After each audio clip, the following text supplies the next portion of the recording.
The title of this session is following: The Totalitarian State, History versus Memory of the Soviet Repressions. I think it is very, very important subject, as previously Professor Kramer mentioned.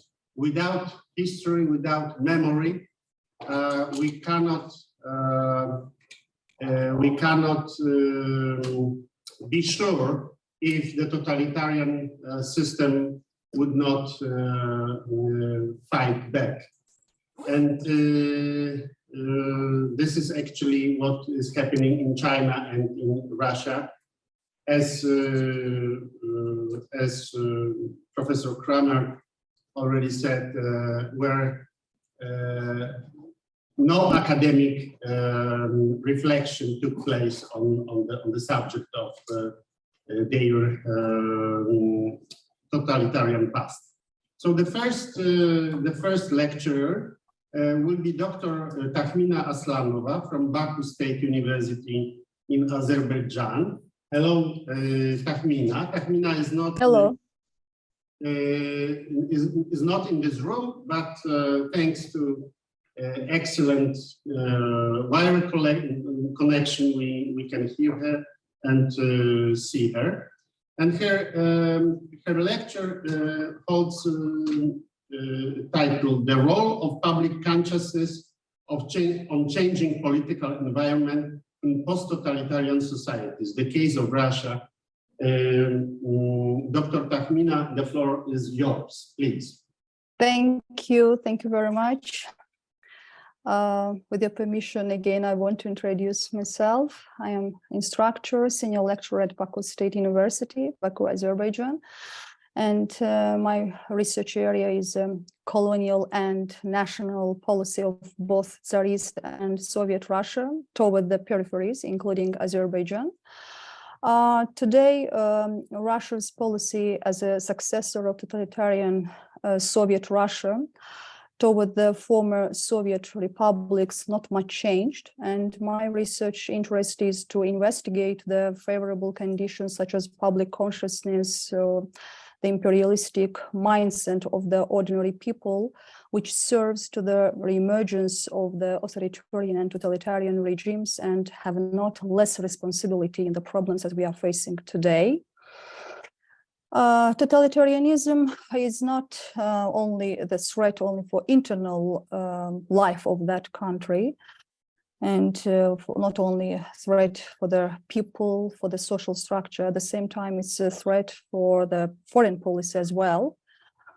And being not responsible before their own people, the leaders of these regimes, they are becoming more aggressive and they're conducting expansionist policy. And today, in the example of Russia, we know that mainly Russian elites, the circles that are close to Russian leader Putin, they are facing with the sanctions. And we don't know how long it will last, maybe this Putin period and post-Putin period. When this war started, Russia-Ukrainian war, all consider that this war is a Putin war. Even American president called this Putin's war. So as if Putin is bad guy and the Russians mainly living in Russia, they are good guys. And all expect that people, they will start resistance against their leaders. They will overthrow their leader from the power. However, the reality seems to be different. The people, Russian people, they don't thoroughly understand the current aggressive policy, and they interpret this situation as significant for restoration of the previous strength of Russia.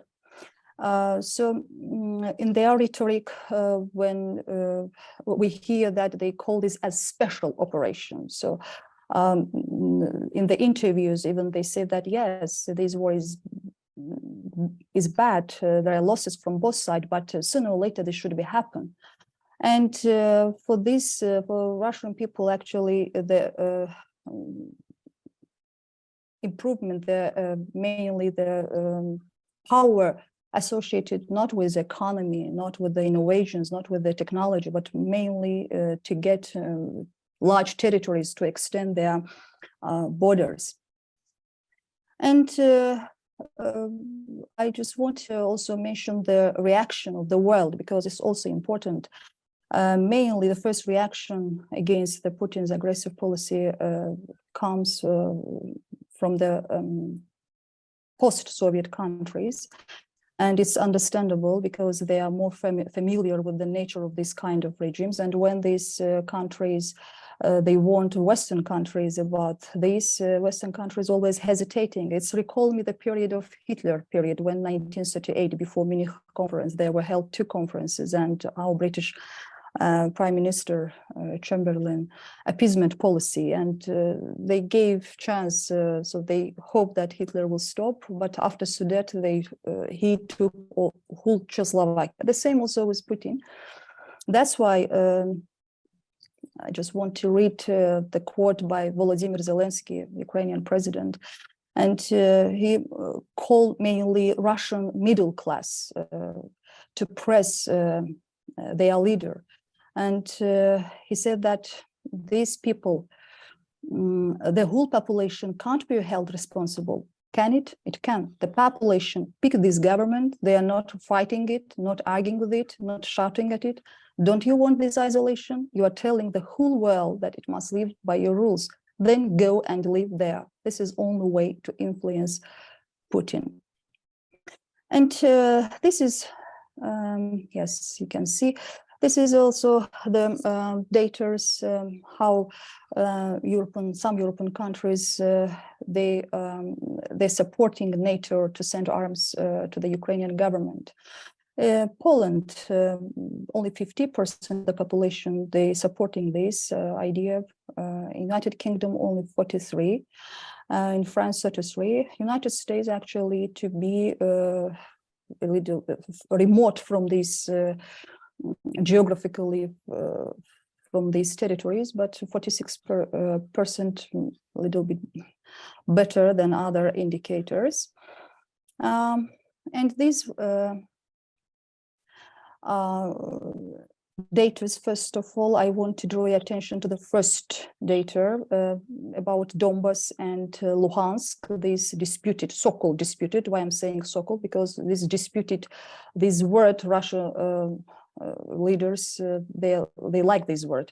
So to have disputed territories in all post-Soviet countries as a leverage, always with this to have pressure on the post-Soviet countries, even Azerbaijan, we have disputed territories.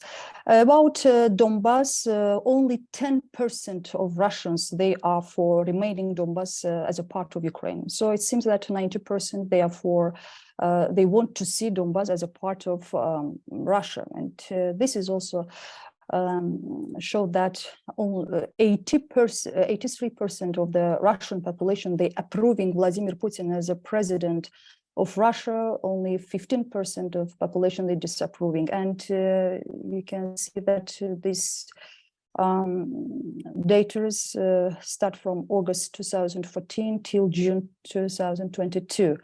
And 2017, when Russia was face-to-face with US in Syria, again, Putin's popularity increases. So this showed that how much Putin is aggressive, how much Russian leader is aggressive, his popularity increases. And when pandemic period, Russia a little bit this aggression slowed down, and that's why popularity also decreased. Then Ukrainian war, again, popularity increase.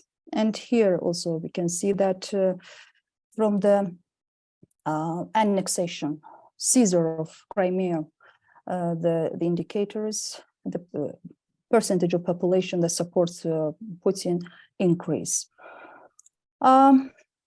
Here, yes, 90% of the population, they supporting Putin's both foreign and domestic policy. Mainly, I just want to name the country's foreign policy with China, relations with China. 90% of the Russians, they approve the relation with China.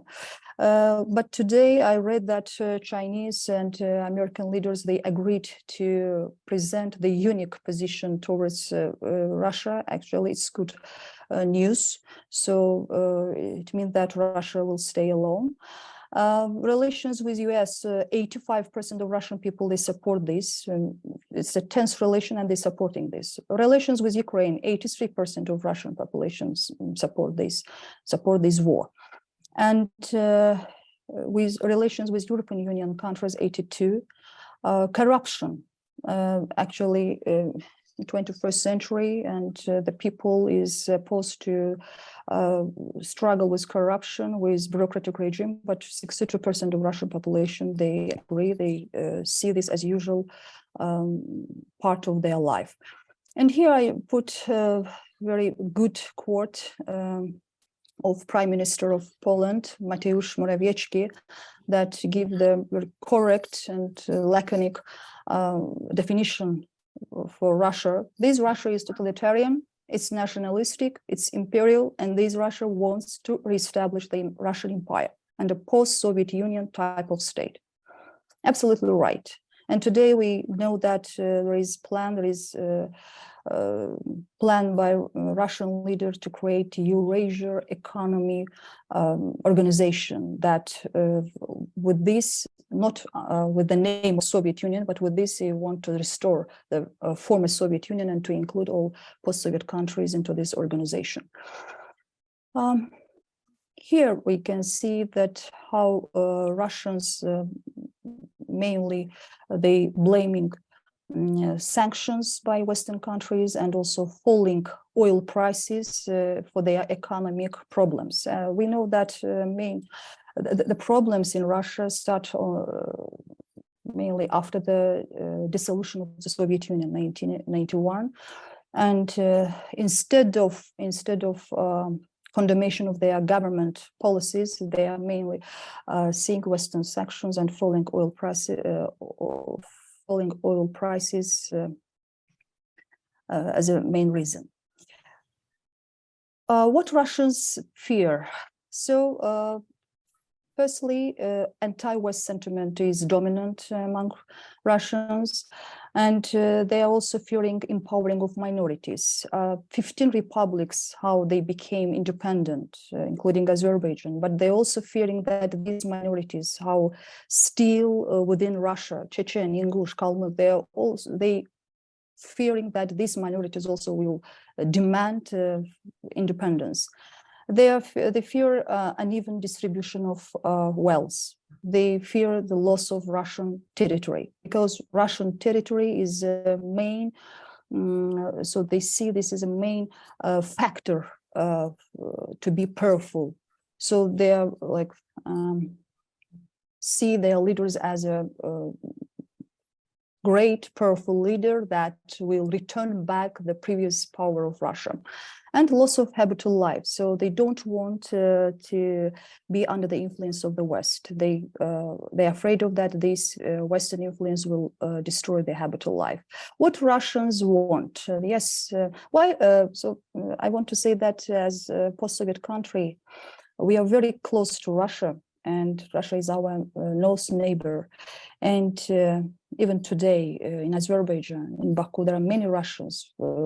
Long time they are living here, and after the war, also many Russians arrived here. So out of 10 families, we have 5-6 Russian families as a friend. So and in Azerbaijan, we have Azerbaijan at schools and universities, Azerbaijan language groups, Russian language groups officially, and last 10 years only English language groups imaged. So we are very close to Russian society. We have very close contact, and that's why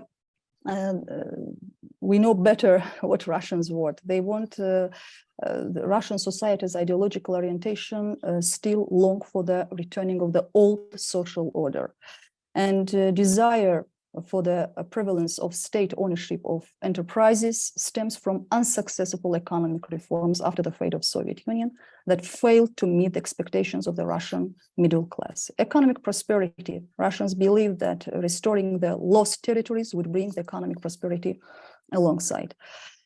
And there is sentiment among Russians that the fall of totalitarianism resulted in the loss of Russian territory. This segment of society is usually chauvinistic and call for the strong central power. And I just very quickly go over this slide. Today, we can see these two groups, adults and middle-aged people. They hate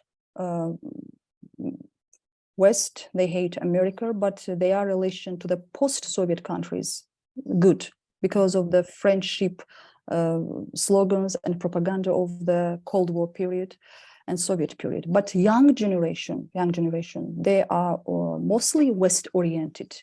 It's good, but they dislike former colonies becoming free. So they don't want to accept the former Soviet countries to be independent.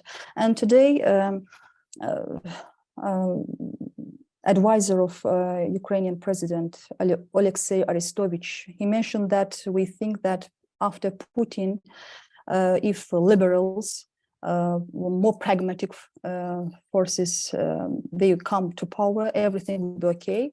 But we cannot be sure for this. Even he said that Putin is better than others because Putin is, everything is clear that he is authoritarian and what he wants. But these liberals, they also continue to be, continue to conduct expansionist policy because these liberals, these democratic forces, how we call, they will be only democratic in the internal life, but in the foreign policy, they support Russian expansionist policy.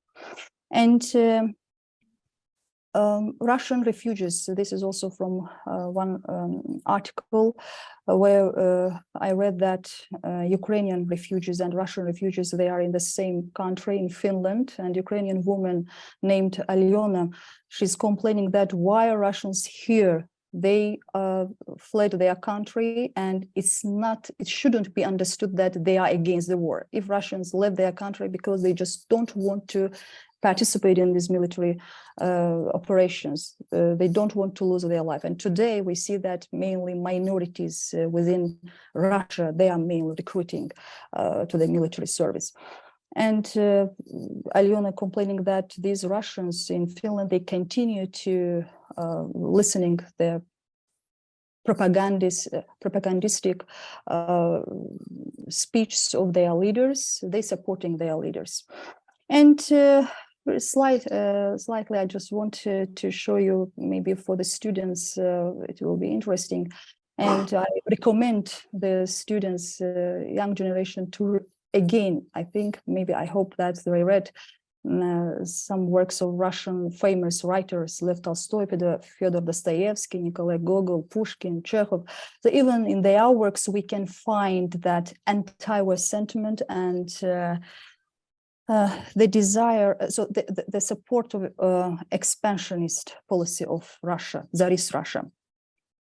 So this is a problem, old problem, I can say. And reasons, quickly, I want to comment over the reasons for the absence of faith in political and economic liberalism. First of all, geographic factor. This is important factor why Russians, they supporting these totalitarian, authoritarian leaders. Historically possessed the large territory, and its security was a priority for Russian leaders and to some extent for Russian people. To be far away from the borders, get away of the encirclement by the West or pro-West countries. So this factor was essential in supporting authoritarian leaders in Russia. Secondly, lack of legitimacy. So Russia, today's Russia formed after the dissolution of Soviet Union, like how Weimar Republic formed after the dissolution of German Empire, First World War. So there is not a legitimate procedure, how they elected by the people. No. So that's why both empires left behind them imperial thinking of various kinds, as well as populations feeling humiliated and suffering from similar forms of status loss. And ideological vacuums, this is also a problem. If communistic period, there was certain ideology, communistic ideology, but today we see that there is crisis in ideology. There is not clear ideology that Russian people, they can united around this ideology. Semi-ideology or hybrid semi-ideology replaced Marxism-Leninism. This is also a problem. So there is also a problem in their identity. Propaganda, main problem for Russians, for Russian people, unfortunately.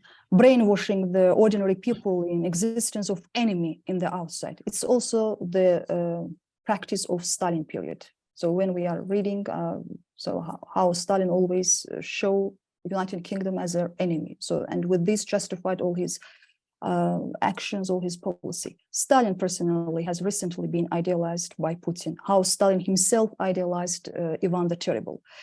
And after which historians, they began to criticize Stalin, and Putin ordered to close archives from 1861, including the Stalin ruling period. Even there is one video when where Russian leader Putin talks with boy, and he's asking, could you describe the Russian border? And boy answered that from Finland to Bering Strait. But Putin answered, no, Russian border is, there is not any border for Russia. And Russian leader mentioned that 20th century, the most dangerous, the most tragedy of 20th century is the dissolution of the Soviet Union. They cannot accept this fact. So imperialistic mindset, very strong. And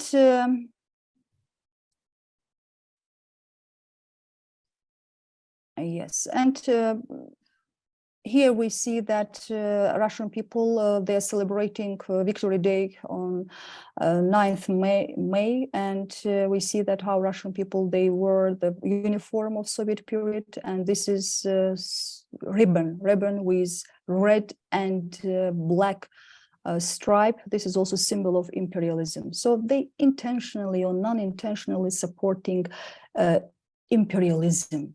So they are still long of Soviet Union period.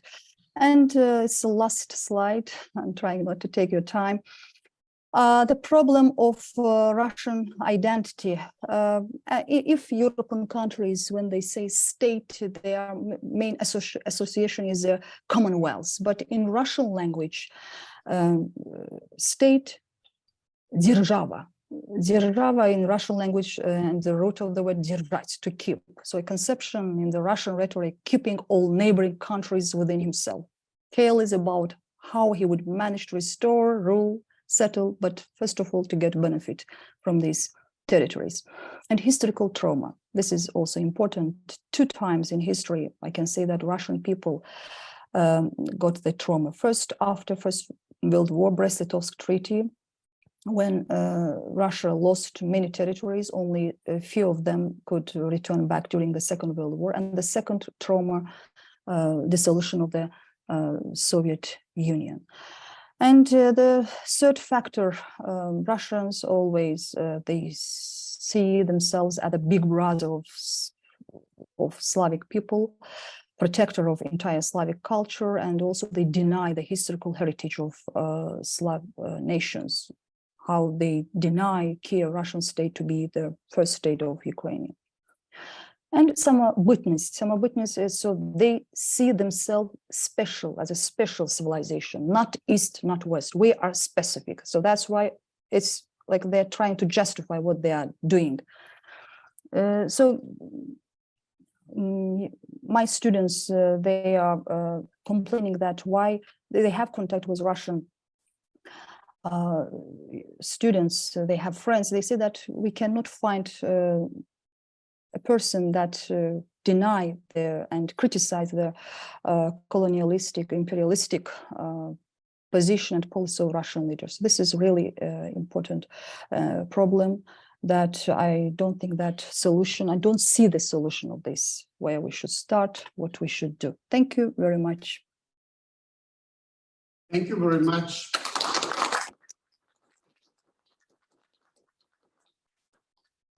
Deserved applause.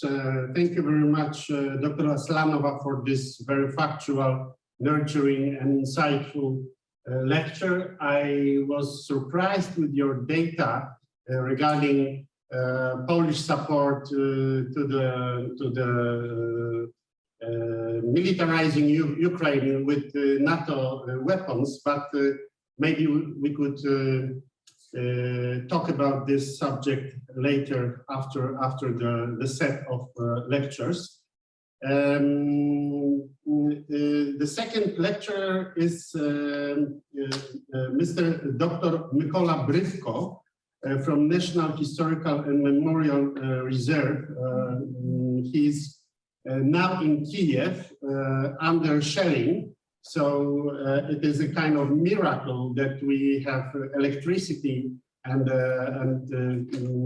this wire contact with Mr. Brywko. And his lecture will be provided in Ukrainian or in Russian, in Ukrainian. So it's a pity not all of us could understand the content. But there is a summary of this lecture in English translation. It is handout, and you can read it. Yes, if anyone would like to get extra copy, please. Yes. Okay. So. A теперь вы, доктор Брywko, я дам вам голос. Говорите. Спасибо. Я хотел бы извиниться в случае обрыва связи, так как сегодняшний ракетный обстрел повлиял на мою трансляцию вашей конференции. Ну, а относительно моей темы доклада, это пропаганда... I will translate your excuse. Медленней. Risch said that Kiev was under shelling today. That's why electricity was broken, and that's why the translation is not provided. So he excuses himself for this inconvenience. Да, продолжайте. Как зазначено, моя тема — пропаганда сталинских политических репрессий в средствах массовой информации как составная тоталитарной системы. И в современных реалиях все чаще мы наблюдаем использование информации как оружие, и одной из граней этого является именно пропаганда, которая может быть и позитивной, и негативной, что искажает человеческое сознание и общество в целом. Ну, ярким примером этого, к сожалению, является Российская Федерация, которая полностью переняла формы, методы и принципы советского тоталитарного режима людей, искажая действительность и навязывая свои политические взгляды и идеологию, что недопустимо в современном демократическом мире. Но корень этого мы можем наблюдать в более ранние периоды, в частности, в период сталинских политических репрессий.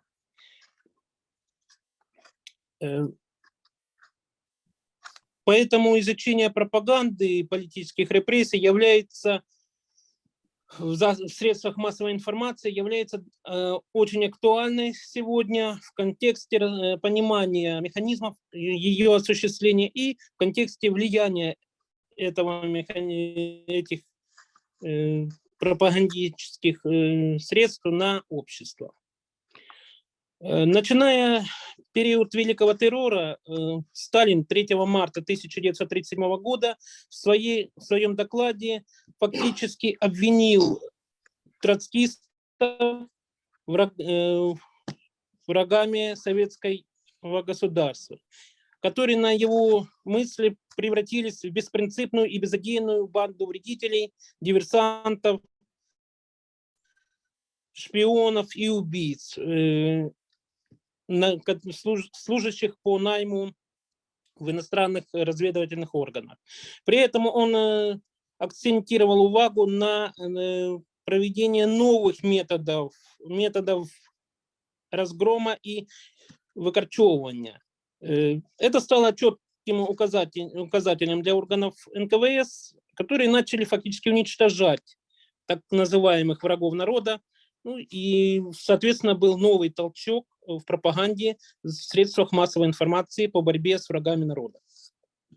Ярким примером такого стал именно, одним из ярких, стал показательный судовой процесс параллельного антисоветского троцкистского центра, который проходил 23-30 января 1937 года в Москве. Уже на 22 января перед съездом была принята постанова Политбюро ЦК ВКПБ про процессы в деле Пятакова и других, в котором был определенный порядок освещения средств засобов массовой информации его материала. И это было исполнено не только на всесоюзном уровне, но и на уровне небольших городов, сел, республик, областей. Прежде всего, ход процесса судебного каждый день освещался, печатают, кроме непосредственно судового процесса, отзывы о ходе процесса, ну и, соответственно, сам приговор. Подобные публикации появляются по всей территории Украины и не только советской. В частности, в газетах «Коммунист», это одна из ведущих всесоюзных, республиканских газет Украины, уже 25 января 1937 года печатают первые статьи, которые освещали ход этого процесса. В дальнейшем они печатают отзывы, печатают настановы, то есть предложения, ну и, соответственно, вырок, приговор. Ну, я наведу только одну из цитат в журнале «Колгоспница Украины». Это второй номер 1937 года. Там была статья «Воля народу осуществлено». И там было написано: «Смерть подлым троцкистским выродкам. Недавно и до конца, беспощадно и до конца вырвать их ядовитый язык. Навсегда очистить от него священную землю социализма». Подобные публикации появлялись повсеместно в разных изданиях, в том числе и в детских, педагогических и других. Дополнительным материалом по освещению политических репрессий в средствах массовой информации были и освещение фактически митингов и заседаний на производстве, организациях, где работники, крестьяне, ученые, в том числе студенты и другие слои населения высказывали свое отношение к врагам народу. При этом эти выступления были по факту эмоциональными, гневными, и подобные публикации, ну, примером я назову только один пример. Это митинг в Центральном телеграфе города Киева 30 января 1937 года, где по поводу принятия приговора судом, в частности, там один из сотрудников, ну, начальник смены, говорил: «Высший суд исполнил волю многомиллионного народа СССР. Этот приговор является доказательством нашей силы и мощи». Ну и подобные митинги периодически проходили и периодически публиковались. Когда дополнительными средствами подобной пропаганды было издание брошюр. В частности, издательство «Молодой большевик» в 1937 году издает брошюру, в первом же разделе дает так называемые цели и методы врагов народа, троцкистов. Ну и в одной из статей, в частности, приводятся слова Димитрова, который утверждает, что суд над террористами, агентами фашизма, составная часть антифашистской борьбы международного рабочего класса. Ну, подобные брошюры появляются и другие части, например, «Враги народа», сборник статей, брошюра Заковского, «Шпигуни, диверсанти і шкідники, знищимо до кінця». Ну и в дальнейшем сам этот процесс был полностью опубликован. Но подобные брошюры появлялись гораздо раньше, это не было чем-то новым. В дальнейшем с расширением большого террора пропаганда политических репрессий, в первую очередь в средствах массовой информации, события в стране. То есть одновременно печатались материалы о внешней политике, в частности, в Испании, о достижениях в промышленности, в сельском хозяйстве, в культурной жизни, но в то же время, которые напоминали о выявлении так называемых врагов народа. Ну, не забывая при этом работу работников НКВС и прокуратуры, которые вроде бы стояли на службе социалистической законности. Фактически такая демонстрация борьбы с врагами народа, она пронизала все общество, накаляла его, и пропаганда и агитация мала большое влияние в то время на сознание людей. Средства массовой информации осуществляли большое давление на советских, на психику, ну и фактически наращивали массовый психоз, истерию, народное незадоволение и атмосферу общей наблюдательности.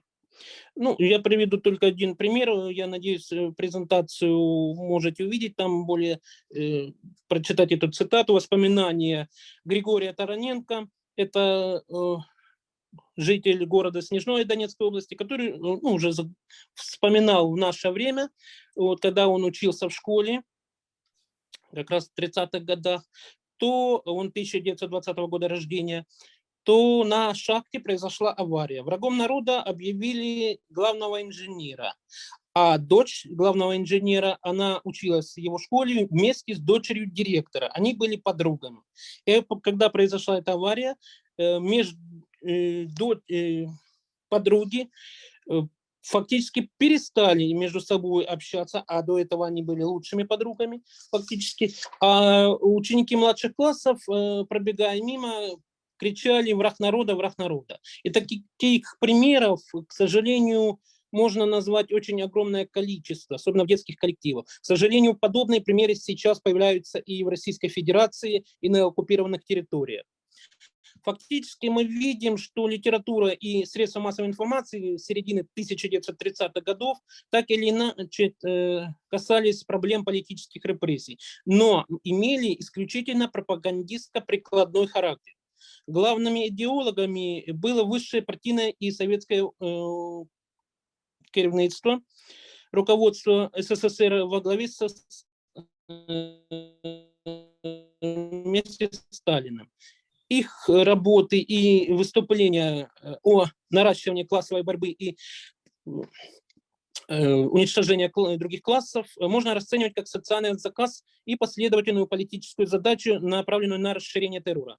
Публикации фактически абстрактно характеризовали масштабы политических репрессий, реальные масштабы, размеры политических репрессий умалчивались. Ну и сама официальная литература преследовала сугубо практическую идеологическую цель, потому что им надо было обосновать необходимость уничтожения врагов народа.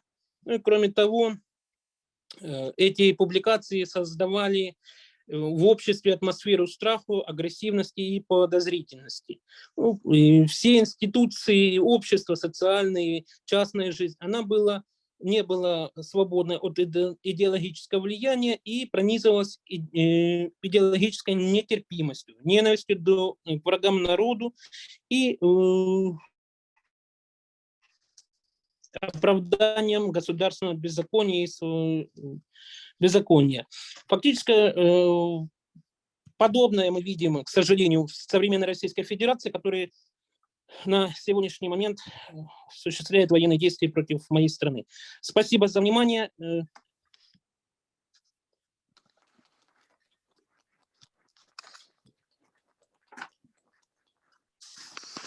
Спасибо большое, доктор Брywko, за ваш доклад. Но не знаю, или наша дискуссия будет возможна или нет. Я надеюсь, что да. I said I hope our discussion will take place, but the circumstances are very, very difficult. And now we are coming to the third point of this second session. In front of you, my colleague from Pileckiego Instytut, Mrs. Olga Lebiedeva, who works in International Programs Department at Pileckiego Instytut, and she is also a PhD student at the University of Warsaw. Her lecture has the title 5 Minutes Before the Tragedy, the Narrations about the Soviet Past in Russian Museums on the eve of the Russo-Ukrainian War. Please.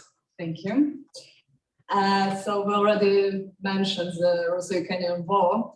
And when we are talking about the war, one of the most vital questions is why there were very little protests in Russia and why many Russian citizens declare their support for that war.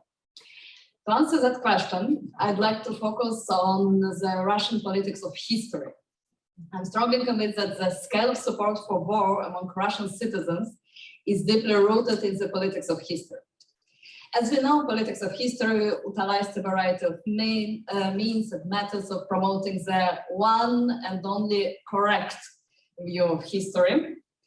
The possible sources that carry its message are, for example, school textbooks on monuments, mass events, holiday celebrations, St. Louis streets, etc., etc. But today I'd like to discuss the role of museums in the process. Museums are representative sources because their aim is to present, in that case, Russian history to the locals as well as foreigners.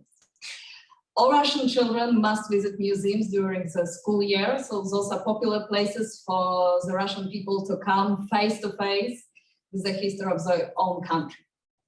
I'll present you two examples of Russian museums, one big in every sense of the word, big museum in Moscow, and a local museum in Karelia Republic, which is one of the Russian northern region. These museums are very different regarding to the histories, locations, sizes, and the stories they tell. But they also have a lot of in common, and especially the vision of the Russian recent past. Under the recent past, I understand the modern Russian history, so history after the fall of the Soviet Union, the Soviet history, and the final years of the Russian Empire. Slide. Thank you. So the first museum is the State Museum of the Contemporary History in Moscow. It's a very big old building. Next slide. That museum has a quite long story. The museum was established right after the Russian Revolution, and for a very long time it was a museum of revolution. Under that name, it exists till 1998, so very long after the dissolution of the Soviet Union. In 2016, the reconstruction had started, after which the main exhibition was changed. Now it's a modern exhibition equipped with multimedia devices. And the grand reopening took place 6 years ago, almost 6 years ago. But the interesting detail, they didn't open their entire exhibition, but just a few rooms dedicated to the last years of the Russian Empire and the period after Joseph Stalin's death. I visited the museum 4 years ago, and still there was no information about the period between 1940 and 1953. So there is no mention of the First World War, Russian Revolution, the Civil War, the Great Terror, the Second World War, or the beginning of the Cold War. As I checked recently, 6 years after the reopening, there is still nothing about the period. Coincidence? I don't think. Slide. Why isn't there anything about that long period, which is actually crucial for understanding the history of the Soviet Union and history of Russia? In my opinion, they're trying to avoid the most controversial period of recent Russian history. So now let me present the existing part of the permanent exhibition and its message. Analyzing exhibitions, we should focus on two main things. First one is design, I mean the space, colors, music, or sound, smell, etc. And the second part is content. So the first thing is the dominating color of the exhibition is white and bright gray. Usually the museums of communism use red colors on the wall. Sometimes exhibitions dedicated to the communist times are arranged in black to emphasize the criminal essence of the regime. But here we have white and gray. And the whole Soviet part of the exhibition is white as a contemporary Russian history part. We have big white rooms. We have a lot of space. The only exception is the part dedicated to the perestroika and the 1990s. Here we have very narrow corridors, very little space. It's all arranged in gray and sometimes black. But the ending of the exhibition is once again in white. What is the ending of the exhibition? The final part of the exhibition represents Vladimir Putin's presidency. The general idea isn't surprising. The authors of the main exhibition are trying to show that thanks to Vladimir Putin, Russia started to become a great empire. But what does it mean to be a great empire? According to that exhibition, there are a few crucial elements which the Russian Empire and the Soviet Union and nowadays Russia have in common. The first of the first of these shared features is the size of the country. The very first exhibit on displays the phrase written on the floor, and the translation is, at the end of the 19th century, the Russian Empire occupied 6 parts of the globe. That's the very first exhibit here. And that theme of being a big country, meaning to have a broad territory, is repeated a few times. Here in the middle, we have some statistics from 1983. They show how many different districts there were in the Soviet Union. And the last sentence covers information about the population, which was 262 million people. And the last part of the exhibition is once again dedicated to the size of the country, with the text that Russia is the world's country, largest country by territory now. The second vital attribute of the empire status is to be pioneer in different areas. In this exhibition, there are a lot of examples of the Soviet Union leadership in the world economy, sport, even culture, and above all, the space program. Here we can see information about the success of the economy in the 1960s. According to the text, the 8 5-year plan for the development of the national economy was the best of the post-war plan. It shows progress, that the Soviet Union was a developed country and became a better place to live. And there is a very important phrase here on the middle photo. The part of the exhibition devoted to the space program, especially to Yuri Gagarin. And the phrase reads, "Space is ours."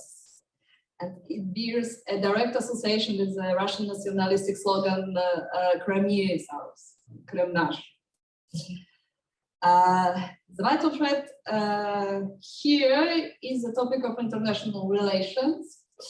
The USSR, according to that exhibition, had greater relations with Eastern Bloc countries. It's a big brother. It's good, according to that exhibition. They mentioned very briefly just one major international event as the Cuban Missile Crisis. It's history of the Soviet of Russia. And that exhibition shows Russia and the Soviet Union as well as the Russian Empire as the same country. You can see here text informing that in 1980, the 22nd Olympic Games took place as the, okay, you can see something. There is a text that in the 1980, the 22nd Olympic Games took place, the very first one in our country. So in Russia, not in the Soviet Union. So what do we have in that museum? Russia is great. It's a very successful country which should be proud of its past. I'll go back to that museum in a second, but let me show you my second example. The White Sea Baltic Canal Museum in Powieniec in Hungarian Republic. Powieniec is a very, very small town, not far from the Finnish border. And that museum is dedicated to the White Sea Baltic Canal, which connects the White Sea with the Lake Onega.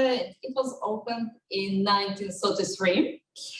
That canal was one of Stalin's best-known projects. It was built by prisoners. Between 12,000 and 25,000 laborers died in the process. And the worst part, that canal turned out to be useless because of its depth. It's too shallow for bigger ships. This exhibition, you can see it's quite old. The museum was built in 1930s. It was closed after Perestroika and reopened in 2003 with just a few changes. The entire exhibition is situated in one small room. It isn't very attractive to visitors.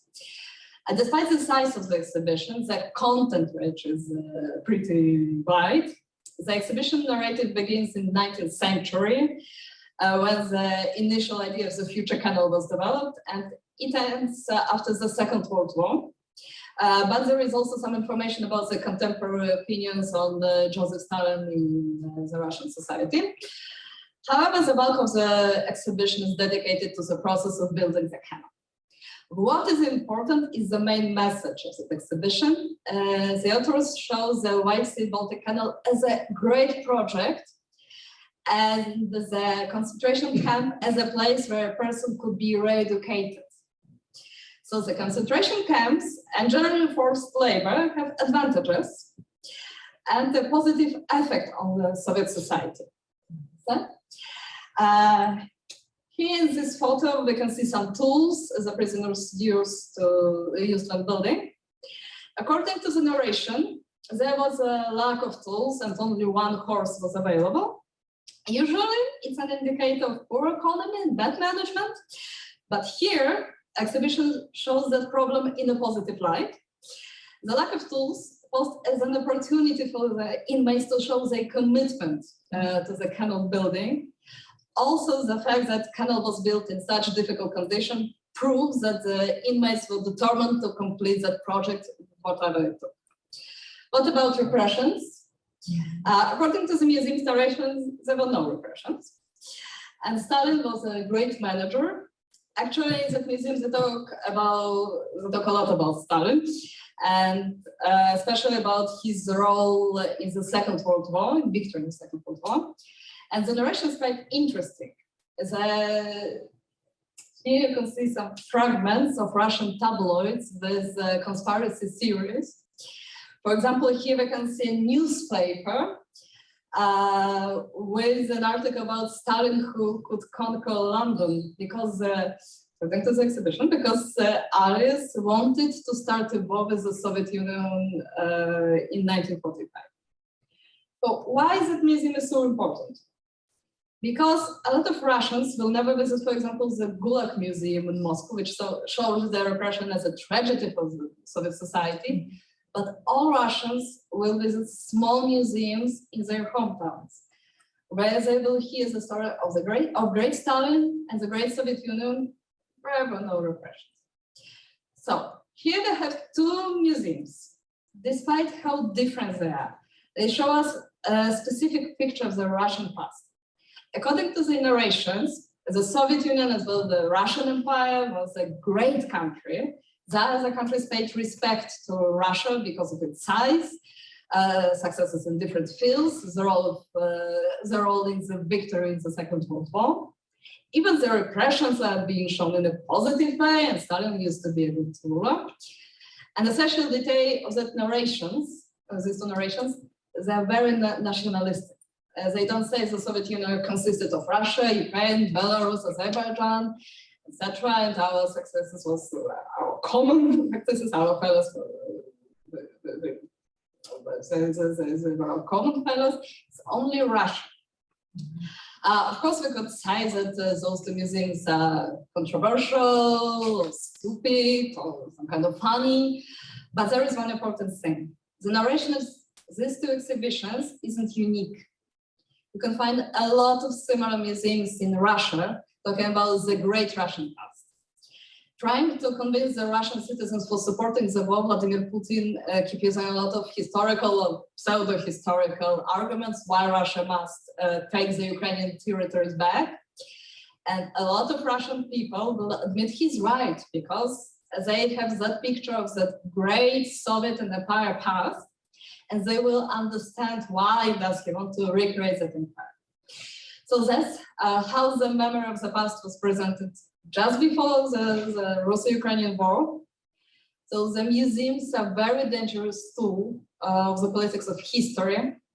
And politics of history could be used by politicians, not just as a tool for victory in the elections, but to start the actual war. Thank you.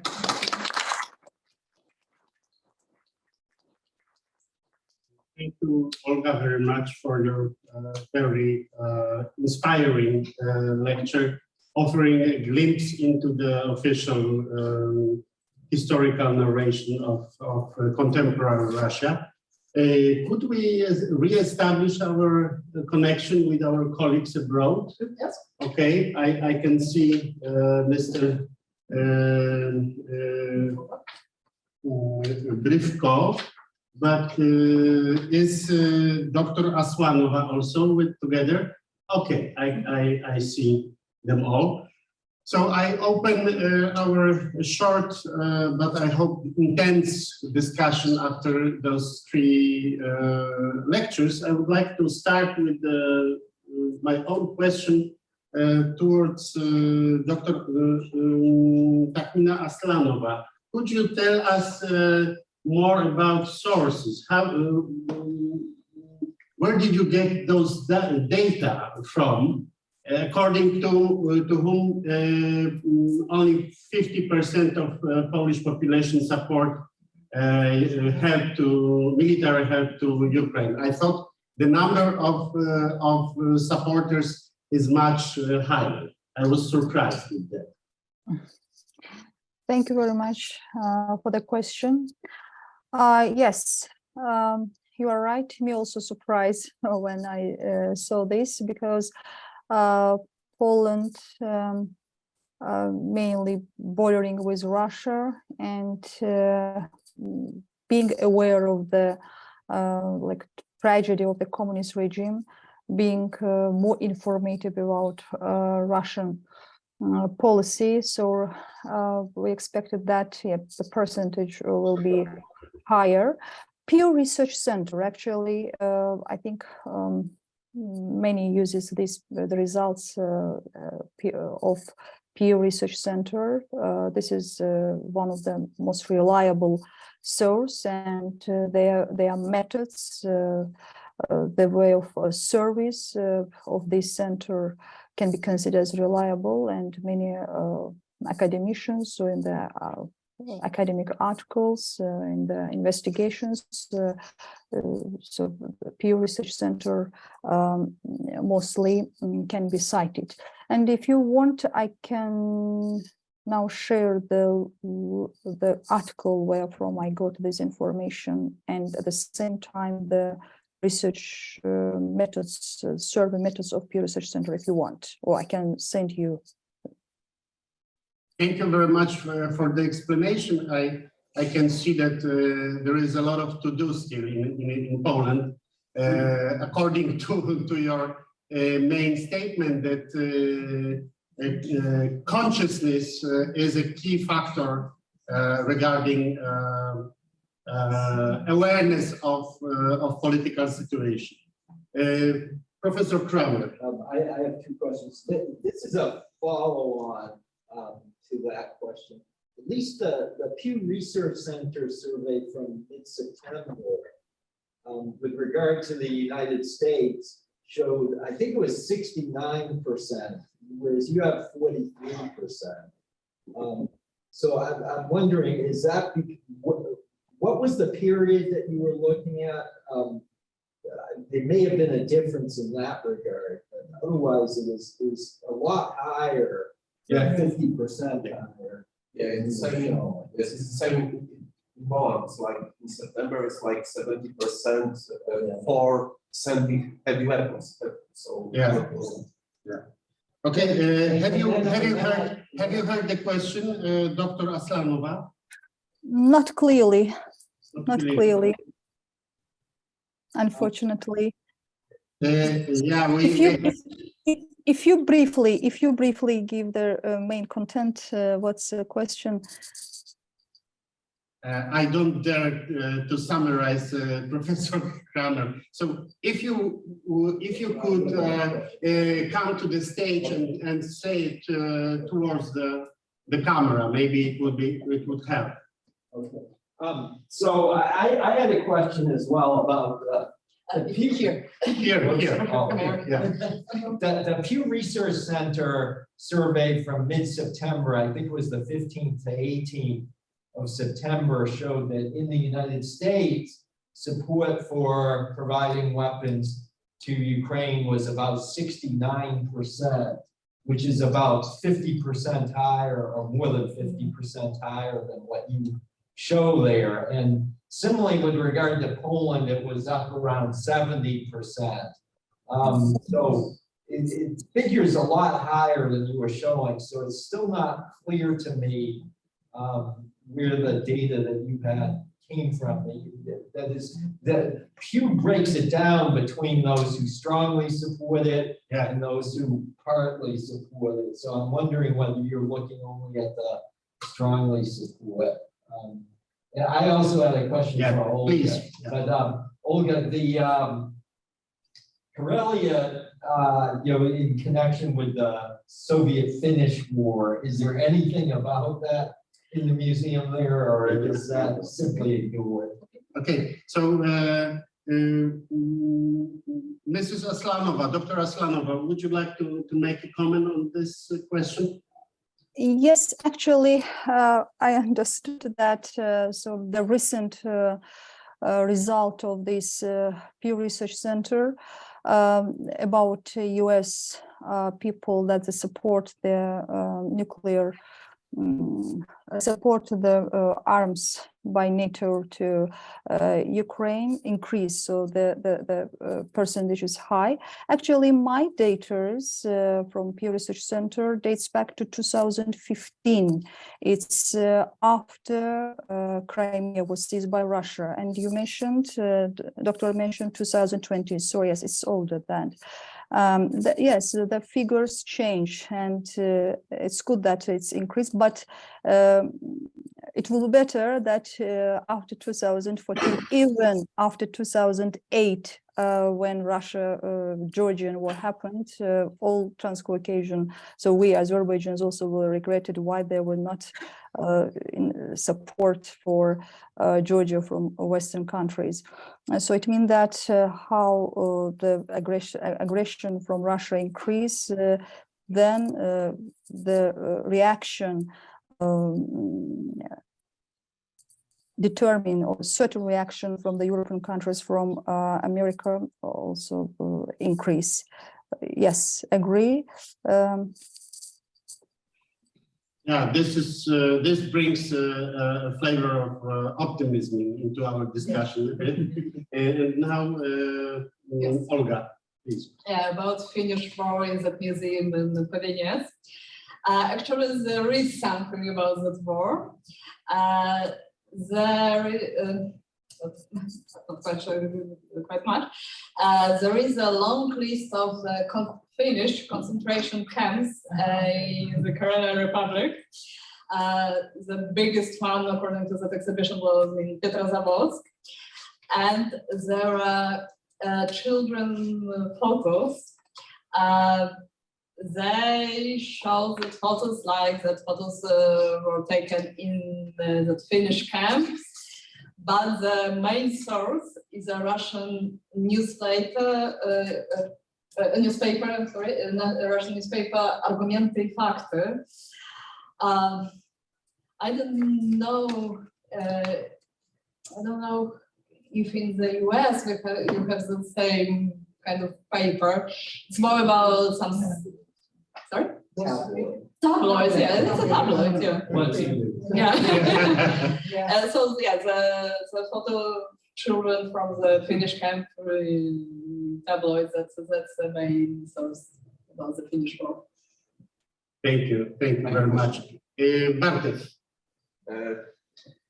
I have a question to Olga, because Louder. I have a question to Olga, because what you described is like the Russian museums. They are creating some sort of myth. Yeah, that Russia is the greatest country in the world. Their military care is the best, and at the end, they are sending those people who are educated that way into the war, which brings them the real taste of reality. That they are not that great country at all, that their military in fact sucks. Yeah? And the problem is that according to that, if the empire is not about to collapse, they need to invent a new sort of myth. So my question is, according to your knowledge, where are the potential areas of change in that narrative in the future? What could be changed by the Russian authorities in those exhibitions, only to stick it more to the reality because of the outcomes that we see now in the Ukraine? Russia is not a great country at all. It's a really tough question. In my opinion, in Russian society, they have an idea about the great empire and the reality, but it's actually not a problem that the idea and the reality have no connection.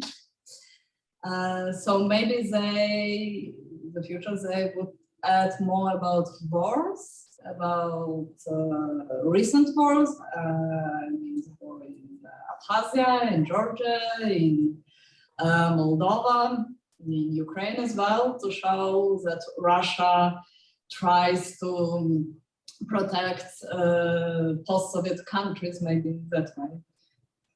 It's a really tough question. Okay. Professor Magdalena Nowak. Yeah, I would like to ask you a question, because we were talking before the session about the... Please louder, because our guests don't hear. I would like to refer to something we were discussing with Dr. Werner before session.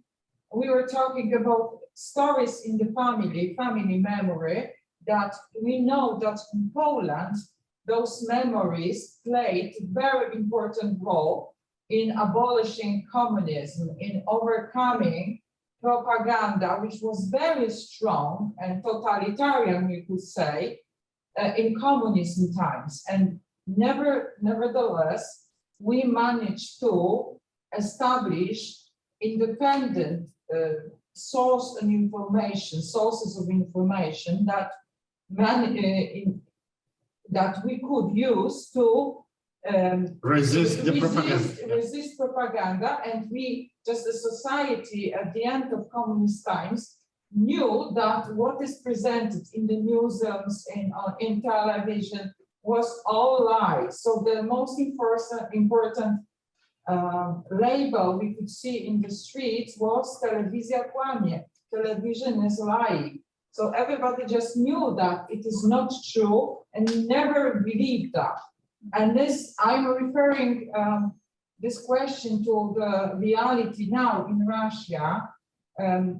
What is in the history of Russia that prohibits Russians to refer to this personal histories, whether there is some kind of discontinuation in family histories, that people just did not know about the past, did not know what happened in the families before, because of, for example, victims of the Stalin repressions did not pass these stories to the next generation.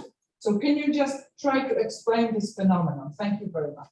Thank you, Professor Novak, for this very important comment, because the title of our panel is actually emphasizes the difference between memory and history. And what you just said, memory, this family memory, or certain local circles, local memory, affects the history, or could affect the history, and we are the proof of it, because Professor Kramer said at the end of his lecture about his personal family experiences. My father was in communist prison. Your family was affected, and it is not surprised that we are here in this room.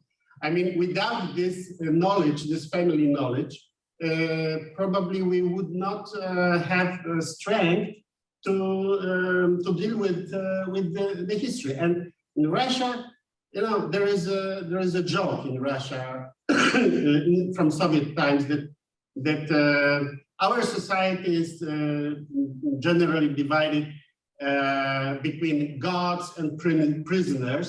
And in the long history of Russia, prisoners and guards switch the places many times. So it is much more difficult in these circumstances to base this kind of commitment, intellectual commitment, on the ground of family memory, because you have in family you have guards and prisoners, and guards who are shot in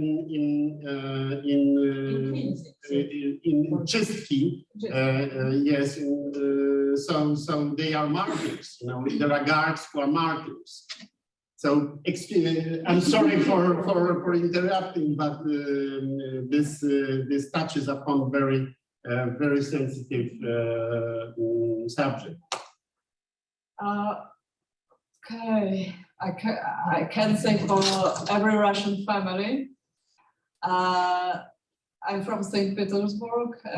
My family is Russians, and when I moved to Poland, I realized the difference that in Poland we are talking about history the whole time. Everybody knows about their parents, grandparents, etc., their families, and I agree. In Russia, they don't do that. And talking about my family, no family talks about family history. Never. I know some information. I know just a little. I know that my grandmother was in KGB. She was a secretary, but I have no details. And in my opinion, it's still, there are still no family stories, just in case. Tell us, you know. Yeah, this is very similar to the situation in German families after the Second World War. Fathers were silent, mothers were silent, both sides. Mothers were in Germany, fathers were in Eastern Front, and they didn't want to exchange what has happened during the war, because the truth could destroy the family. So they kept secret, and this is actually terrible. We are lucky in Poland, we have different situation, and I would like to remind you this passage from Dostoevsky memory from his period when he was in Siberia, in prison. He hated Poles. He hated Poles from that time. He met Polish prisoners in Siberia. There were many of them because of our uprisings in 19th century. And they hated them. He explained why he hates them. He hated them because they pretended they are innocent. Because you couldn't be Russian and be innocent, and everyone knew it, and no one pretended.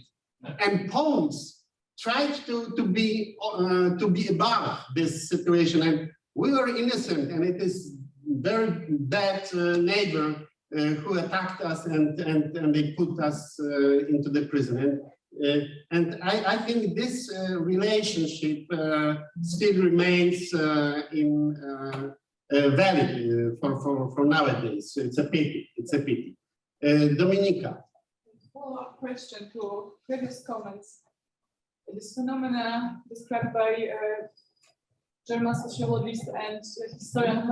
Please louder. Could you, Dominika? Could you please take place on the stage, and because otherwise our colleagues cannot hear you. Harald Walser, the German sociologist and historian, described this phenomena as the grandfather has not been a Nazi, Opa war kein Nazi. This talk to culture or experience of oblivion and silence after the Second World War.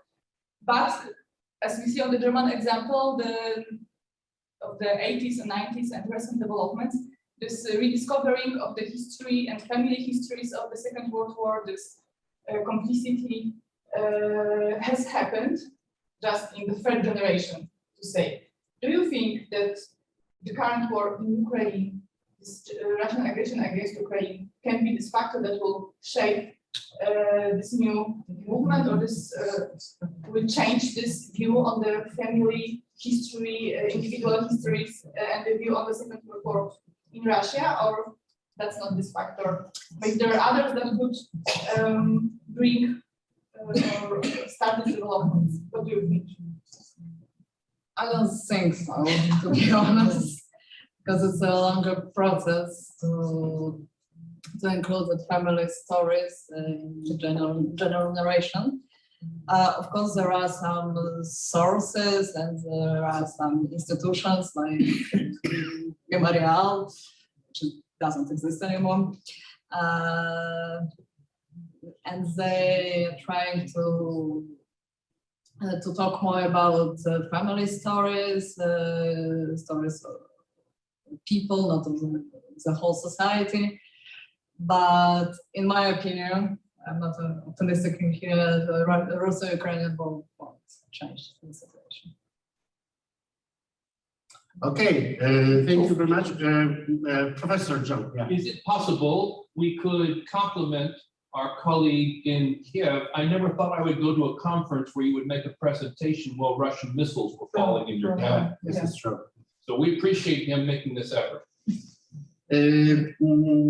Doktor Brywko, ja не знаю, или вы слышите, что сказал Джон Дан. Он просто выразил свое узнание для вас за за то, что вы во время обстрела дали нам доклад. Это просто невероятно, и мы это видим, и мы очень благодарны поэтому. Спасибо, большое спасибо. Спасибо и вам за возможность выступить. Okay, we have no, we don't have any time, but maybe as a last word, someone who would like to say. Sorry, John. No. Katrina had a question. Yes, I'm sorry. I had a question for Dr. Aslanova, actually. But I wanted to also start by thanking Dr. Britko for joining us. This is amazing. Please move to Here. the center. Okay. Yes, sure. So I have a question for Dr. Aslanova. You were talking a lot about Russians using the pronoun they. I wanted to clarify the data that you are using. You were showing us some polls. So my clarifying questions would be, who conducted those polls? When were they conducted? What was the sample? What was the response rate? And how were the questions phrased? And on top of that, there is this general criticism about using polling in authoritarian or totalitarian regimes. So what do you answer to that criticism, especially since Russia, as we have mentioned today numerous times, is an autocratic regime, which is becoming more and more looking as a totalitarian regime. So what difference do these polls make anyway?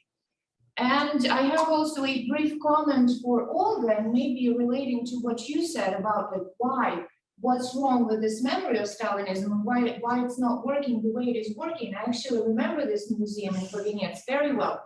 And I remember the author of this museum, because this is not a state museum. This is a small museum created and handled by this one heroic woman activist who is basically the one person who is doing all the job related to that museum.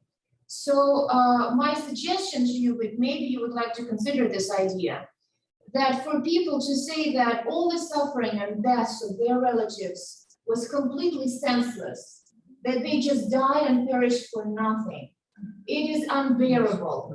So maybe just trying to make sense of the tragedy that happened, they use this logic of, but Stalin won the war, but Stalin created Belamur Canal or whatever, right? Just to help them work through the trauma that they are actually experiencing. So those were excuse me, you said heroic woman who established this museum.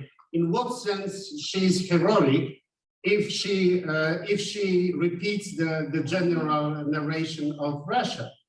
Where do you see heroism? First of all, this is a little bit more, the narrative in this museum is a little bit more nuanced. She's not covering the repressions. So it contradicts all reading of that museum, okay. Yes. She's not papering over the fact of the repressions. She's not saying that the repressions never happened. She's not saying that Stalin was such a good guy.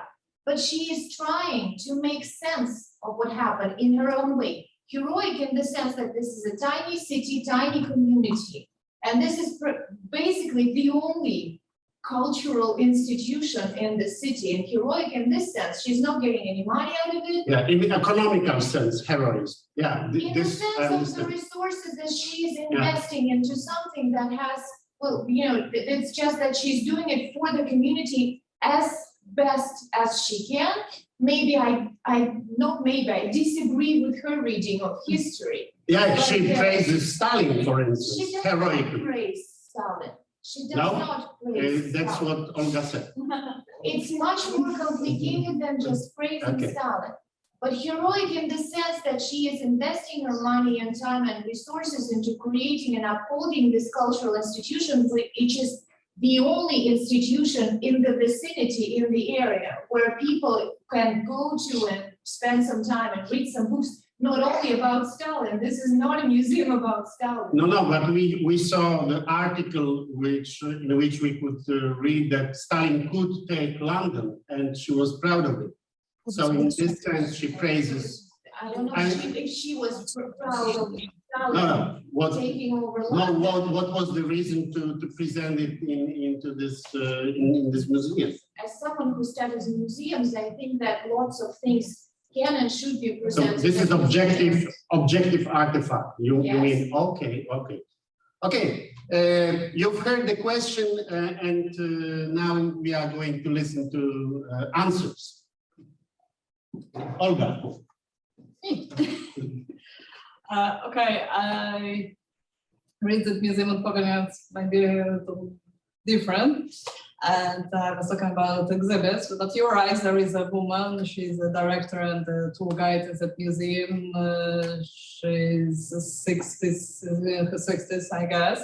And she's Polish. I mean, she had Polish roots with her parents. Went to the Soviet Union, I guess. But I disagree about Stalin because, in my opinion, I can't say she praised Stalin, but she tries to show him as a good manager. But maybe you're right that it makes sense to. She trying to make sense for the people, for the victims of the building of the canal. But I can't agree that she shows Stalin as a controversial person. Or maybe he wasn't so bad in my opinion. She tries to show Stalin as a good manager. That's my opinion. Okay, and the second question was to Dr. Aslanova. Yes, thank you very much for the question. It was again about the Pew Research Center and how they can be reliable. Actually, I agree we should be careful with this kind of statistics, mainly for about Russians, because this is Russia, even post-Soviet countries, we have problem with freedom of speech. So how we are sincere, how we are frank in our thoughts. So there are like very persecution, the censorship, and even the social media accounts by the state, the people, they cannot freely to express their ideas. That's why, considering this fact, this service, how they can be reliable, yes, agree, this is question. Even there were interviews that Russians say that we cannot write our thoughts. Once I wrote what I think about the Russian foreign policy, it was student. I was called by my dean to the department, so I was warned. So this is situation, and it's not only Russia, as I said, it's also in some post-Soviet countries. So in this case, this service and their results, can be questioned. And also there was question that you said they. So they, it means that Russians, of course, this segment of Russians mainly living in Russia. So the Russians living abroad, their views about the policy of their country, so I'm not sure what they thought. But authoritarian and totalitarian regimes, yes, what's the difference between these? Actually, we are now in a very difficult situation, because today Russia's regime officially is not authoritarian and not totalitarian. How one historian, Jakob Leib-Telman, called this kind of regime as totalitarian democratic regime. This is very more dangerous than authoritarian and totalitarian. So totalitarian democratic, it means that there is everything like in democratic states, parliament, constitution, election, but we see state interference, we see as I said, freedom of speech, freedom of protesting. So in this situation, that's why I mentioned in the end of my speech that there is less hope that the solution of this problem in this kind of societies. That's all. Thank you. Thank you very much. With this answer, I regretfully have to close our discussion. Thank you very much for the lecturers and to the audience. And now we have a lunch break, and it ends at 3 o'clock p.m. And 3 o'clock p.m. Starts keynote lecture, the next keynote lecture by Professor William Risch. Let's go to our lunch and let's enjoy our meals. Thank you very much. Thank you.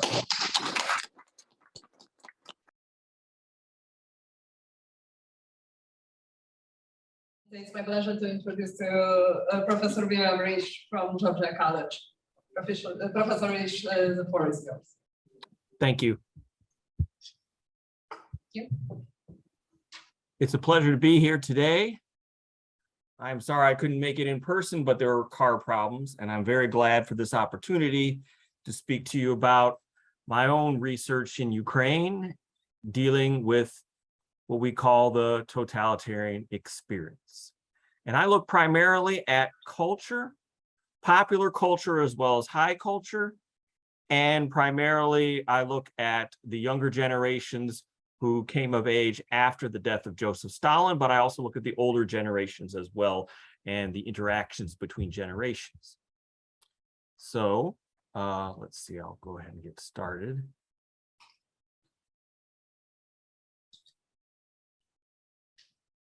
So again, I look at the culture wars and the Soviet West. This is actually part of a project, a research project that was sort of disrupted. If when we get to the debate at 5:30, I'll be mentioning my current research. But about 10 years ago, I was working on this project, and I actually have included Ukraine, but also Latvia and Estonia, Soviet Latvia, Soviet Estonia, and I've actually learned the languages of both countries, but I don't have time for that entire project yet. And for our purposes, it's better that I focus on Ukraine anyway. One of the reasons that I find this interest in the totalitarian experience, as we're going to call it, is that so much was so complicated. Because many theories on totalitarianism talk about the elimination of so-called civil society, that which is between the family and the state, as Hegel and Marx used to say. And the truth is that the one-party state in the Soviet Union under Lenin and Stalin and later leaders, of course, monopolized what would be civil society. But in reality, something between the family and the state did emerge. And you can see it here in the Lichakiv Cemetery in Lviv, in Western Ukraine. We see young people who identify themselves as hippies, a photograph of them on August 31st, 1970. And here you can see that the attempt to eliminate civil society, supposedly, and to counter the influences of the bourgeois West, the decadent West, the rotten West, a common feature in the early Cold War, as these one-party states tried to assert their legitimacy and transform the world around them. The reality was that that rotten bourgeois West kept coming through the cracks, so to speak. Here we see young people who clearly identified with the bourgeois West in its music, The Who, the flower power of the hippies, the peace sign of the hippies, Mothers of Invention, the group by Frank Zappa. there are some other groups here as well. The important thing here, though, is that they absorbed the subcultures of the West, the countercultures of the West, such as the hippies, but also you may notice at the top of this photo is something in Russian, Pust всегда будет солнце. Pust всегда будет солнце means may there always be sunshine, and that was actually a song that all young pioneers, elementary age citizens, kids in the Soviet Union, what they sang as part of this communist youth organization known as the Pioneers. May there always be sunshine. It's about a song about peace and mother and love. And it was a Soviet song. So we have a combination of the Soviet, the combination of the communist upbringing, along with the music, the values, the symbols of the decadent bourgeois West, including that of the hippies. Just a reminder of the Cold War, the totalitarian experience as I deal with, it involves a divided Europe where the Soviet bloc, including the Soviet Union, was supposed to be against these bourgeois values, was supposed to mold a new man, the Soviet man, as they called him or her. I will draw a little bit from the next door neighbor, Poland, which was also a member of the Soviet bloc. They too fought against bourgeois culture. Here we can see a journal article photo, Beetle Anthropods in Warsaw. It made fun of young men who emulated the Beatles and wore long hair and wore flowered shirts and so on. They were seen as part of a decadent West that was an unfortunate appearance in Polish society. The thing is, though, and this is what interests me most about the totalitarian experience under what I would call late socialism, which would be from the death of Joseph Stalin in 1953 to the end, 1989, is that they condemned the bourgeois West and yet had to accept it. In Poland that very same year, earlier in the year, at the Palace of Culture in the center of Warsaw, the communist leaders of Poland hosted the Rolling Stones in Warsaw, and there was a fully packed audience with Mick Jagger gyrating wildly. And in fact, some of the press articles from the time sort of made him out to being feminine and perhaps homosexual and all these other things, but still they gave him a venue, a platform, and the youth just devoured it. Wild crowds swinging their jackets and so on, dancing to the music, a full crowd outside. In fact, there were riots outside practically because so many people wanted to get in and see the Rolling Stones. So this coexistence with the capitalist West was very important. And what I'm trying to do in this lecture and in this research project that's still ongoing is to look at those lands that were under Soviet domination or became absorbed by the Soviet Union after World War II, and how they became sort of this conduit for an identity that was more Western, though it was supposed to be Soviet, though it was supposed to be communist. In the case of Poland, that is a separate case, obviously. But in the case of Lviv, in the case of Western Ukraine, we do see an identity that was Soviet, but not Soviet enough. We could say that it's Soviet, but other. Again, referring to Poland, you have this music being sponsored by the state as well. The Red Guitars, who debuted in 1965, a group known as Breakout, who had achieved fame for their music by 1968 and 1969. That group of hippies that I'd shown you, actually one of the guys had the nickname of Breakout because he used to listen to music by Breakout. And so actually there is this influence from Poland that comes to Lviv, to Western Ukrainians as well, which is a very important part of this story. but again, referring specifically to Poland and to the Soviet Union in general, you did have the big beat music. It wasn't called rock and roll, but they call it the big beat. And youth from both the Soviet Union and communist Poland played to it, listened to it, danced to it, and so on. So again, we return to Lichaki Cemetery. These symbols connected with the West and the countercultures there, the peace sign, flower power, and the names of different bands.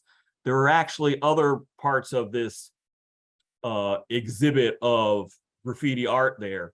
Jimi Hendrix was on the right-hand side of this wall, and John Lennon was on the left-hand side. And here you can also see in this other photo, the Doors, make love, not war, free love, make love, not war being hippie slogans. The Cream, East of Eden, other bands. I think I've already mentioned the Doors, the Who. The thing was that Lichaki Cemetery this is what it looks like today, that very same place where those hippies hung out. That wall has now been completely refurbished, and the memorial around it has been refurbished. The graves have as well. These guys, these young men and women, a few women at least, were hanging out at a place that had been abandoned by the Soviets, but it had been an important part of Eastern European history and Polish history and Ukrainian history. Lichaki Cemetery is where the many Poles who died fighting for Lwów, as they called it in Polish, in 1918 to make it a part of the independent Polish state. And we see in Lwów, or Lviv as they call it in Ukrainian, or Lvov in Russian, this is the place where we see entangled histories. The histories of Polish nationalism, the histories of Ukrainian nationalism, the history of Zionism too as well. The history of Zionism. And really, this entangled history also makes the Soviet West a little bit problematic, we could say. So this is where we see Eastern Europe today. And Lviv and Western Ukraine are part of a Ukrainian state. But at one point in time, they were a part of Poland, the Polish-Lithuanian Commonwealth, and the Austro-Hungarian Empire, as it was eventually called by the 20th century. Here we can again see, just for a little historical background, that the Polish-Lithuanian Commonwealth included much of Western Ukraine as well as Lviv. Poland was partitioned in the 18th century, but eventually regained its independence. And Poland and the Baltic states were independent up until 1939. And what happens in Western Ukraine, as we call it today, it was Lviv was actually the center of a province called Galicia, Eastern Galicia. And the story here does become a little bit tainted with the worst of nationalism, you could call it. Polish nationalism, trying to make this a part of Poland after World War I. Resistance, armed resistance, acts of terrorism committed by Ukrainian patriots happening in response in the 1920s, intensifying in the 1930s. And we see actually two movements that become associated with Western Ukraine in the post-war period, and which sort of give it some very notorious connotations. There's Stepan Bandera, who was leader of the Organization of Ukrainian Nationalists, at least one faction that comes to dominate the Organization of Ukrainian Nationalists by 1941. And Roman Shuhevich, who leads its insurgent army known as the Ukrainian Insurgent Army, which is formed by 1943. These entities resisted, well, the Organization of Ukrainian Nationalists resisted Polish rule, collaborated with Nazi Germany, and as John Paul Himka has shown in his recent book, which came out actually just last year, the organization of Ukrainian nationalists was very much involved in the Holocaust at the grassroots level, all the way to the end of World War II. And it was also involved in violence against Poles. But Stepan Bandera has sort of been rehabilitated as this hero for at least some in the city of Lviv, and he even has a monument these days. The insurgent army sort of acquires a new character after World War II. It's associated with human rights, freedom for peoples, freedom for the individual. And the goal, at least by the 1940s, the Ukrainian Insurgent Army, or the UPA, was this idea of breaking down the Soviet prison house of nations and freeing them all. But this change did happen under dubious circumstances. During World War II, for instance, I'll just mention this briefly, and John Paul Himka talks more about this in his book on the OUN and the Holocaust, is that the OUN got rid of it, distanced itself from the Third Reich, and embraced the Western Allies, but did so largely for geopolitical reasons, and actually continued to kill Jews all the way until the Soviet army came in and took over Western Ukraine, liberated, as the Soviets would say. The OUN had its own flag, the black and red banner that was adopted in 1941 under the leadership of Stepan Bandera. And this flag is seen as an important symbol of Ukrainian patriotism for some people, at least, up in recent years. And again, just to point out this entangled history involving Poles and Ukrainians, it was quite tragic. In 1943, the UPA, among the first things it did was cleanse the region of Volyn of Poles. Between 40,000 and 60,000 Polish villagers were killed. And this was done in organized fashion. There's a historian named Jegosz Motyka who's written about this in great detail. And the Poles have never forgotten it. And a recent film about it was released, I believe, in 2015 or 2016, shown here. And Bandera is sort of seen as this symbol of freedom and human rights for some people, because ultimately, well, people forgot about those tragic parts of World War II and sort of embraced this guy as an anti-Soviet hero. And it must be noted that it was the Soviet secret police who assassinated Bandera in Munich in 1959. Bandera, to the end of his days, was an authoritarian who modeled himself on Mussolini and Hitler, whose radical nationalism was seen as a form of nationalism like German nationalism and Italian nationalism. But I mean, I do want to get more into the Cold War and its importance for my study here.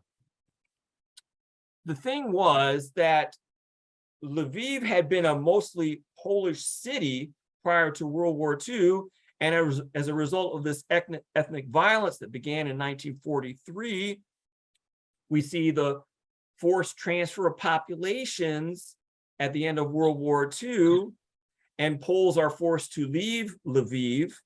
Ukrainians are brought in, and Ukrainians are actually removed from parts of Poland as well. There's this exchange of populations.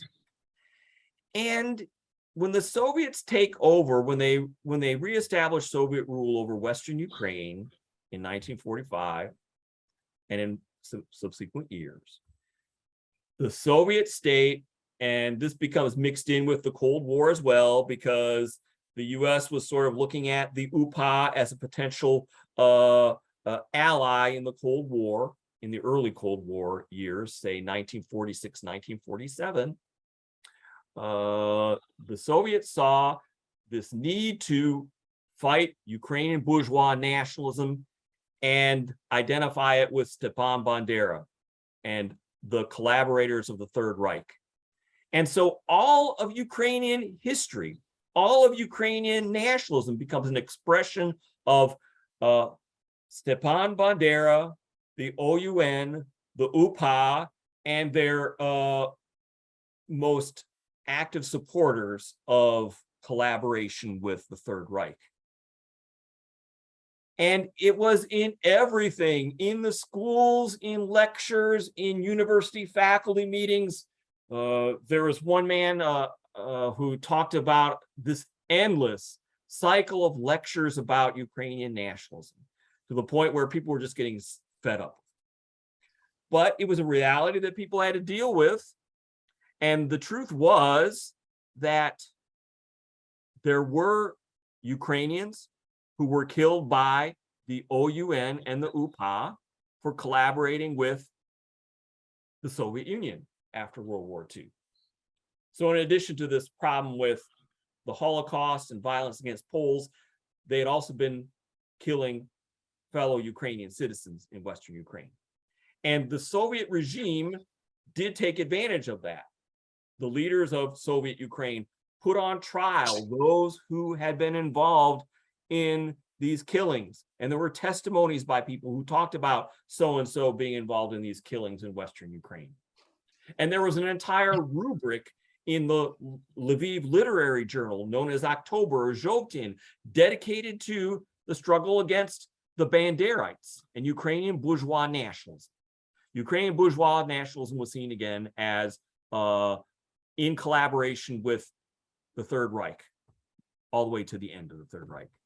And you could sort of see it in this illustration where every nationalist movement that the Ukrainians have been involved in was connected somehow with the swastika. And the Ukrainian nationalists in blue and yellow below, they are part of that. The Soviet regime understood that it was important to cultivate those who were against Bandera and the Banderites. And there actually was this writer by the name of Yaroslav Halan, who was a member of the Communist Party of Western Ukraine, or the KPZU. He was actually assassinated in 1949. Some sort of identified it as this event as the Reichstag fire for Lviv, where there were greater oppression of Ukrainian intellectuals and the deportation of them from Western Ukraine and from Lviv. The KPZU, by the way, itself was very problematic because its history was problematic because it was disbanded by Stalin in 1938, and it was accused of fostering Ukrainian bourgeois nationalism, and its leadership was purged. But they had to bring back these local communists and give some sort of legitimacy to their rule. And so they made a hero out of Halan. They created Halan Square, which was in Lviv, in downtown Lviv. They tore it down at the end of the Soviet period. There were writers who dedicated poems to Yaroslav Halan. There was an entire rubric in the literary journal in Lviv called the Yaroslav Halan Post that went over all the evils committed by Ukrainian nationalists. And there were people who came of age after World War II who started their careers in late Stalinism, such as this writer known by the name of Dmitro Pileckiego. And Dmitro Pileckiego, let's see if I can go back.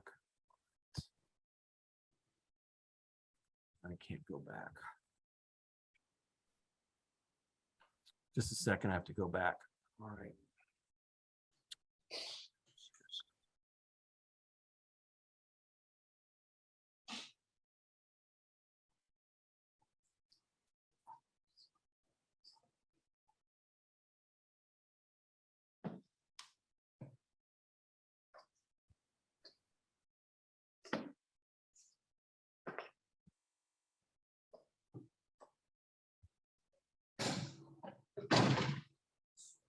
Won't let me go back. Just a second.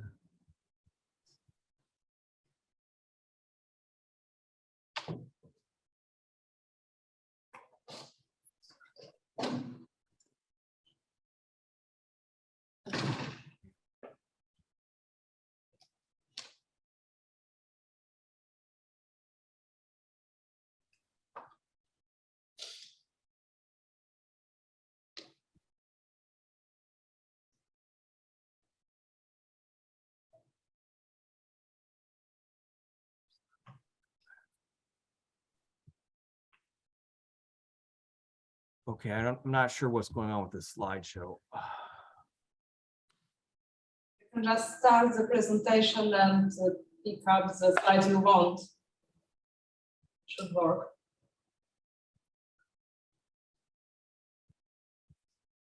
Okay.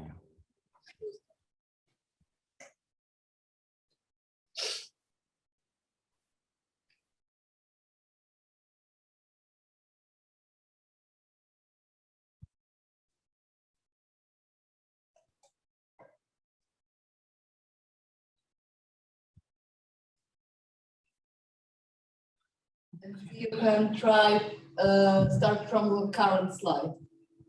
This one, yeah. Okay. Sorry about that. Yeah, Dmytro Pileckiego, he was a writer, a poet who actually started his career condemning Ukrainian bourgeois nationalism. But he's an example of how problematic this situation was in Lviv for these generations who came of age after World War II. Pileckiego actually had been in the OUN youth organization, and he had been detained for a brief period in 1945. So he had been involved in these nationalist movements connected with Bandera. As a poet, he struggled against Ukrainian bourgeois nationalism. He wrote poems against them. He wrote poems against the Ukrainian Greek Catholic Church, which was seen as being in cahoots with the Third Reich and with Ukrainian nationalists, when in fact the Ukrainian Greek Catholic Church had condemned the OUN by the end of World War II for sure. And Pileckiego, he was a writer who was critical of Stalinism and Russification. In the late 1950s, he wrote poems against those things. There was a collection of poems he had published at the end of 1958. It came out in 1959 called The Truth Calls. And the communist organization, the writers' organization, well, it was actually the local Communist Party in organization in Lviv had to ban it and confiscate it. And this caused a great deal of controversy. And Pileckiego was one of these people who was very critical of what had happened in the late Stalin period. He believed that the Soviet secret police had murdered Yaroslav Halan. And in his poetry, he was very critical of the Soviet bureaucracy, but he was a person who believed in the ideals of communism. He confessed later in the late 1990s that he believed in the ideals of national and social liberation promised by Lenin, promised by the communists, and he firmly believed that Moscow was not aware of the abuses being committed by the Soviet Ukrainian communists, the Soviet Ukrainian state, so the Soviet Ukrainian Socialist Republic. And Pileckiego, he wound up becoming very important in the cultural elite for Soviet Ukraine. By the end of the 1960s, he was actually a secretary of the Writers' Union in Kiev. And there he was also constantly causing controversy because people knew what he had done during World War II. There were always these rumors circulating about him being a closet nationalist. In Lviv itself, in the late 1950s, there were writers who argued that Pileckiego, when he brings up the language question, the next thing he's going to do, these people who bring up the language question are going to take up arms against the state, just like the OUN and the UPA did. In the late 1960s, he too was the subject of these rumors, but he managed to stay on and actually become editor of an important journal in Kiev known as Universe or Siesvit, which translated important literature from the West into Ukrainian. And Pileckiego, at the end of the Soviet era, he was amongst those who led the Ukrainian movement known as Ruch, or the movement, which was a movement for reforming the Soviet Union, and eventually that movement demanded Ukrainian independence. And he's still alive today, by the way. So he's an example of that younger generation coming of age, but aware of the nationalist past aware of the abuses of the Stalin era. And there was the older generation as well that kept alive an alternative version of history too. The older generation of Ukrainian intellectuals in Galicia and in Lviv included people like the composer Stanislav Ludkevich, who actually lived a very long time. He lived to be 100 years old. In the Soviet period, he was identified as someone loyal to Soviet power, that he was in the press used to talk about him being involved in a translation of the Communist Manifesto for Ukrainian audiences. But after Stalin's death, this period known as the thaw, the late 1950s, this is the time when Pileckiego was challenging issues like Russification and the cult of personality and abuse of bureaucrats. Ludkevich was supposedly saying these things. He said this anecdote, he told this anecdote at a Congress of Composers in the Soviet Ukrainian capital of Kiev. He said, "We endured Austria-Hungary and the patchwork empire was no longer on the earth. We suffered Polish occupation and waited for golden September, September 1939, when Soviet power came to Western Ukraine. We even endured the horrible fascist occupation. The occupier was killed. And now dear Soviet power came to us, and there's nothing we can do about it." There is nothing we can do about it, sort of was the subtext here. And the older generation, even if it had been very much supportive of earlier Soviet policies towards Ukrainians, such as promoting natives to power in Soviet Ukraine in the 1920s, promoting the Ukrainian language and so on, promoting Ukrainian science and learning. They were no enthusiastic supporters of the communist future, unlike Pileckiego, by the way. And just to return a little bit to Pileckiego, there were many born in later generations, born after World War II, who also sort of shared this idealism, this communist idealism, along with this awareness that Soviet rule had been imposed on Western Ukraine, had been imposed on Ukrainians in Lviv. There was one guy, for example, a journalist, who told me, and this guy was born in 1946, so he had no memories of World War II or Stalinism. He knew from his Greek Catholic relatives who were priests that the Soviet Union was satanic and that Soviet rule had been imposed on us. But he was interested in what life would be like under communism in 1980. So he had this idea that maybe there will be a better communist future for us. There was this coexistence between the Soviet and the anti-Soviet in Western Ukraine. Another example of this older generation, by the way, that influenced the younger generation, there was Ivan Pileckiego. He was a historian who was in charge of the Instytut of Social Sciences for many years. He came to that position after Stalin's death. He was seen as someone who, while he played the game, and he was aware of the need to work around the censors, and he produced a very important biography of a Ukrainian Cossack leader known as, whose name was Bogdan Khmelnytsky. He published that in 1954, I think it was. There was this impression by younger scholars that Pileckiego was no careerist like the other communist historians of the time, that he wasn't a carpetbagger who had come to Western Ukraine to impose Soviet values on them, that he was someone open to different ideas about Ukrainians' history. And so he sort of becomes credited with encouraging this Ukrainian patriotism within the Instytut of Social Sciences that was always trying to test the limits to what could be said about Ukrainians' past. And I think this is something that's very important to note here.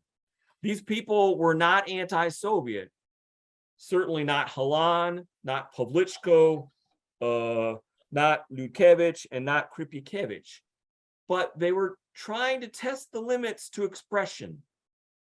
national expression in history, in music, in scholarship, in poetry, in the use of Ukrainian language in the public space, in defining Lviv as a Ukrainian city and representing it as a Ukrainian city. And these were people that were trying to make life better for Ukrainians in the Ukrainian Soviet Socialist Republic, or Ukrainian SSR, as we would call it.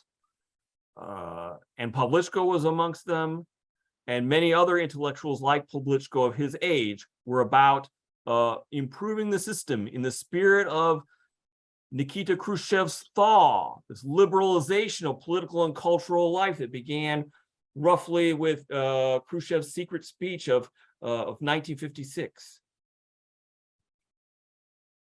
As for the city of Lviv itself, it sort of became this Western other in some ways, Soviet, but also Western. Soviet publications highlighted Lviv as a different city. Lviv as being something like Florence, Italy. You can sort of see it here, the skyline resembling Florence, Italy, which is in Central Europe, we would argue, in Italy. This is actually from the highest point in Lviv, the high castle, and an observation deck there where you can see the whole city from there. Lviv sort of became identified as a Ukrainian Florence. There was one guidebook from the early 1980s that referred to Lviv as a Ukrainian Florence. And artists who drew graphic art, made paintings, represented Lviv in paintings, they sort of focused on that Central European architecture that was there from Polish times, from Austro-Hungarian times. One graphic artist, for example, Bogdan Soroka, City Center of Lviv, 1981, is emblematic of this theme in Lviv artists' work, focusing on that ensemble of architectural styles that came from the Polish legacy, that came from Austria-Hungary. The Dominican church, for instance, the hippies hung out there. They liked the mysticism connected with the Dominican church. Again, graphic artists made this a subject of their work, but also it's sort of interesting, though, to look at what the guidebooks were saying, the popular histories of Lviv from the 1960s and 70s and early 80s. For example, there was one church that was constructed by Poles in the early modern period, and the author, a Ukrainian poet, said, yes, this was made by the Poles, but you can look at the Ukrainian folk themes there in the design, and you know that the Ukrainian peasants were getting their revenge on the Polish masters. So it was kind of like they were trying to show this as being Ukrainian really and not really Polish. That's another thing that happens here too. In these popular histories and in these literary representations of Lviv itself, Lviv becomes known as a Ukrainian city that sort of had the Poles there for a while, but the Poles are now gone. And they also included artists from the time, included sculptures highlighting the anti-Polish history of this region. Ivan Pileckiego was a Ukrainian Cossack who had rebelled against the Polish state and was executed in Lviv in 1578. And this Lviv sculptor Petro Kulik had created this statue to remember him by, and it's still there in the center of Lviv today. There was this playing around with symbols forbidden under the Soviet period. The colors of blue and yellow, the Ukrainian flag that had become prominent in Ukraine's War of Independence from 1917 to 1920, the flag that we have today, that's the Ukrainian flag, those colors of blue and yellow were constantly a problem. There were people constantly denouncing others for using the blue and yellow flag, the colors of blue and yellow. And in this popular history of Lviv, a word about Lviv published in 1969, it's sort of odd, but you can sort of see the colors of yellow and blue there as well. Let's see if I can get this right. Okay. And then speaking of sculptures, there were sculptors who would focus on heroes that in many ways were connected with Ukrainian nationalism very subtly. Unbroken Galician Woman, for instance, it was in this shop by a sculptor by the name of Bogdan Popovich in Lviv. He made it in 1960. I guess I don't think it ever saw a public space though, but it was supposed to be about a Galician woman. And the Galician woman though was Olha Basarab. And he got the idea in this oral interview I had with this guy. Supposedly this older man had told him at some opening of unveiling of a sculpture that, you know, you should really maybe do something on Olga Basarab. And the guy said, oh, you mean the woman who had been killed by the Polish police? And he said, well, she was known for more than just that. So this guy created this sculpture showing a hero, a woman that was connected actually with the antecedent of the OUN. Olga Basarab, her real name was Olga Levitska. She was a Sich riflewoman. She was amongst these people from the Ukrainian Galician army and the Sich riflemen who had fought the Russian Empire under Austria-Hungary, but then they later turned against the Poles. And then some of them went over to the Soviet side and became Red Sich riflemen. But Olga Basarab, she was tortured by the Polish police in Lviv in 1924 and was killed by them. And she was part of the Ukrainian military organization, or UVO, which led up to the OUN, by the way. And you also have these other figures too. This was actually, it was publicly displayed. I forget where it was displayed in Western Ukraine. It's Stepan Melnichuk. He was a Sich rifleman as well.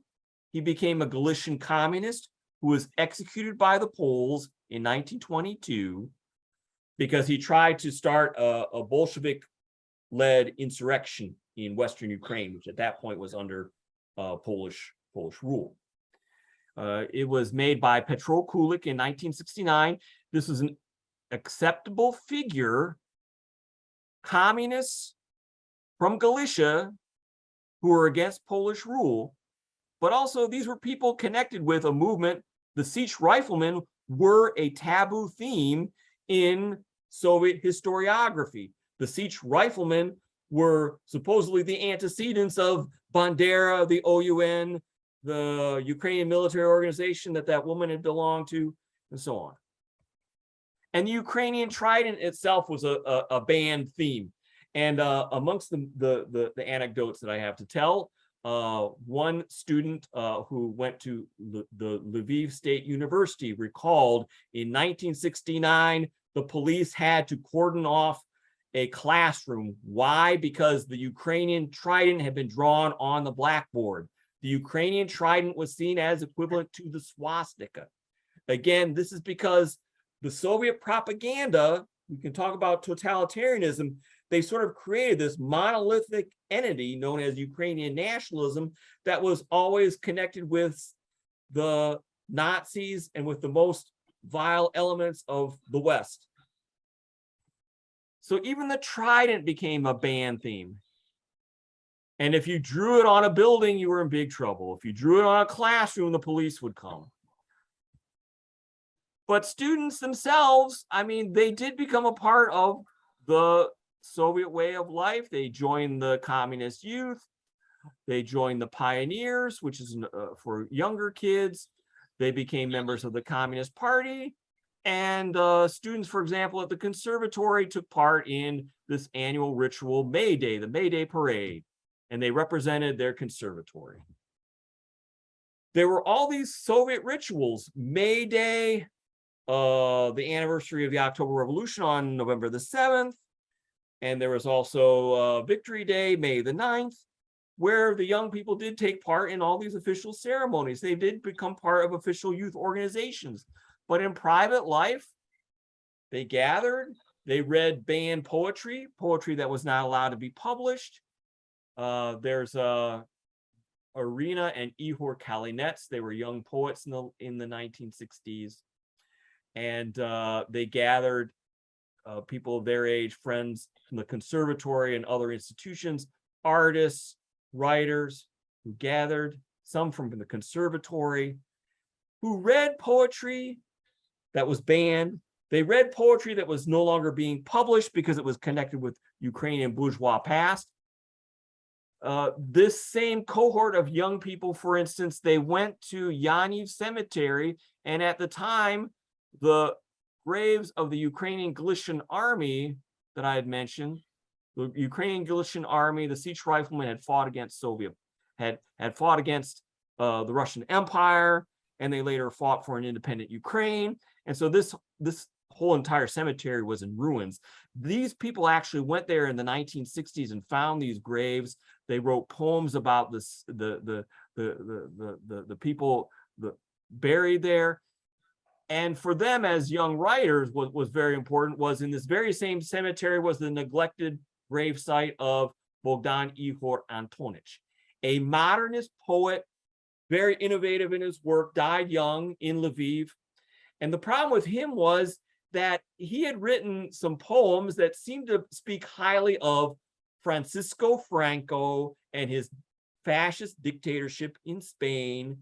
And the poems were about the civil war in Spain between the Republicans and Franco's troops. And Antonich was sort of seen as on Franco's side in these poems. And he also was connected with the Ukrainian Greek Catholic Church, and he received an award from them. So in the Soviet period, his work was banned, at least initially, but that guy, Pileckiego, that older poet, born in 1928, he actually got these poems republished. He had them republished during the Soviet period, during the thaw, during the 1960s. And these young people, they actually decorated Antonich's grave and read his poetry and wrote poems inspired by Antonich.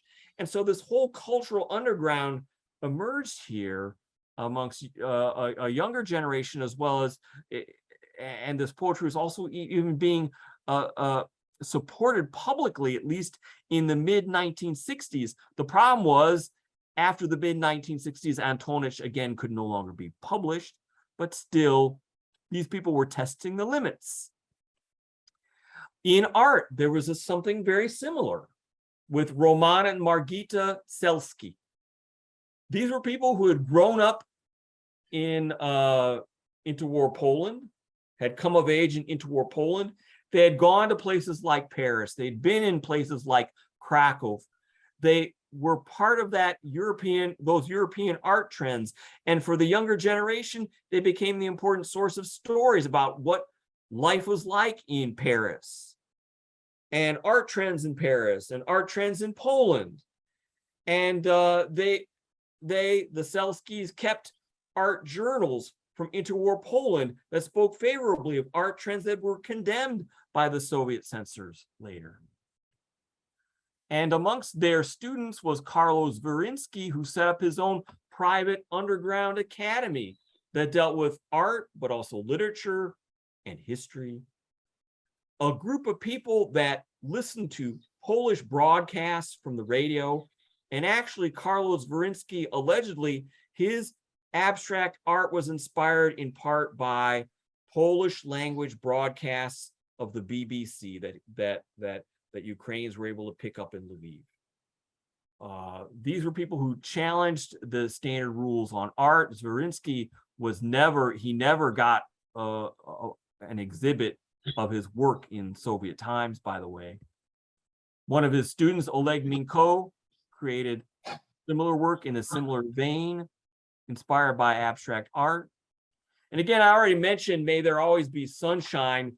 Young people who coexisted with the Soviet sphere, young people who became hippies, but also sang the songs or remembered the songs of their pioneer youth. And in music itself, we see an attempt to accommodate this rock and roll from the West, there were what were called vocal instrumental ensembles, or VIAs. One of them was known as Arnika in Lviv. And this was its first album in 1976. And here you can see this cover. It's actually from this ethnographic museum that's in Lviv. They're in front of a Ukrainian villager's hut. These were all guys who were part of a band that was sponsored by the regional pharmacy administration, and that's why it was known as Arnika. Arnika is sort of this medicine.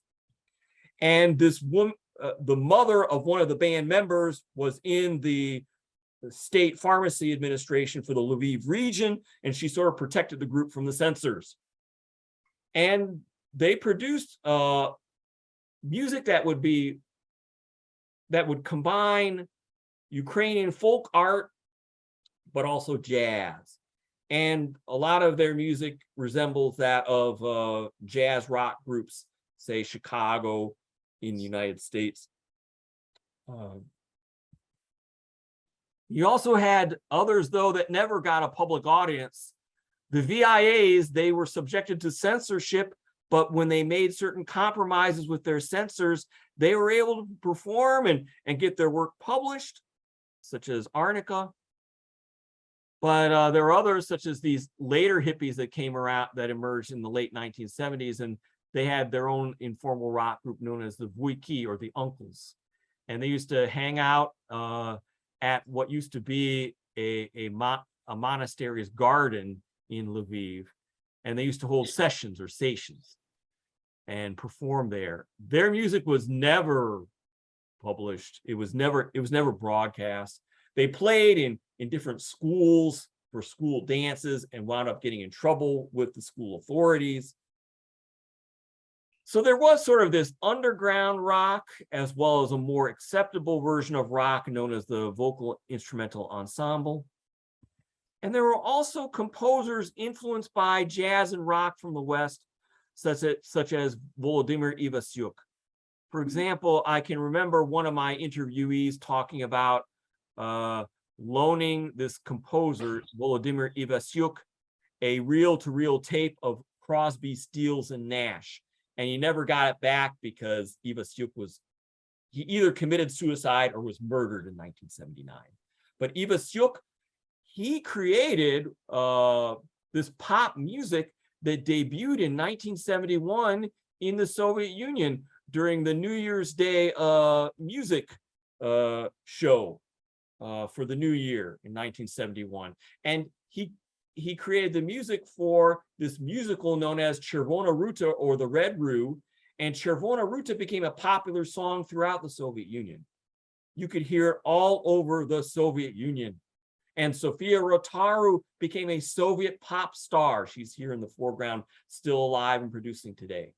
The thing about Ivasyuk was he died under very suspicious circumstances in 1979. He went missing. And the official version was that he committed suicide, that he hung himself, but there are suspicions that he had been murdered. And those circumstances were never clarified, but he was always identified with the anti-Soviet tendencies in Lviv. All of these people who had their own grievances with the Soviet Union showed up for his funeral on May the 22nd, 1979. And some were just in a genuine state of grieving. But later, his gravesite became a gathering spot for nationalists who left poems there. The widow of that guy, Roman Shuhevich, she was still alive, and she showed up there with some nationalists in what the Soviet press called a nationalist orgy, where they, identified Ivasyuk as a victim of the KGB, as a victim of the Soviet regime. He probably wasn't anti-Soviet at all, and it's not entirely clear how he died. But still, this protest spirit, it did emerge by the time of Glasnost in Western Ukraine and in Lviv, due to a lot of these influences that came from the West. A lot of it came from Polish media, but also the Ukrainian diaspora, and also these older generations that I had mentioned. who kept alive this different version of Ukrainian history, this different version of Ukrainian culture, Ukrainian language, Ukrainian statehood. But over time, this anti-Sovietness did sort of take on a new life of its own. Radical nationalism sort of enjoyed this comeback amongst a small group of people, at least. The OUN inspired this group known as the Una Unso, who went to places like Luchakiv Cemetery to honor the Ukrainian heroes, but also to honor those Ukrainian heroes connected with Bandera and Shuhevich and their most authoritarian trends, let's put it that way. And Lviv sort of became this other, inspiring later political movements, such as the Euromaidan of 2013 and 2014. And they even had a section of the Maidan protest camp known as the Lviv Gate or Lvivska Brama. But the problem is that Lviv became identified with this Western other that sort of haunted independent Ukraine, was always used by people in independent Ukraine. Well, especially from probably the Orange Revolution of 2004 on, that these descendants of the OUN, one movement that was connected with the Maidan protest movement was known as the Right Sector. And these were descendants of an organization that had taken off in the 1990s after Ukraine's independence. The Stepan Bandera Trident organization. Trident, remember that awful trident symbol that somebody drew on a blackboard? Well, that was, part of this far-right organization that, while being marginal, tried to capitalize on the protests. And the opponents of the Maidan and their successors who came to power in Kiev, they became part of this Donbass insurrection, which, inspired from outside, from Russia, granted, did talk about Lviv in the worst terms. I do remember, and this is part of my ongoing project, in the Luhansk region, in the town of Stahanov, where one crowd got worked up and they wanted to take over this police headquarters. And one of the guys in the crowd said, all you guys who are against us, go get your train ticket, take your bag, and go to Lvov. Chemodan Voksal Lvov. It was sort of this slogan that had inverted what the nationalists used to say. Chemodan Voksal Rossiya, which means go get your ticket, go to the train station, and go to Moscow. This idea that Lviv has, people from Lviv are causing problems in Ukraine's east and south, are causing problems in Crimea, that was constantly dug up as a propaganda trope. And it is sort of descended from this sense of otherness that emerged from the totalitarian experience in Lviv. Thank you very much for your patience. I don't know if there are questions or if they'll show up during the discussion, but thank you very much. Thank you for that interesting question. We have time for one or two questions. Okay. Anyone? Do you have any questions? Can I ask you to stand here? Here's the camera.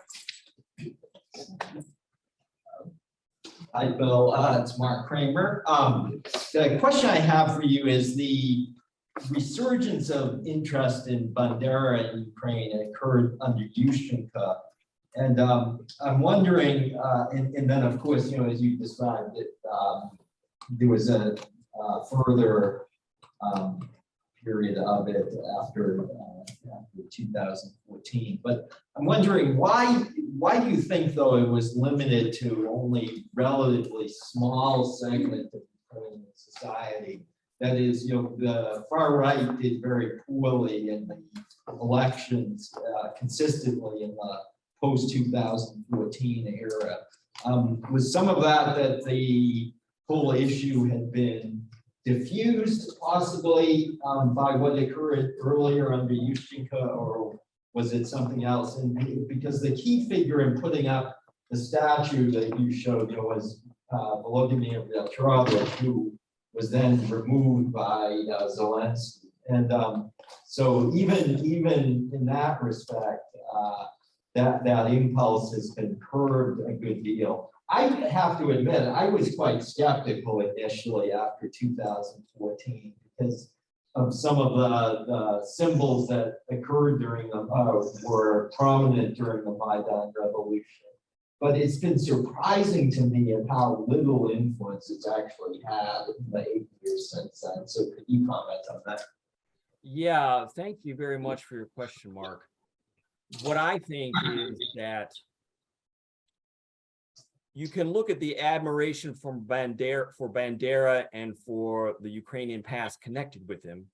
You can separate that from allegiance to a certain political party that will try to implement his ideals. So if you look at these right-wing organizations like UNA, UNSO, and then you have the National Social Assembly, SNA, and then you have the Svoboda Party, those kinds of right-wing organizations, they explicitly talk about a sort of national revolution that Bandera had mentioned, and that people like Dmytro Dontsov had talked about. That Dmytro Dontsov was sort of the ideological godfather of the OUN, one could say.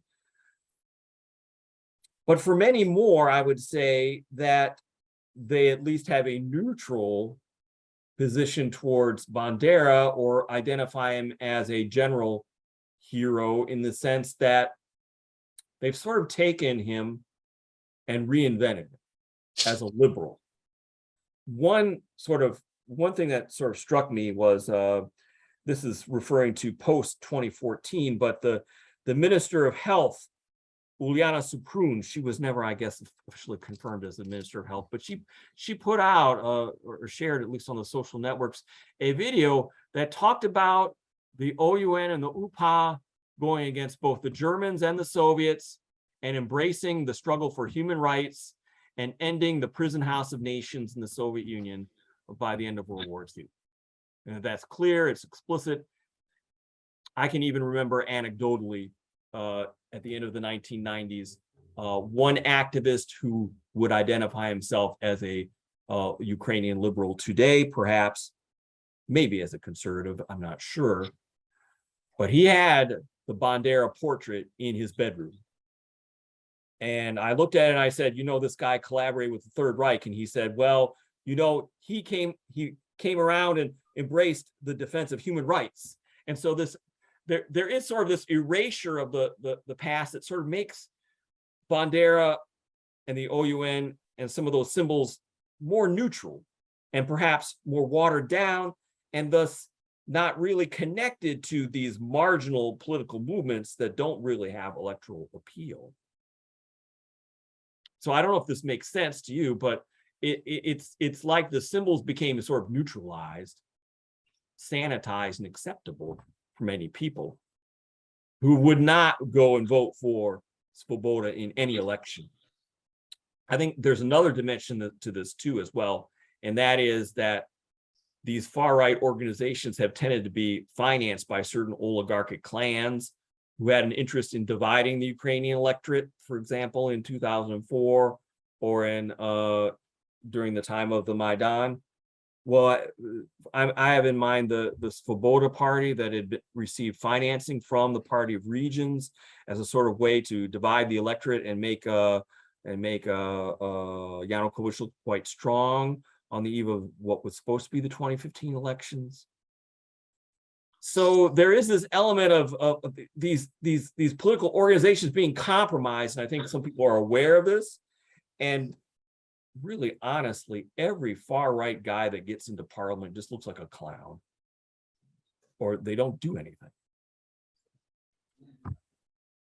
Pileckiego, Andrei, Dmytro Yarosh, they did nothing in parliament. They did nothing. They were absent all the time.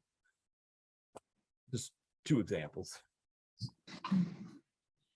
Thank you so much for the lecture. We will meet you again at 5:30. So if there are any questions, you can ask them later. Thank you so much again. Thank you.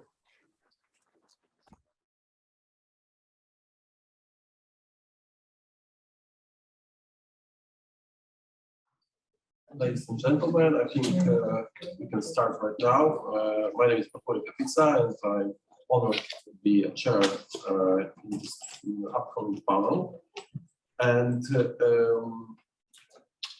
the title of the session is Dimensions of Authoritarianism and Totalitarianism. And our first speaker is going to be Dr. Sebastian Bartos, who is an associate professor of history at the Valdosta State University, and he specializes in the medieval history. Bartos, the room is yours. My room, my audience, how lovely. If I can only see what I wrote here, it will be even more helpful. A medieval is talking about totalitarianism. As you can easily guess, it's not perhaps the kind of common connection here. I'm the last generation that was born under the communist system. In the 1990s, after I had left Poland, people occasionally ask me, how was it? Was it gloomy and scary? To which I tended to reply, nothing is totally scary when you are young. But the infamous popular image of popish tyranny, resisted by freedom-loving masses, did not scare me either. It demanded a closer examination and revision. This presentation will not make an erroneous teleological argument for the medieval foundation of the modern totalitarian state and the people's resistance to it. But I would like to cast some light on pre-modern sentiments pertaining to the terror of the powerful, framed as public authority. The 12th century Lesser Poland, a historical province of modern Poland, will serve as a specific case study. The ideological and practical resistance to the perceived tyranny of the secular ruler there will be cast in a broader context of ideological currents in the medieval West. I would like to argue that, contrary to many popular assumptions, it was the assertive Pope-centered Roman Catholic Church that championed opposition against the secular government's repression. It was a local bishop, not a parliament, that represented local community. It will be argued that the Roman Christian ideal of justice, rightful government, a corporal society, aristocratic shared governance, as well as the ancient concept of the virtuous state, countered autocratic tendencies of the ruler. They provided an important justification for rebellious action to prevent secular authoritarianism.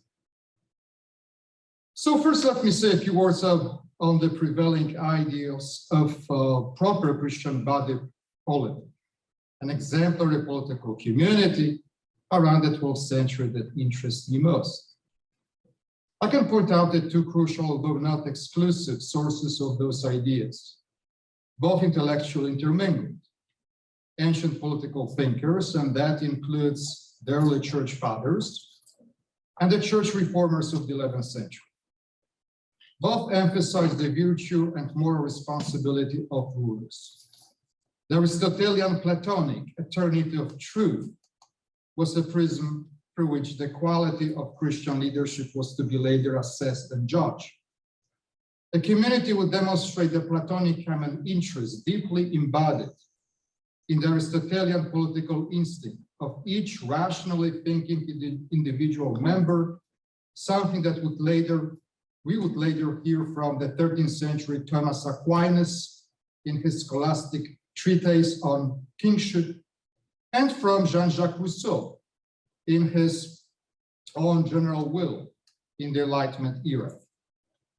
In the popular corporal model of the state, that's structured like a human body, with each segment performing a specific function, the necessity for a single headship appeared natural. The social political harmony depended on the very quality of the headship. And the church reformers of the late 10th and 11th centuries, generally known as Gregorian reformers after Pope Gregory VII, began to argue for the leadership of the popes and the clergy. Instead of the assumed ancient model of the duality of Christian government, where the secular rulers were responsible for the worldly side of life, and the popes and the Pope and his bishops guided the faithful to eternal salvation, the Catholic clergy was now to claim authority over all aspects of human existence. In this Christian commonwealth, this Republic of St. Peter, defined by Christian interests and objectives, the Pope was to rise above any layman, including emperors, kings, princes, and dukes. The Christian polity was therefore not only a corporal organism, with each segment working for the common good, but also a harmonious corporate body, the ultimate association of all the faithful. The government was to be good as the salvatory interests of individual members were good, all aimed at eternal life in peace. And consequently, no tyranny was to be tolerated or even possible. But medieval tyrants did appear and act. The belief in their harmful nature was fully expressed during the investiture controversy when Pope Gregory VII assertively opposed Emperor Henry IV's intervention in ecclesiastical affairs. It was the Pope who claimed to champion the liberty of the communal church. The ancient popes, Leo I and Gelasius' idea of shared responsibilities by a dualist government of the temporal and spiritual powers of two distinct swords was slowly replaced by the doctrine of the two swords appropriated by popes themselves. The famous papal fullness of power, plenitude potestatis. By the time of Innocent III, that's the very late 12th century, the implementation of the Gregorian ideology of a proper Christian government began to take place. The state was to be subordinated to universal justice and goodness, not the other way around, as later Niccolo Machiavelli claiming the prince, to the horror of his contemporaries. The clergy asserted authority to censor, excommunicate, or even depose sinful and unjust rulers. An open rebellion became a legitimate method of resisting tyranny. In this very broad context of ideological and political struggle for Christian leadership, Poland is an intriguing case. In the 12th century, the Polish realm was divided into a number of duchies. The origins of the territorial division of Poland came with Duke Bolesław the Rye-Mouth's decision to partition his patrimonial realm among his sons shortly before his death in 1138. In his constitutional order, the principle of seniority was to guarantee undisputed accession to the position of the Supreme Duke, the princeps, by the eldest member of the entire Piast dynasty. That member exercised the right to succeed into a specifically designated province centered at the cathedral city of Krakow in Lesser Poland. But the whole dynastic settlement disintegrated when in 1177, Bolesław's youngest son, Casimir the Just, aided by the barons and church prelates of Lesser Poland, successfully rebelled against his older brother, Mieszko the Old, who as the senior of the dynasty had just legitimate claim Krakow. One of the main supporters of Casimir's rebellion was the local bishop, Bishop Getko. What in my view merits closer examination are the ideological ramifications of Casimir's rebellion and the relation to the Gregorian ideal of a revived Christian community sustained by ecclesiastical prerogatives and leadership. I would like to argue that the violation of the rules of ducal succession found justification in clerical circles because it offered an opportunity to create a new model of rulership. in which church prelates reserve the right to censor, judge, admonish, or even openly oppose a secular ruler. In this kind of structure, the former would provide patronage and security in exchange for the latter's spiritual support and practical assistance.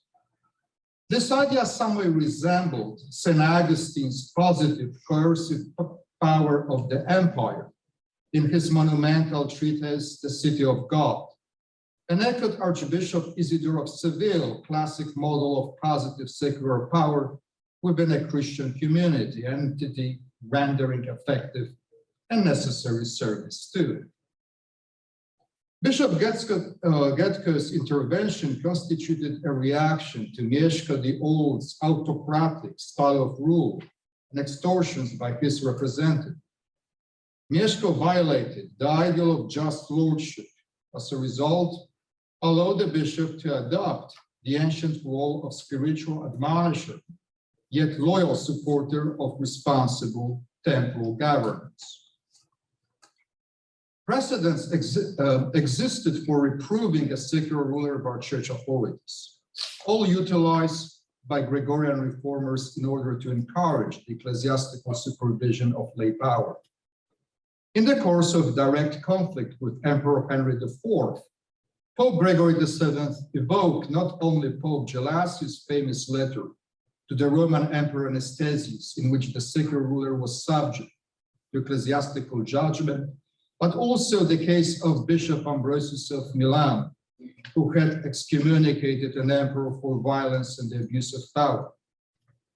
During his increasing tense relation with King Philip I of France, Gregory linked royal tyranny with the violation of divine justice and the failure to be useful, utibilis, to the church as a crucial vehicle for his subjects' salvation. This reaffirmed Isidore of Seville's concept of bene regere, good rulership, and the Pope Zachary's declaration of the superiority of the effective power of the energetic mayor of royal palace, stepping the short over the legal but weak rulership of the Merovingian dynasty in the mid-8th century Frankish realm. The character of Mieszko the Old's rulership in Krakow was certainly relevant to those fundamental issues. Either personally or through his officials, Mieszko provoked the local aristocratic oligarchy to rebellious action by tolerating abusive forms of lordship. Vincent Kadłubek, a contemporary chronicler and a future bishop of Krakow, lamented the harshness of penalties imposed by itinerant judges for violating ducal rights. The indifference of the secular ruler to people's misery and suffering stood in sharp contrast to the bishop's compassion. Vincent's tale about hired shepherds who lost an old matron's sheep due to their carelessness, but were acquitted by Mieszko's verdict, metaphorically describes the arbitrary and unjust character of his rulership. There is no reason to doubt that Vincent expressed more general sentiments. A baronial rebellion against the seemingly legitimate senior duke in Krakow took place, after all. Bishop Getko, an educated member of the aristocratic and church elite, was doubtlessly aware of the principle of jus resistendi, right to resistance, which was prescribed when a ruler abused his authority. Such a ruler was a mere tyrant devoid of a divine mandate. This theory became well formulated during the Gregorian Revolution and served the papacy sufficiently during its continuous conflict with the Hohenstaufen emperors of Germany. The events in the center of Western Christendom could not have escaped the attention of the young Polish Church, which was visited by at least 4 papal legates prior to Getko's tenure in the episcopal see. The bishop may have become more familiar with the ideology of lawful resistance when he studied in Italy. The Assembly of Łęczyca 1180 was the final act of ecclesiastical legitimization of Casimir's rule and resulted in the formal approval of the young Duke as the new ruler of Lesser Poland by the entire Polish episcopacy. In my view, the assembly intended to formally confirm the ideology in ideological terms, responsible rulership monitored by the institutional church as represented by a bishop. Consequently, Casimir renounced his right to use wholly the appropriation of parts of property after deceased bishops. The Duke's pledge to curtail abuses in exacting the peasants' customary obligations to provide board, fodder, horses to lords storing the country made him the ultimate guarantor of a good order. In sum, arbitrary and unjust lordship, factual or imagined, particularly provoke opposition in which the bishop keenly participated. Aggressive episcopal intervention in ducal accession corresponded with the Innocentian implementation of the Gregorian ideal of ecclesiastical leadership at the turn of the 12th century. The new duke was to be chosen not according to the already established constitutional tradition, favoring ancient rights of kinship or seniority, or even by baronial election, but according to the candidate's potential to serve the church as a community of individual Christians with common interest in a just and godly government. The medieval people of Lesser Poland would have had tremendous difficulties to envision, even less to understand a modern nation state, or in fact any state, that would be able to effectively control all aspects of their lives in the name of an entity different from Almighty God. Tyranny had a fundamental inherent weakness in late medieval Christian mentality. If God is loving and just, a man abusing his divine mandate to selfishly rule just by himself outside of the censure of his community. Now I lost my was to face legitimate opposition, restoring a balance of power and a proper moral order. The divine acted throughout a community, that is the church, much grander and all-inclusive than a mere representative body like a parliament, or even worse, for a single man, the way the absolute monarchs of the Enlightenment or the dictators of the modern era would later claim. The reused proverb, Vox populi, vox Dei, the voice of the people is the voice of God, which with a new positive meaning in the later Middle Ages reflected the expanding Christian sense of collective interest that was divinely sanctioned and antithetical to the arbitrary violence of an autocrat. The case of medieval Lesser Poland revealed an effort to rejuvenate a community headed by bishops, formal successors to St. Peter, who according to scriptural tradition was to congregate all the faithful to help them transition from the Augustinian city of man to the city of God. Thank you.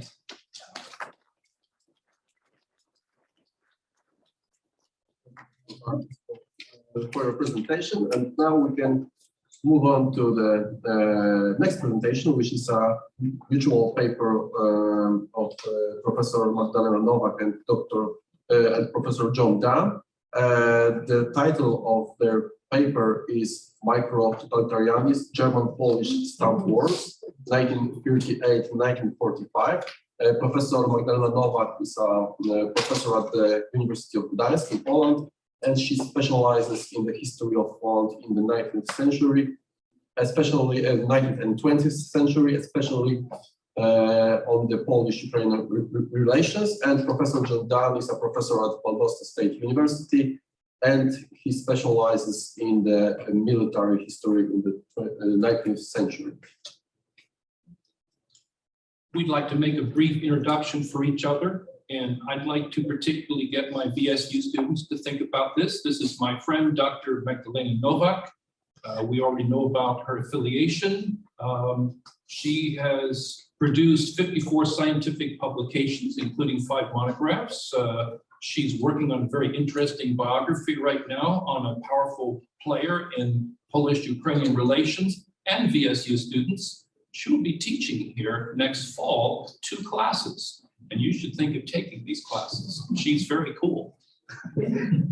Yeah, I just wanted to add something to the presentation about Professor John Dunn. Professor John Dunn is the best friend in America, and we've been cooperating for some time with the exchange of students between Valdosta State University and Faculty of History, University of Gdańsk. Professor Dunn, apart from military affairs, specializes in Islamic words, modern China, Slavonic words, and as well as today we'll be presenting from this field, material history.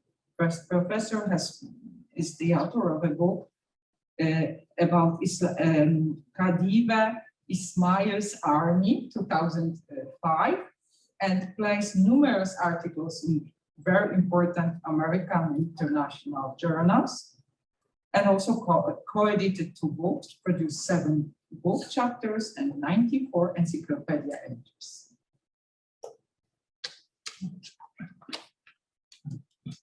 Next, please.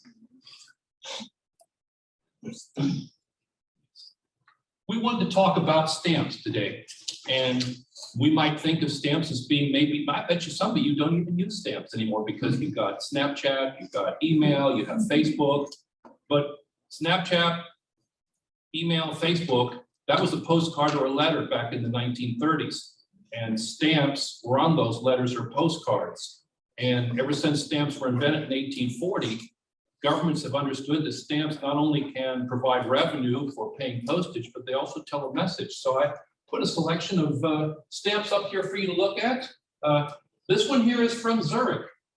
Pretty common, right? It just says 6 Rappen. This is mid-19th century, and it does the job, right? You don't need anything on there. It just says the denomination, put it on your letter, it's good to go. So what about all these other stamps here? What's going on? Let's take a look at some of these stamps here. 1899, United States, Cattle in the Storm, famous from the Trans-Mississippi series. Here we have a lovely worker here who's just slain the evil Tsarist dragon. And you see the sunlight coming in through this cave mouth here. Polish Americans very proud of getting Pulaski on stamp after Steuben and Lafayette got on stamp during our bicentennial, our sequicentennial, 150th anniversary of the American Revolution. Poland thanking us with a stamp honoring the Constitution. Spain probably maybe connecting with our interest in art history there, and probably also appealing to the 15, 16-year-old stamp collectors from the 1930s to add into their album. But stamps can be a message or they can be propaganda, and we're here to talk about some propaganda.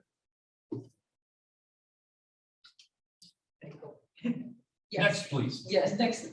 Now, just before we start talking, I just wanted to straighten the title of the presentation. We have decided to just alter it a bit and to shorten, to concentrate on just one period of the stamp war, 1938-1939. So Polish stamp of 1919, as it is presented, and the German forgery created to influence 1921 Silesia plebiscite. The Upper Silesia plebiscite was mandated by the Versailles Treaty. It was carried out on the 20th of March 1921 to determine ownership of Upper Silesia. The choice was between Weimar Germany and Poland.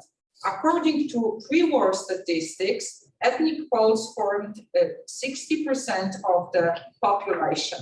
The Allied leaders demanded a plebiscite.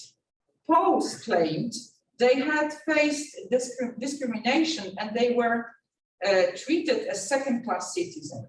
Furthermore, the region was a principal industrial center with an extremely valuable coal mining industry and its ancillary business. The plebiscite was for self-determination. Germany and Poland valued this region for national and economic reasons. Authorities on both sides use different types of propaganda to minimize the rights of the other side. One of the tools used by them were stamps issued specially for this occasion of the plebiscite.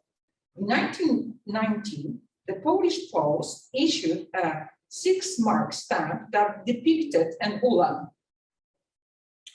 That was a part of a series of stamps used for postage. In 1921, Germany prepared a forgery of that stamp with the overprint.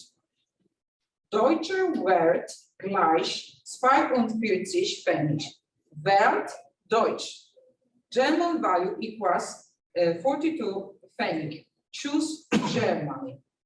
The stamp tried to convey a message that you would lose money if you used Polish marks. This way, the people of Silesia were encouraged to vote for Germany. Next, please. yes. In the book Totalitarian Art, Igor Golomstok wrote, in a totalitarian system, art performs the function of transforming the raw material of dry ideology into the fuel of images and myths for generous consumption. Next, please. No. Yes. Yeah. Yes. Okay. Yeah, we have sometimes something. One more. Thank you. The Polish-German stamp war, 1938-1939, is a good example of this statement. Stamps became an important instrument conveying propaganda. Images and myths from the past were used to influence public opinion. During the diplomatic and military struggles of 1918-1945, Germany and Poland produced considerable propaganda. The stamp war of 1938-1939 that we are presenting in this paper is just one example. Postage stamps are primary sources of this conflict that reflect the material culture of the period. We will prove stamps can be equally important primary sources, just like documents, memoirs, press, and pamphlets. Next slide. So something to think about when you're dealing with stamps. The next, please, we go one more, and one more, and one more. By the 1890s, post offices understand that stamps are money. And there are people out there that collect stamps. And from post office point of view, if you're collecting the stamp and not putting on the letter, that's pure profit.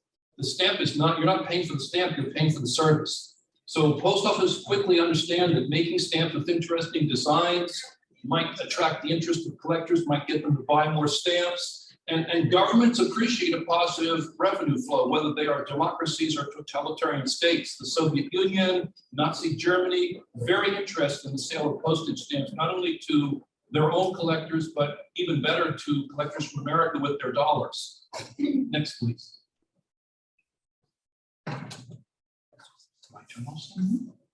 So we're going to focus on just one postal service.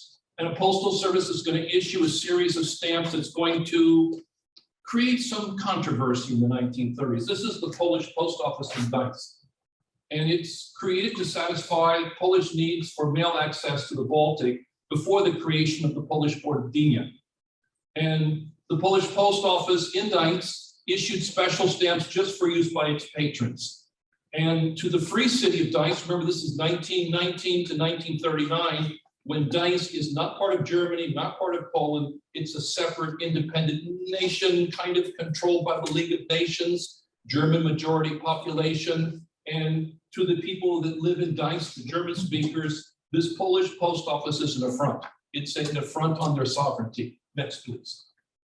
And the Nazis take over Gdańsk in 1933, and this sense of outrage just is increased. And it's going to lead to a stamp war where each side tries to issue stamps with themes that are going to bother the other. And the struggle creates enough tension that the stamps become a point of debate between the Polish ambassador in Berlin and the Nazi foreign minister. So stamps mean something, at least according to our argument here. Next, please. No, perhaps I'll just add that the Polish post in Gdańsk had a couple of places that you could post messages, letters, or postcards, or send parcels, and it existed from 1920 to 1939. So, as Professor Dan said, it was a very important for the legitimization of Polish rights in the Free City of Danzig, or Free City of Gdańsk. And now about the German-Polish stamp war, 1938-1939. In the interwar period, Polish-Gdańsk relations were a function of Polish-German relations. The conflicts in the Free City of Gdańsk included the activities of the Polish Post Office. Maybe I'll also add that the stamps that were used in the Post Office of Gdańsk were usually printed in Poland, but they were not of general use in Poland, but they were just prepared only for Gdańsk. This is important to know because that they are just issued specially for Gdańsk. So the most famous of those Star Wars, of those stamp wars was, of course, the dispute or post office conflicts, where the dispute over Polish post boxes, 1925, a less known conflict. So this is the box from that period. The post boxes were painted over the name of the Polish Poczta Polska and the Polish eagle, and with the colors of former Second Reich. So a less known conflict related to Polish post stamp designs. So the one that we are talking about. Gdańsk initiated this conflict on behalf of Germany. It started after the Munich Agreement, September 1938, and the first German demands presented to Poland, October 1938. Next time. So we have a set of stamps that Poland puts out. Your turn? I'm taking her. I have My fault. I'm sorry. So, okay, now could you further, because we have a couple, yeah. So Poland's 1938 set a commemorative stamp celebrating the 20 years of Polish independence with historic vignettes from 980 and 1918. The Polish Post Office in Gdańsk also issued stamps on the theme, all released on the 11th of November 1938, just 1 year before. 3 designs from this series greatly offended Nazi sensibility. Complaints started in Gdańsk over 4 stamps of different denominations with a common design depicting Polish gentry selling grain in the 17th century. The stamps were based on a painting allegory of Gdańsk trade, which was hanged in the town hall, the main town hall in Gdańsk.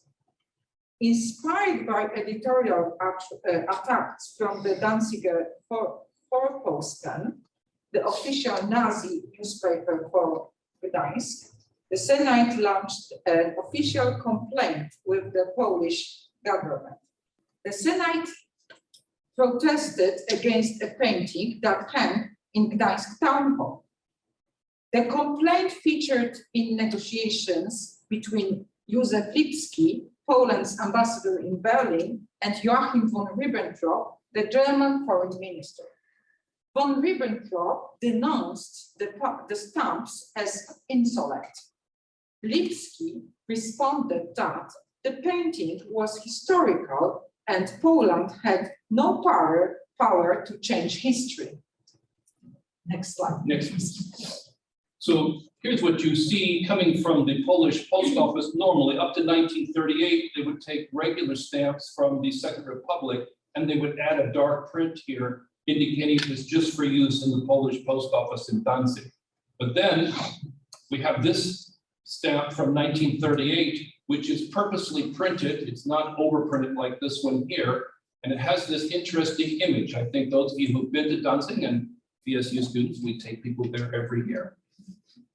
You will see this nice tower here from medieval times, and you'll see some Polish, the famous crane, man-powered, very significant part of the city's industrial and economic history. You'll see some Polish aristocrats here who are selling grain, as they did all the time. And this image here, this stamp, which could be used to send a letter to America if you want, this image caused tremendous concern in Danzig because of what Dr. Nowak just told you.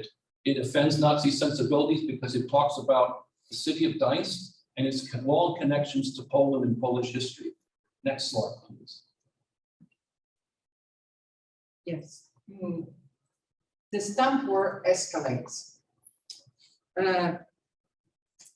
Further escalation of the conflict was caused by two from the history series stamps commemorated in the Polish-Lithuanian triumph at Grunwald 1410. Complaints from the German ambassador caused one design to be cancelled. These complaints continued until another was altered to remove references to Grunwald, and after the Free City of Gdańsk issued its own revenge series of stamps with designs commemorating anti-Polish and pro-German historical events. Next slide. Next, please.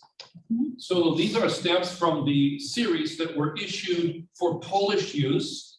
And this one here was never issued. Von Moltke, the German ambassador, was particularly agitated about this scene. And I think Polish people, of course, know all about this, but there are some Americans here.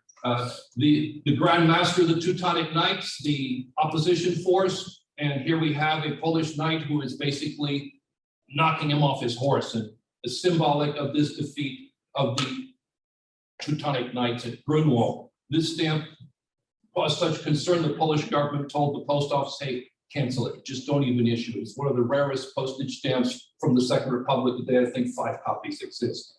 Here we have a second set of stamps. This one came out first, this one came out second. You look very carefully, they look very similar. You've got Lithuanian prince. I believe this is a Polish king, even though it's a lady, right? She's the king of Poland, I think. Yes, okay. Got a little rector here from the university. We're talking about founding Britain University, but what's at the feet here? We have a helmet and 2 swords. And that connects you, of course, to the Battle of Grunwald. The Teutonic Knights, very confident they're going to be triumphant. They're trying to kind of one-upsmanship. They send an old beat-up helmet and some swords to the Polish leader and says, hey, you might need these. We don't think you're going to win. Of course, the Poles did win in Grunwald. So the Germans are also bothered by even this tiny bit of symbolism here. They put enough pressure on the Polish government. Polish government's not looking for war in 1938. So this is the same stamp redesigned. And look, we put different scene down here. So we remove the connection to Grunwald. Next, please. This is Gdańsk's Revenge series, 1939, issued to withdraw the Grunwald, the first Grunwald version of the stamp. And the Revenge series featured, we have 4 stamps here, so I will describe those 4 stamps. Triumphant March of Gdańsk Knights in 1500, 5 finish. The sign of neutrality treaty with Sweden in 1630, 10 finish. French retreat from Gdańsk in 1814, 15 finish with the description Danzig wieder Prussisch, Gdańsk again Prussian, similar to Zurück zum Reich, yes, Zurück zum Reich. And Gdańsk victory over Polish King Stefan Batory in 1577, 25 finish. These are the stamps that caused to withdraw of the first version of the law. That they were also withdrawn. Next, please. So maybe we've had some peace because both sides withdrew the stamps that were offending the other, but of course we know September 1st, 1939, the war starts, and some of the first shots of the war are fought at the Polish post office in Gdańsk. You see a lot of film of this with the Germans with their armored car attacking it, and the Germans instantly come out with some new propaganda. Danzig, Gdańsk is Deutsch. This is, of course, the German Reich that's going to last for 1,000 years or 12 or so. And this is the continuation because there's even more conflict, but we felt that you'd probably seen enough stamps and didn't want to go to 1945. So we'll ask for maybe one more slide, please. Because stamps are still propaganda. Yes, stamps are still propaganda and are used with great success. So after Russian aggression against Ukraine this year, stamps again became propaganda tools. For an example, here is one that commemorates the sinking of the Moskva, 14th of April 2022. Ukrainian Post released a special stamp. And the last slide, please. And we put our emails up here. If you have some questions or you'd like to see the complete paper, of course, we'd be happy to answer your questions. We're not right now, but I mean, we got one more person to go, but we'll be happy to provide you with detail, but we're worried maybe too much stamps might be too much. So we're going to sit down now.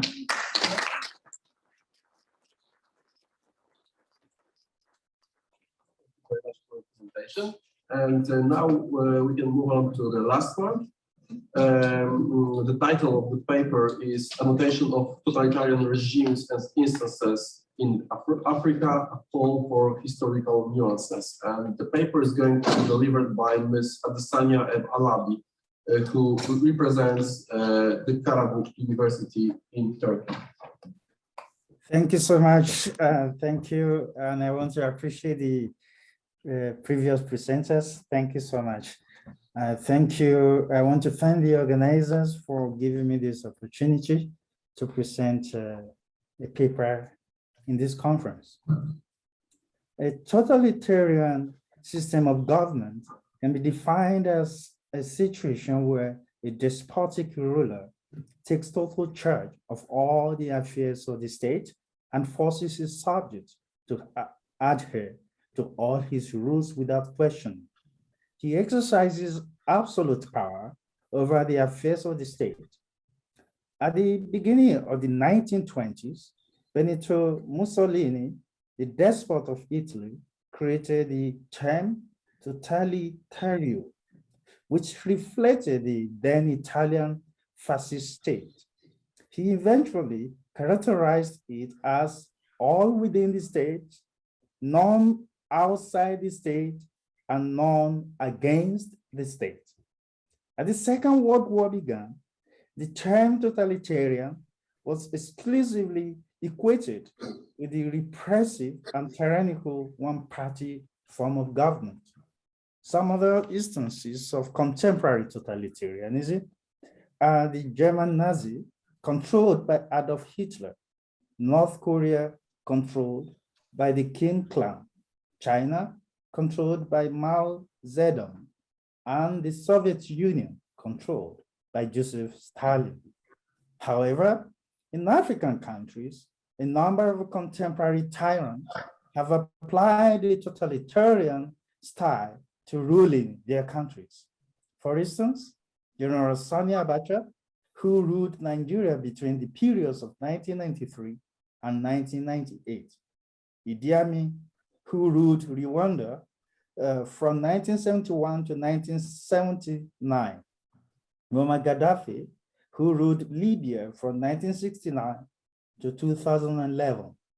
Paul Kagame, who has been ruling in Rwanda from 1994 to present. Masingbe Yadema, who ruled Togo from 1967 to 2005. Samuel Doe, who ruled Liberia from 1980 to 1990. These African rulers and many of their counterparts ruled their countries with an iron hand. This paper, therefore, intends to delineate the instances of some African leaders who applied the totalitarian approach to their regime. A few African totalitarian leaders will be brought into focus. Despite this, the term totalitarianism is frequently used interchangeably in some cases of repressive government systems. Totalitarianism takes total control of the government, including the military, parliament, police, and even education. In fact, it has complete control over people's public and private lives. The freedom of the people is very limited, and the government determines what should be said by both the members of the public and the mass media. As it is normally expressed, that knowledge is power. In the case of totalitarian system, power produces knowledge.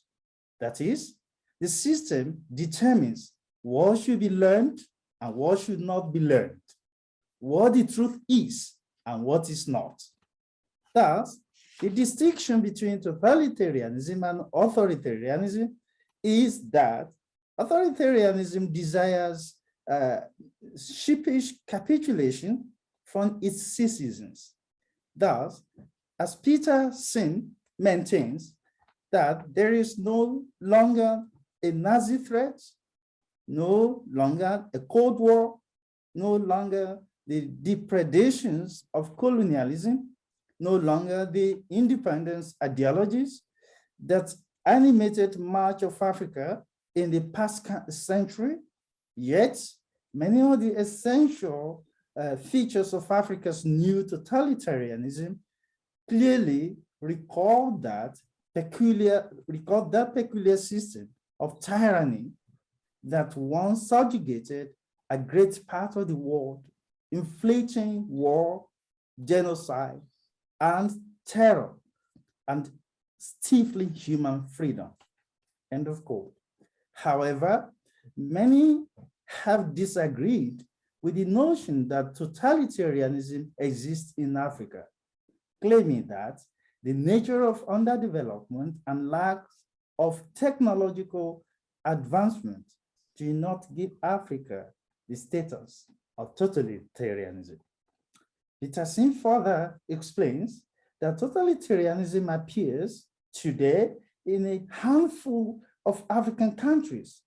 The new totalitarianism has demonstrated vigor, durability, and growing appeal. Repressive political systems have long thrived in Africa, but totalitarianism is distinct. Indeed, a wide range of authoritarian and semi-authoritarian regimes still hold sway in many countries in Africa. Anarchy, warlords, terrorism, insecurity, corruption, and other symptoms of poor governance cause great suffering across the continent as well. Totalitarianism on the African continent is not novel. It has been a peculiar phenomenon, especially in the post-colonial era, where the leaders have one way or the other become the laws of the citizens, and the citizens are compelled to yield to their whims. As a result, many African leaders employ the rule of force rather than the rule of law.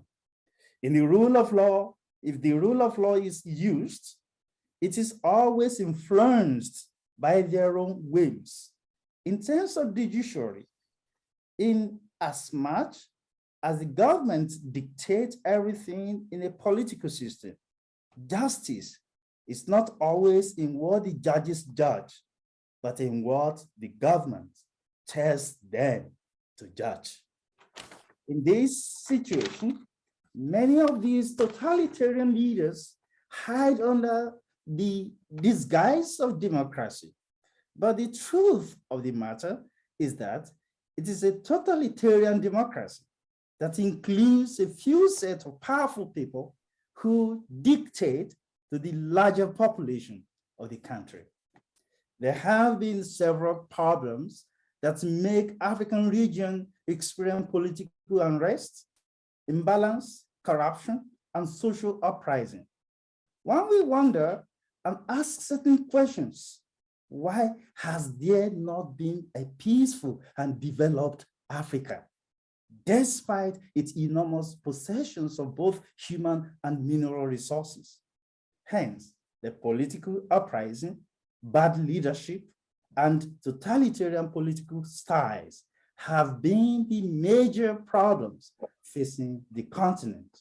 And the problems have continued to increase day by day.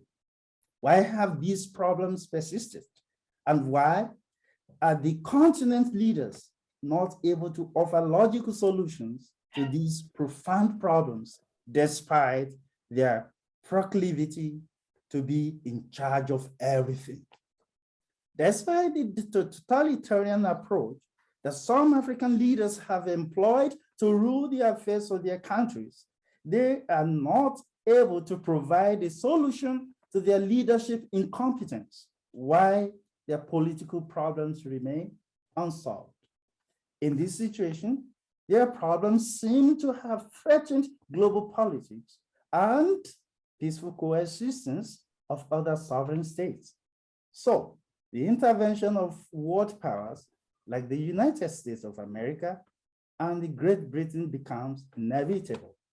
The question here is, has the military and political intervention brought solutions to these huge problems faced by the region? Let's make it a rhetorical question.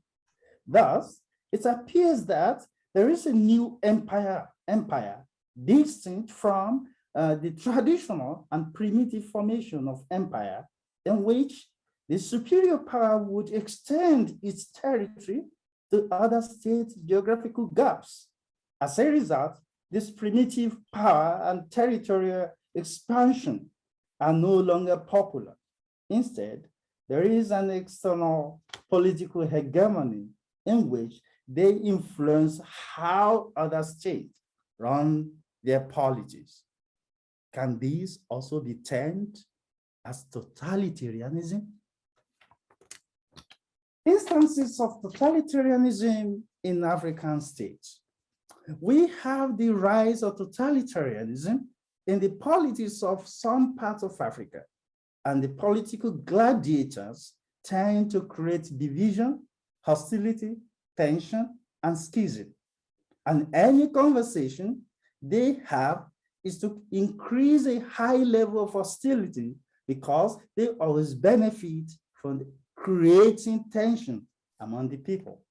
Thus, once they are able to fragment the society into different little components, it is bound to be in danger. Hence, even if one is critical about this, there must be a sense of reasoning on how to communicate with the populace. There are cynical components that the African totalitarian leaders use to control the people. And these components include the creation of schism, antagonism, and a variety of different components to control the people, in which nationalism, populism, religiosity, sexism, homophobia, and misogyny are used to fill the gaps. A few African leaders who have applied totalitarian style are therefore presented. Muammar Gaddafi was one of the African leaders who seemed to have dominated his socio-political environment, even if he had had good intentions. His totalitarian style became so pronounced to the world that his presumed good intentions were completely overshadowed by his style. He was an extremely controversial African leader who ruled Libya for 40 years. In fact, he became a topic, earning the moniker cult of personality. And some of the accusations leveled against him were human rights abuse, dictatorship, terrorism sponsorship within and outside Libya, and totalitarianism. Many Libyans opposed his intended socio-political and economic reformation. A great opposition was raised against him that led to revolution and civil war that made NATO intervene, and on October 20, 2011, he was killed by the opposition militants. General Sani Abacha of Nigeria was a military ruler from 1993 to 1998. His brutal approach to governance makes him dominate not only the socio-political space in his country, but also the people and the environment. There was a high degree of abuse of human rights, repression of the press, political assassination, political propaganda, and looting of government funds. Under his regime, the people lived not only in fear, but also in great distress.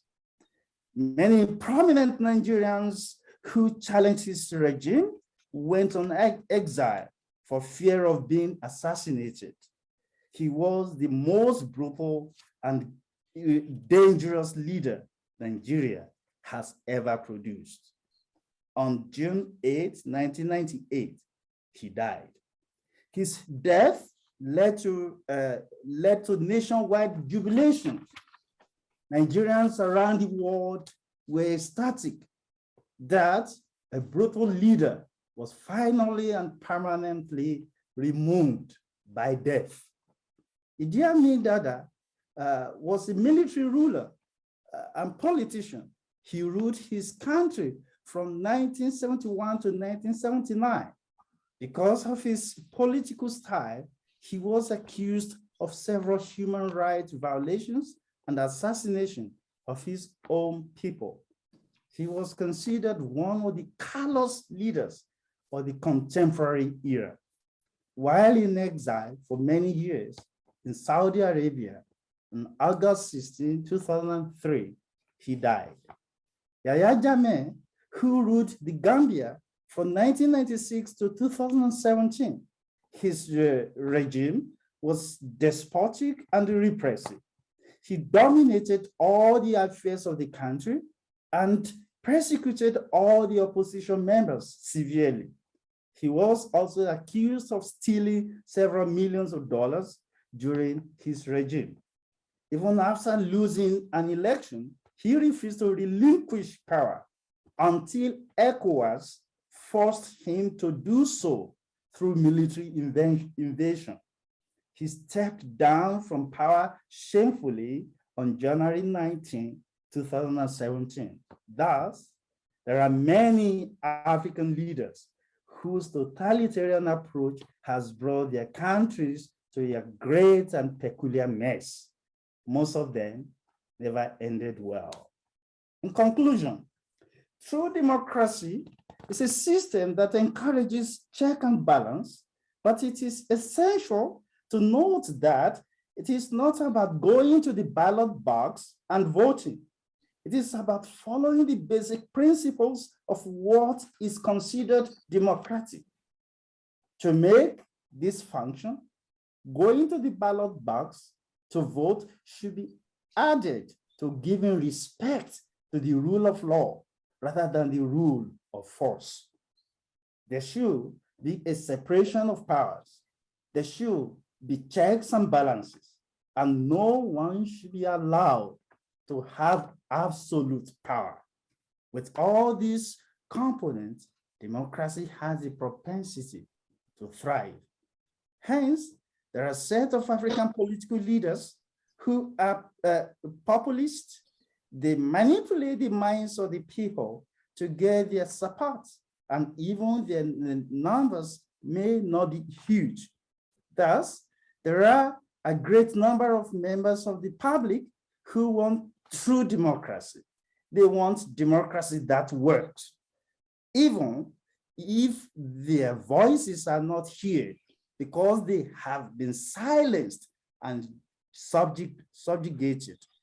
Thus, one of the strongest components of division among the members of the public is that the totalitarian political leaders make people close their eyes and minds to the truth.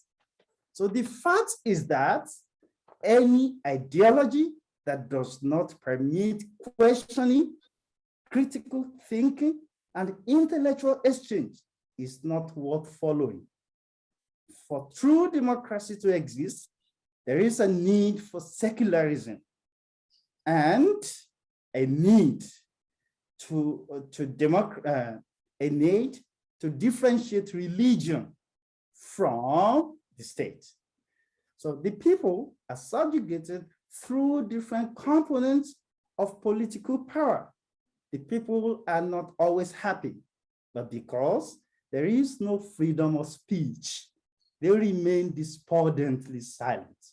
So the main objective of democracy is the freedom of the people. But if this does not happen, there will be a problem, and the people will not always be satisfied with the results of the governance. Thank you for listening.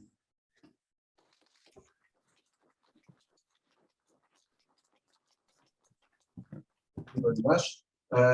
We have now time for two very brief questions.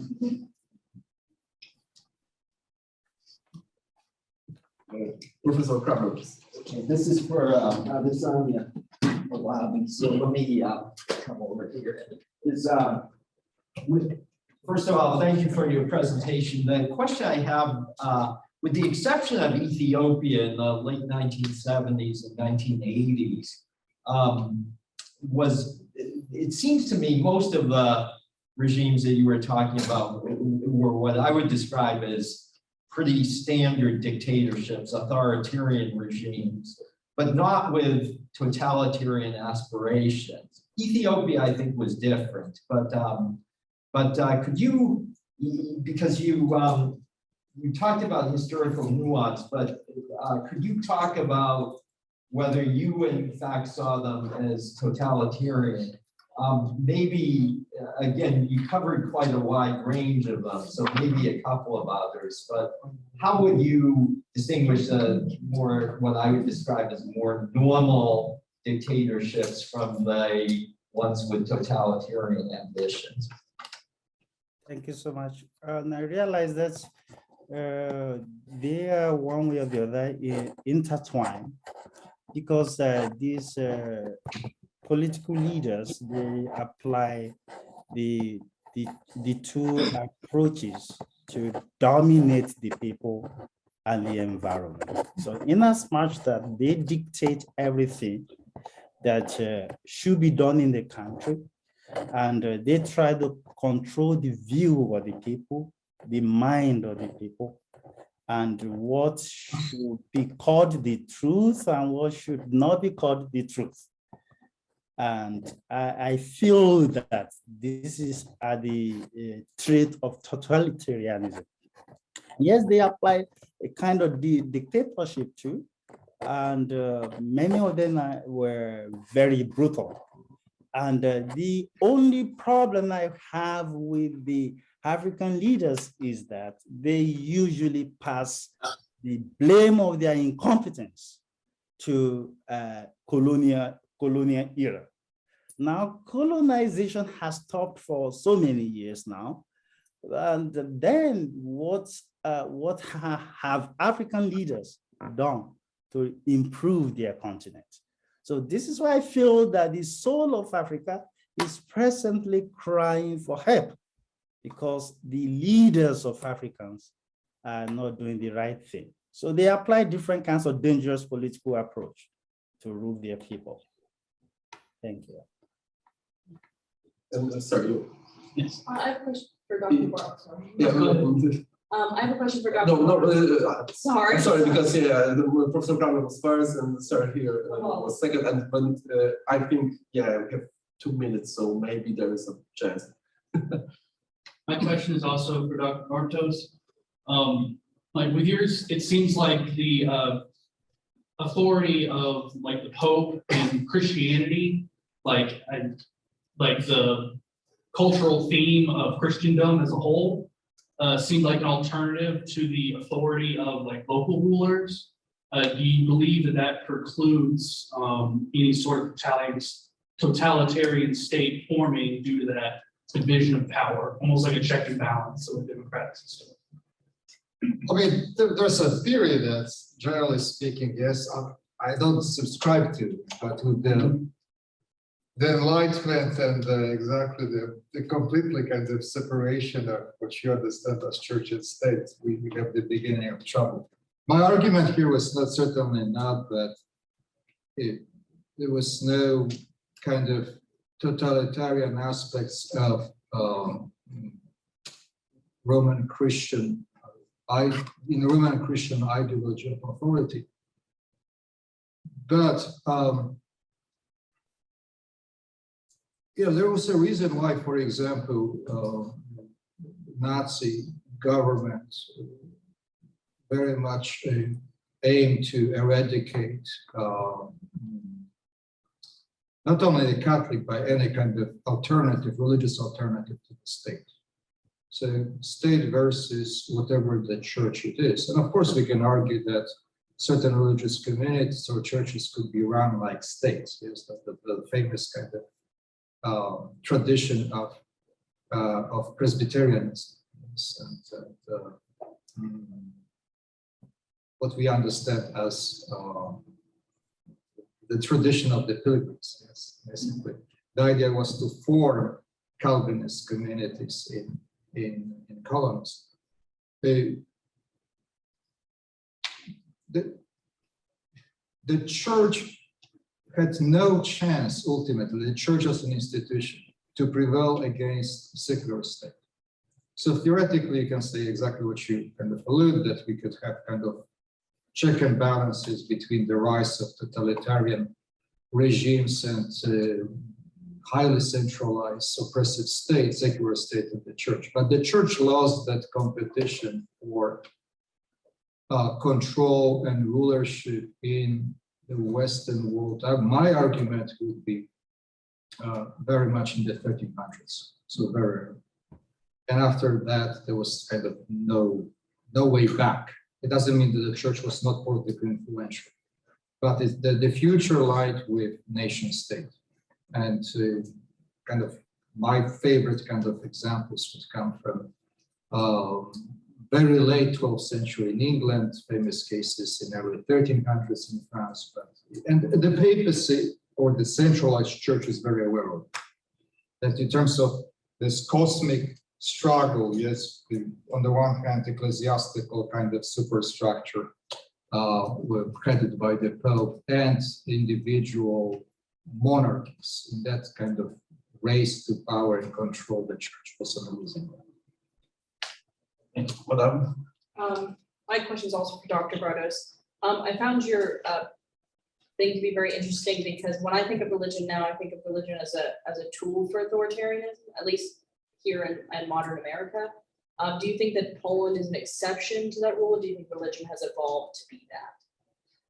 As a tool, it can always be a tool, in Poland too, it doesn't mean I think that, and we all know about the famous cases, the famous case, yes, in 17th century France. Yes, the Catholic Church, you have the Catholic, yes, cardinal who actually uses the Catholic Church as an instrument of power for his king.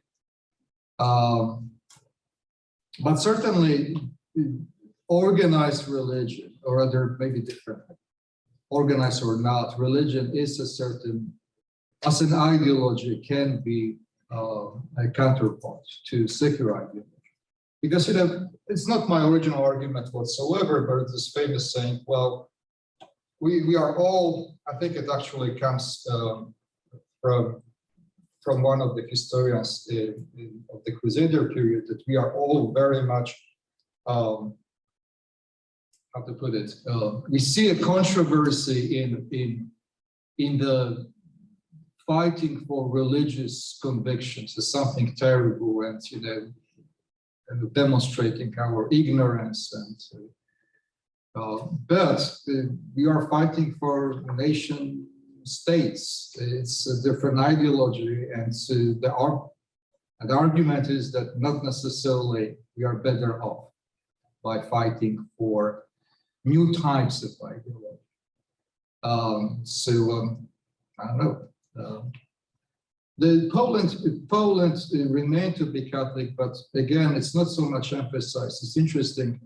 I don't know how many of you have ever ventured into the pre-modern history of Spain, but we all assume that all the Spaniards have always been deeply Catholic. They were kind of puppets of the popes. To the contrary, the popes were kind of puppets of international relations of the Spanish, especially Castilian monarchy. So in Poland, we do have, Poland is much more complicated because of the very strong presence of aristocratic oligarchy, which perhaps as powerfully as the church as an institution counter the monarchy. So it's a much more complicated structure. Thank you very much for attending our session, and now I can invite you for a very short 5 minutes break, and we will meet at 5:30.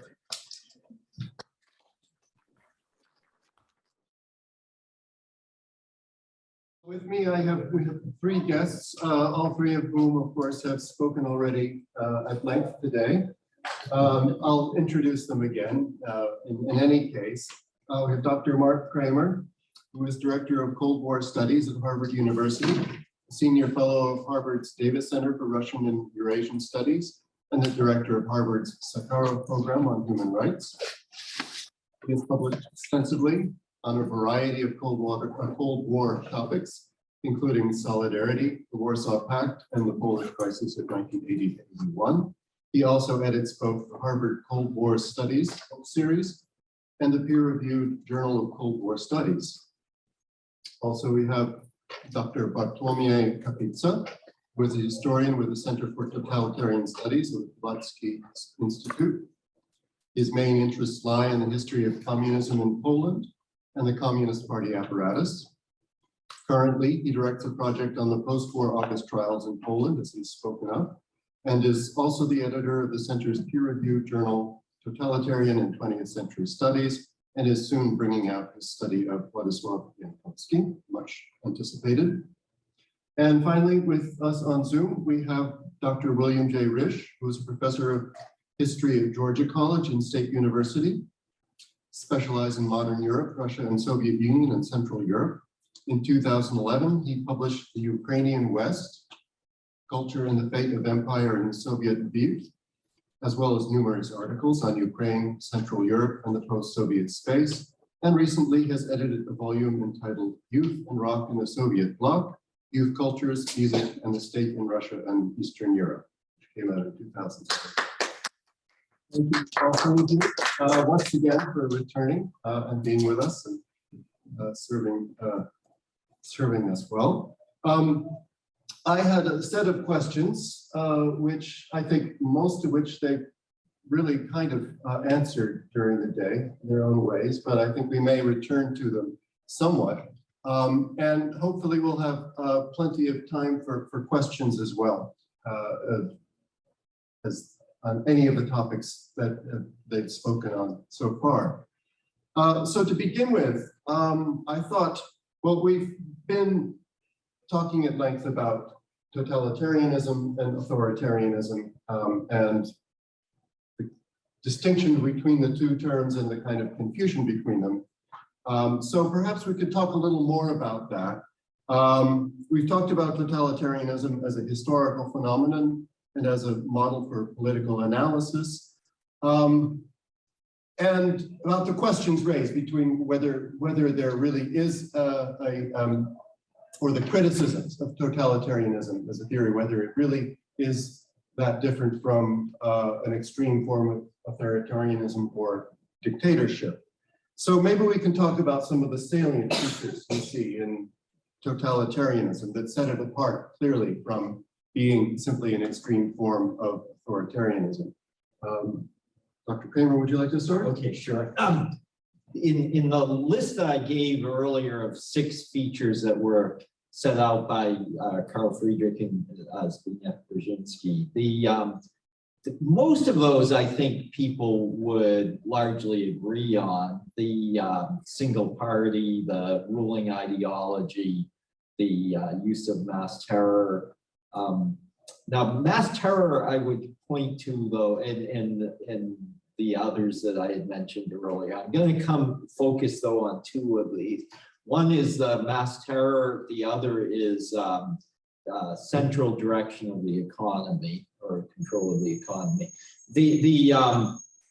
In the case of mass terror, that was a feature of Stalinist systems. It didn't last beyond the Stalinist system. What it moved to was a surveillance state. So you had the use of mass violence and terror under Stalin and under other Stalinist regimes.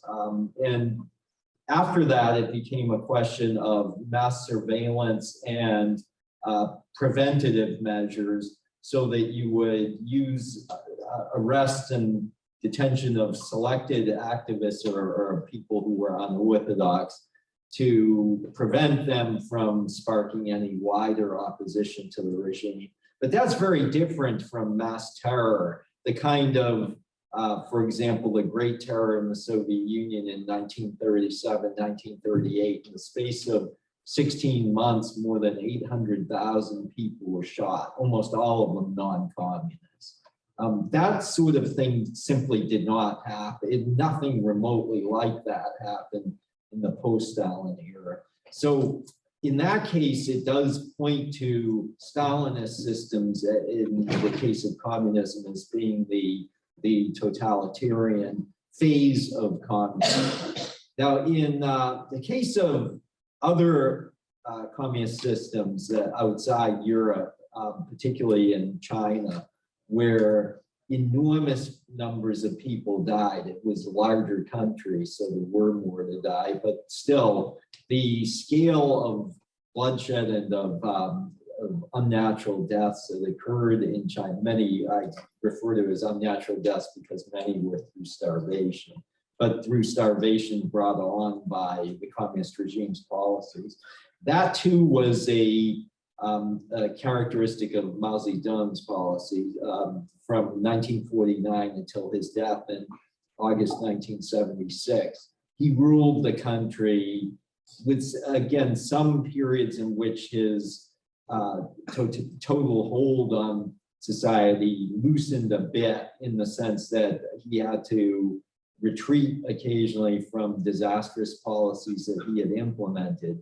But otherwise, he ruled with almost the same degree of iron control that Stalin had in the Soviet Union, that the Kim family, particularly Kim Il-sung, the first founding ruler of North Korea, exercised in North Korea.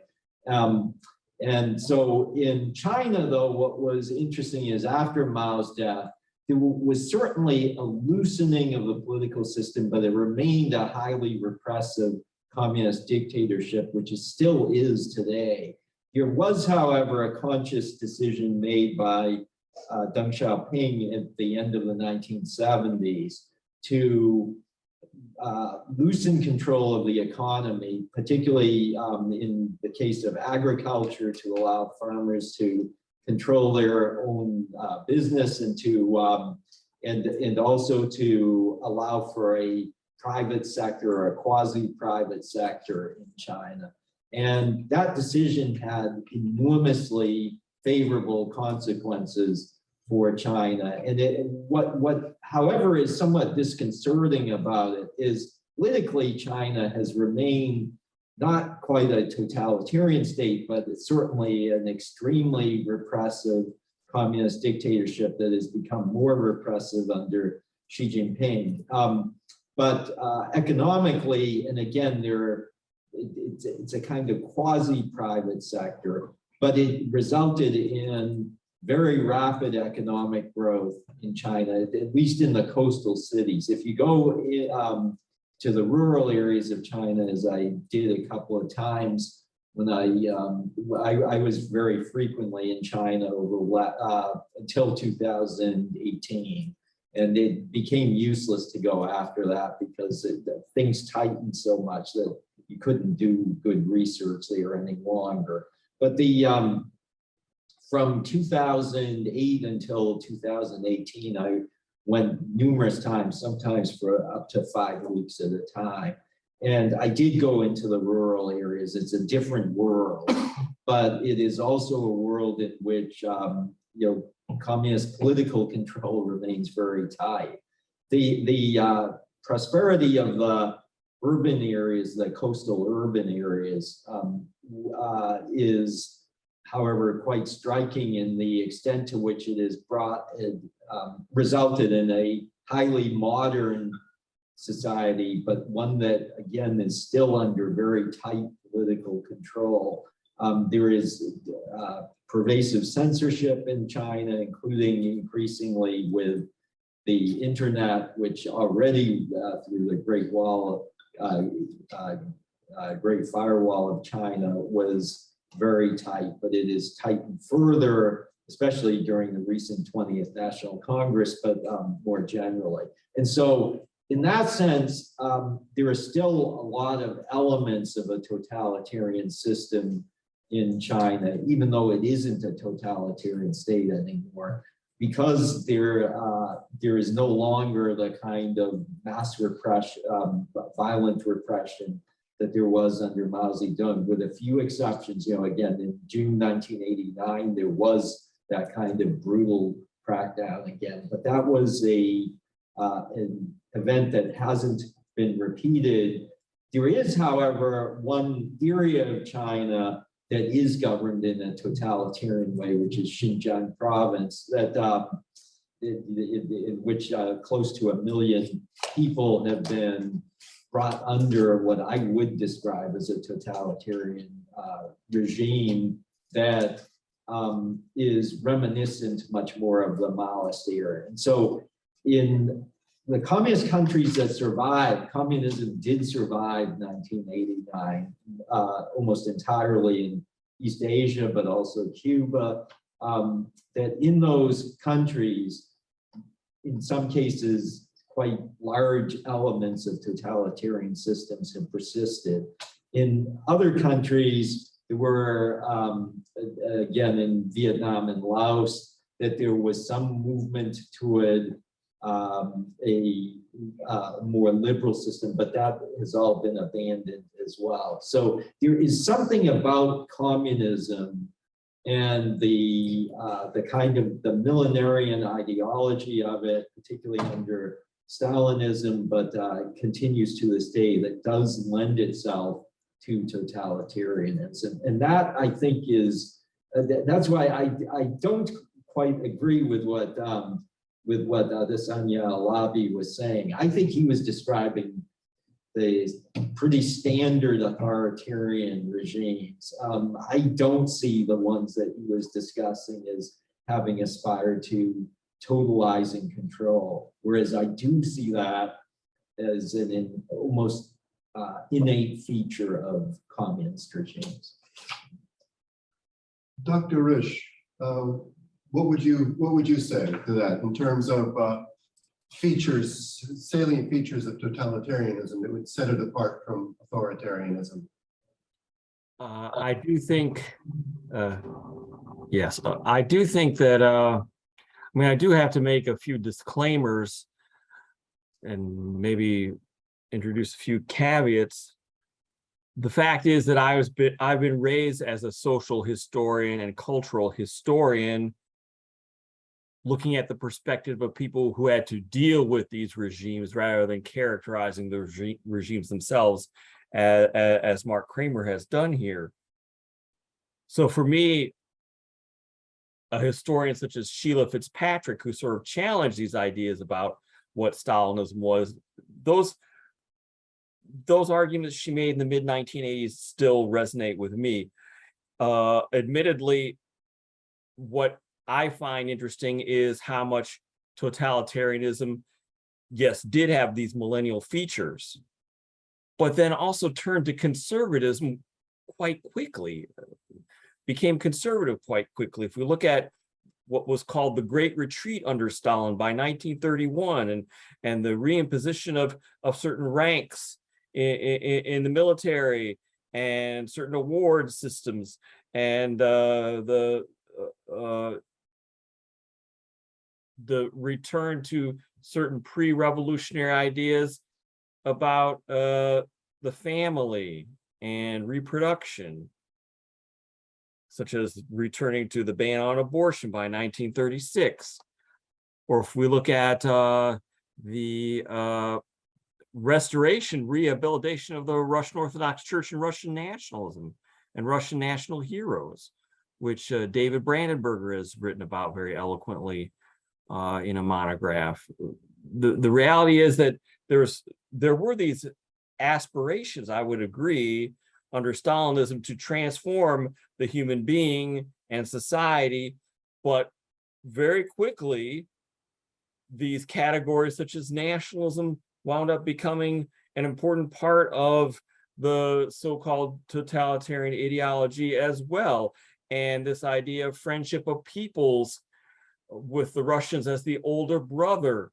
And from the Ukrainian historian's perspective, thus we see sort of a reemergence of something close to Tsarism, but not really, an attempt at creating a society with a new social hierarchy that was rigid, and yet also promoting new generations to positions of power and moving them up socially, as Sheila Fitzpatrick has mentioned in her own work on social history during the Stalin era.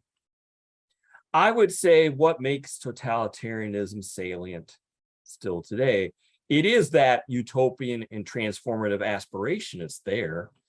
That's why I see that to some degree, it's strongest perhaps in the Stalin era. In the Khrushchev era too, though, we see some sort of attempt at maybe not a millenarian transformation, but we see this attempt at projecting a communist future by 1980 and sort of reinterpreting what that means, that there will be an economic system and a way of life and a communist morality that will be superior to that of the West, but also engage with the West in the sort of peaceful coexistence, and that the Soviet will win out over the capitalist. So I would be very cautious in using the term, but to describe it as maybe certain features of a regime at a certain point in time. But with Khrushchev also, we see this evolution with this cultural thaw. And then also Brezhnev, the Brezhnev period, we see an attempt to overcome the harebrained schemes that Khrushchev had tried to implement, thus sort of, scale back those millenarian aspirations yet again under Brezhnev. And under Brezhnev, just sort of talk about the future being better, improving socialism, improving existing socialism. So I would say that I won't speak about China. I think Dr. Kramer's already done a very good job of that. And yeah, I mean, certain aspects like the policies toward Xinjiang could be regarded as totalitarian. But I would, yes, limit the term to certain transformational aspirations, certain millenarian aspirations to create a new society with new human beings. But I would limit it probably to the Stalinist period. And regarding China, I mean, I think the Cultural Revolution was one of those moments where Mao and a younger generation tried to bring about a revitalization of that revolution. But That revolution too died out. What we have now in China, it's hard for me to say, but those transformative aspects, creating some system that would be better than that in the West, for instance, that seems to be gone as well by this point. Thank you. Dr. Kapitsa, what about, is there a different perspective coming from a formerly communist area towards totalitarianism, what it means? Yes, I've been listening to your discussion, and I think I have found a common point between your arguments, because there is a certain fundamental tension in the very core of totalitarianism. The first thing is that totalitarianism, for example, Stalinism or Communism, it claims that the paradise is right here, it's right behind the corner. On the other hand, the problem is that this goal of creating new man, new society, new economy, it is not an easy task. It can be done within 3 or 5 years. So the problem is that all those features that you mentioned before, that are part, especially this millennial approach to the history and the development of events,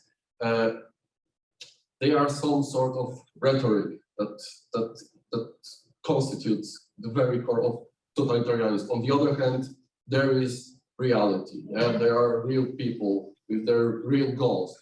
And when the crisis comes, for example, war between the Nazi Germany and Soviet Union, it appears that all those millennial claims, they don't work, because there is a very short-term goal to be achieved. In that case, it was the victory. And so this is the reason why this conservatism appears, because it really at that moment it works. So I think that this is one of the most important reasons to identify this tension between contemporary reality and all those millennial goals. And I think it happens in every totalitarian 20th century totalitarian regime, that there is this very peculiar moment in which the reality and those millennial claims, they clash together, and there must be some sort of new solution, the way out. It can be seen, especially in Poland in 1956. I've been following all the discussion that took place at that time, especially between the party intellectuals. The problem of that discussion was, what can we do with socialists, with communists, because Stalinism brought bankruptcy to the ideology. But on the other hand, we still live in a socialist country, and we want socialists because socialists at that time, they thought that way is something better than the Western capitalism. So at that time, they invented all those ideas that maybe it's not that easy to reach that millennial goal, this goal to create new human, new economy. But what can be done at that moment? So they invented the idea that socialism is about improving daily life, and by improving daily life, then this new morality eventually will appear. So my argument is that all those problems that we have right now is there why there are some certain features within totalitarianism, for example, this conservative turn, etc. They are the result of this tension in the very core of the totalitarian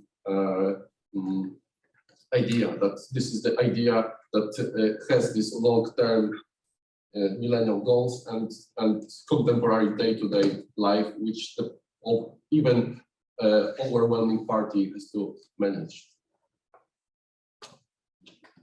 Let me just say, if I had to think about a totalitarian regime, probably the clearest example I could come up with would be Cambodia under the Khmer Rouge, where in the space of 2.5, 3 years, the Khmer Rouge in a country of around 8 million people brought about the deaths of 2 million of them, which is a staggering total. This was in peacetime. Admittedly, it came on the heels of a war, but in peacetime, where a regime was willing to kill or not, some of it was starvation, but again, brought about by forced evacuations of entire cities. And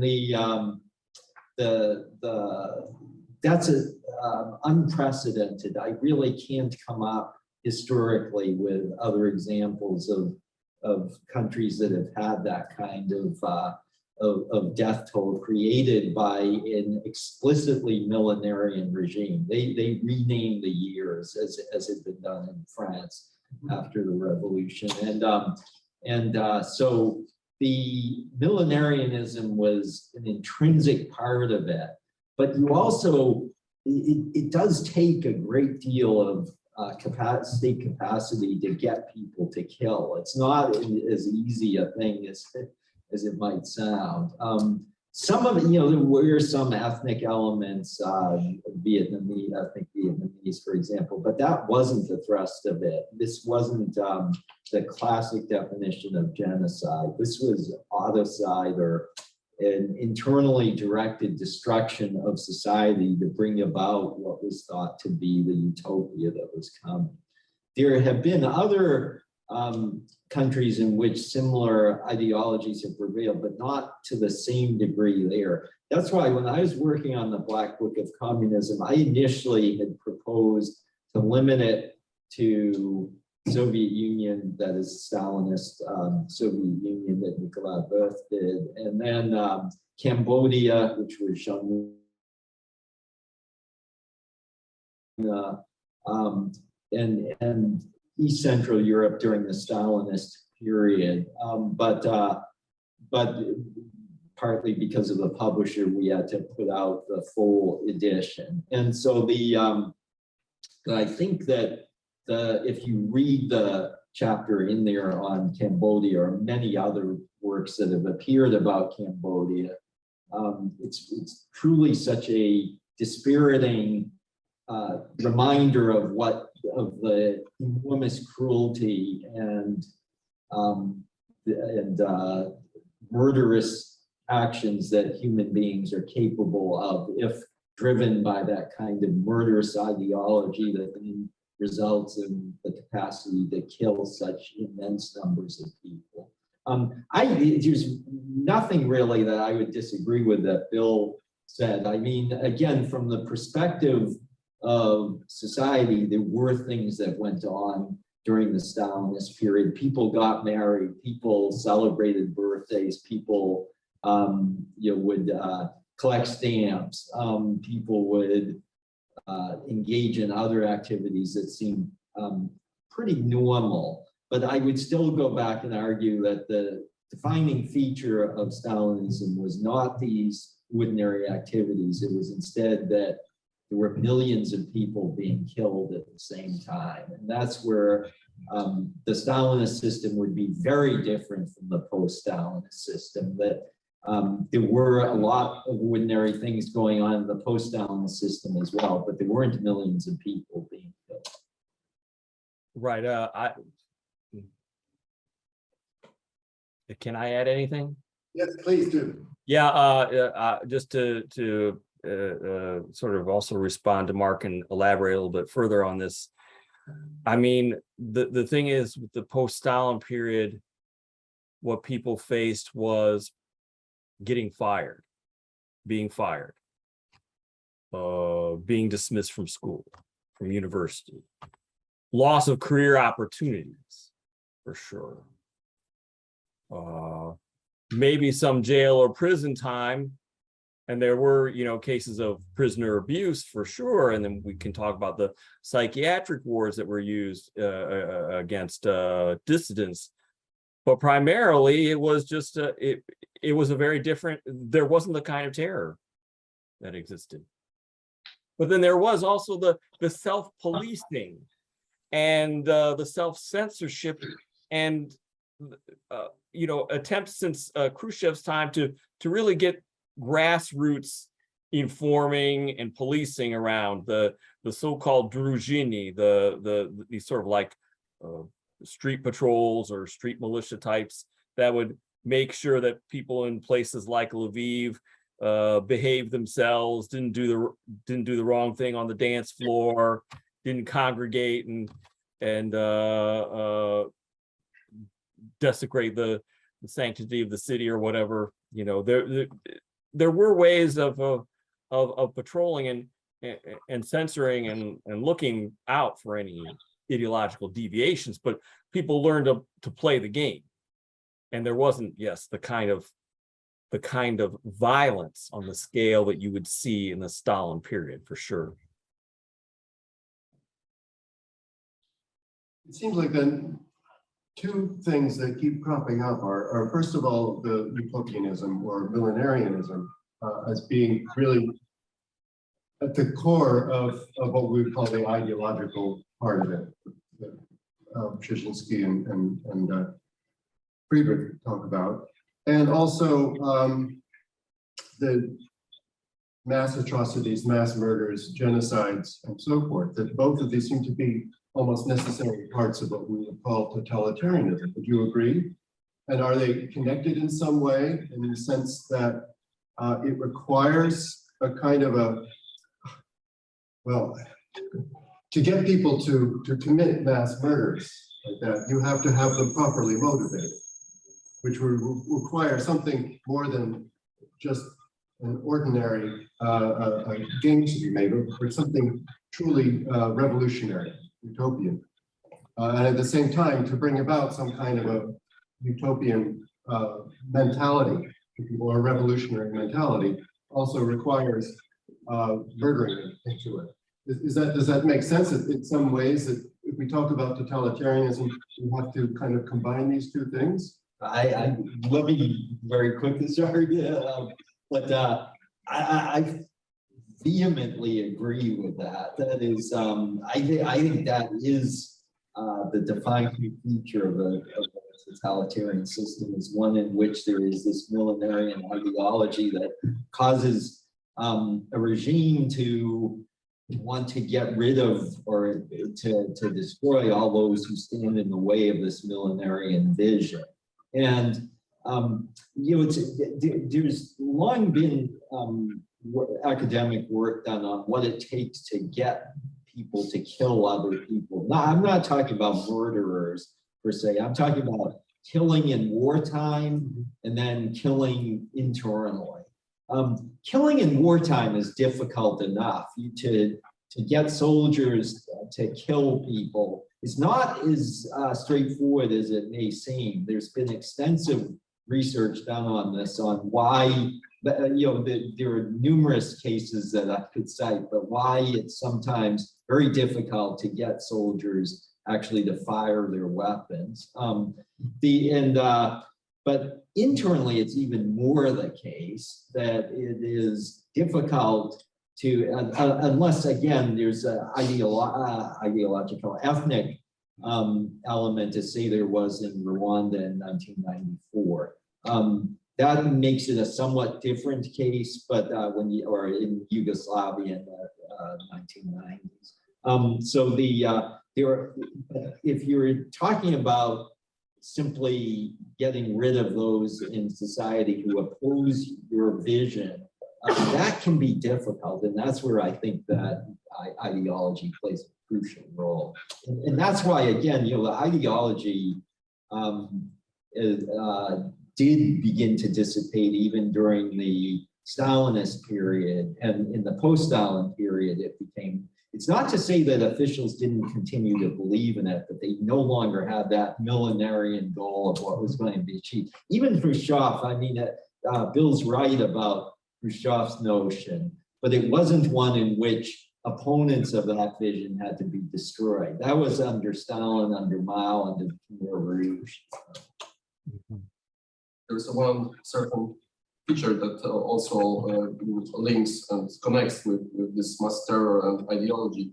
It's like in totalitarian states, a party wishes to control every phase of human life, from kindergarten to the grave. This is its desire, and I think this is one of the most important effects of, for example, decolonization. That this feature no longer exists. That party allows some sort of sphere of private life to exist without its influence. Of course, it tries somehow.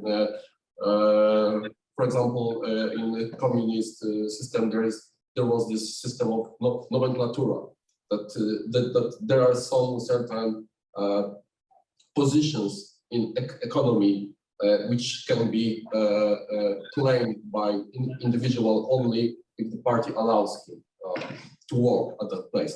But nevertheless, there is no longer this mass mobilization, this mobilization of emotions, again, from children to very old people, that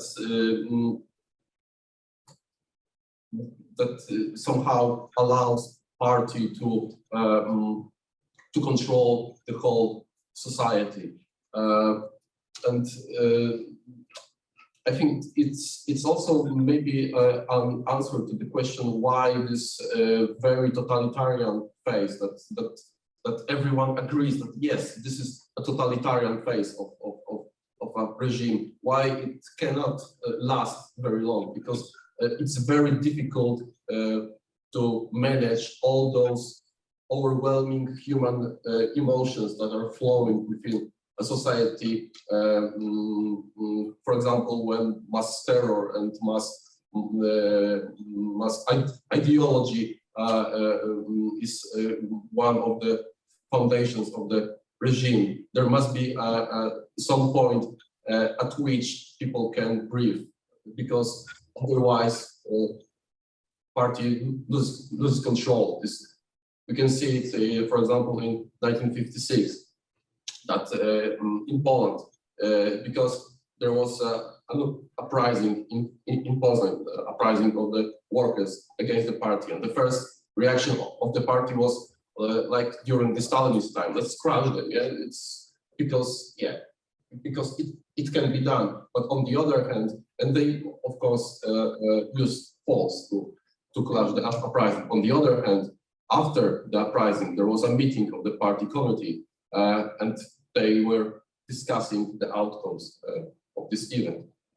And the conclusion was very clear that if something like that happens again, and the reaction of the party will be again pure force, then the whole society collapses, and it of course would affect economy, social structures. So basically, the party could lose control over the country. So that was the reason why some sort of liberalization must be introduced. So yeah.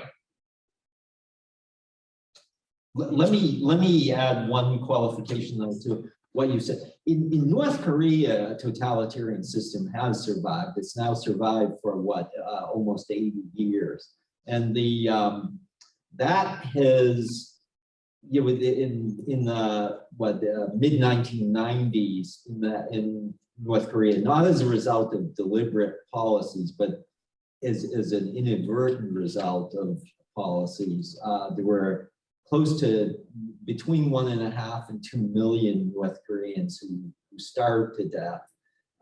I did ask both academic experts on North Korea and also a couple of US intelligence analysts who deal with North Korea whether they knew of any protests that had occurred during that starvation.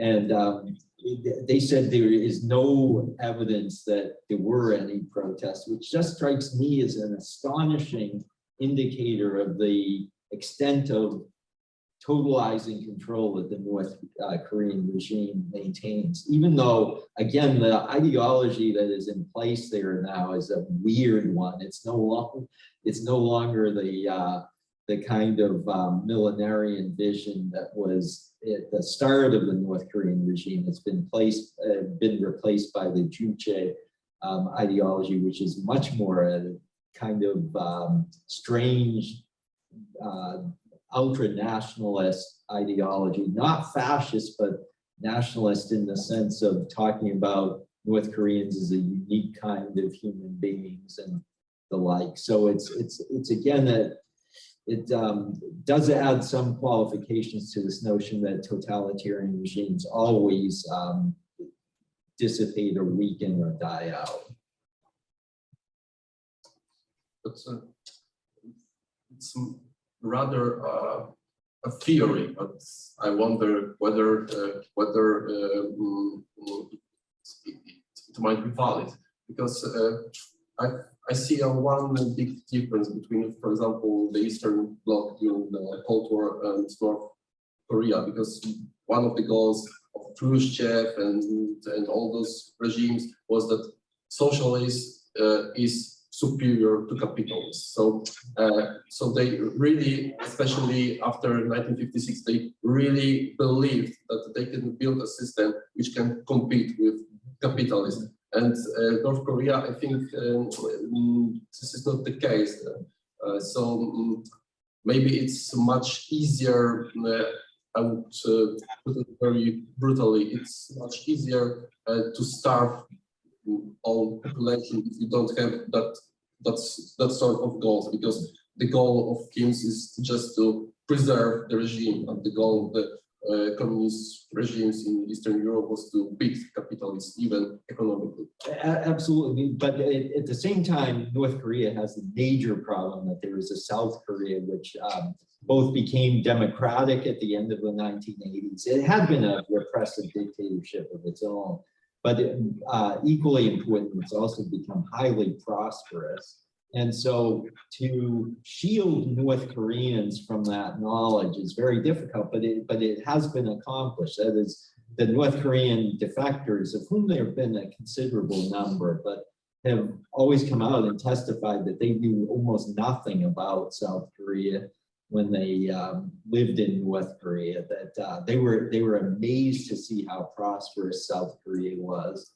And so there's been a deliberate strategy in North Korea to try to isolate the country. I should add, Albania was very similar under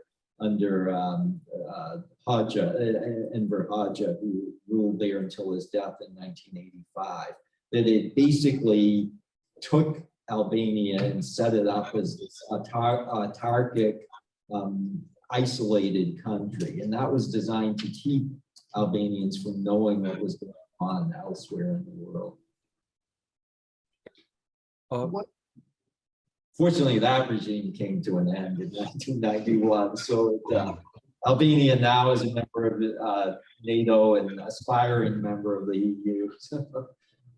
Yeah.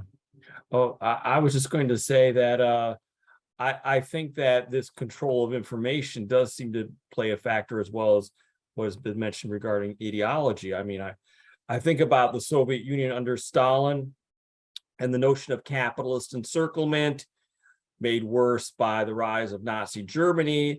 And so the press was always talking about these enemies who were everywhere, encouraging this paranoia amongst the population, encourage them to denounce one another, also along with some ulterior motives for some of these denunciations.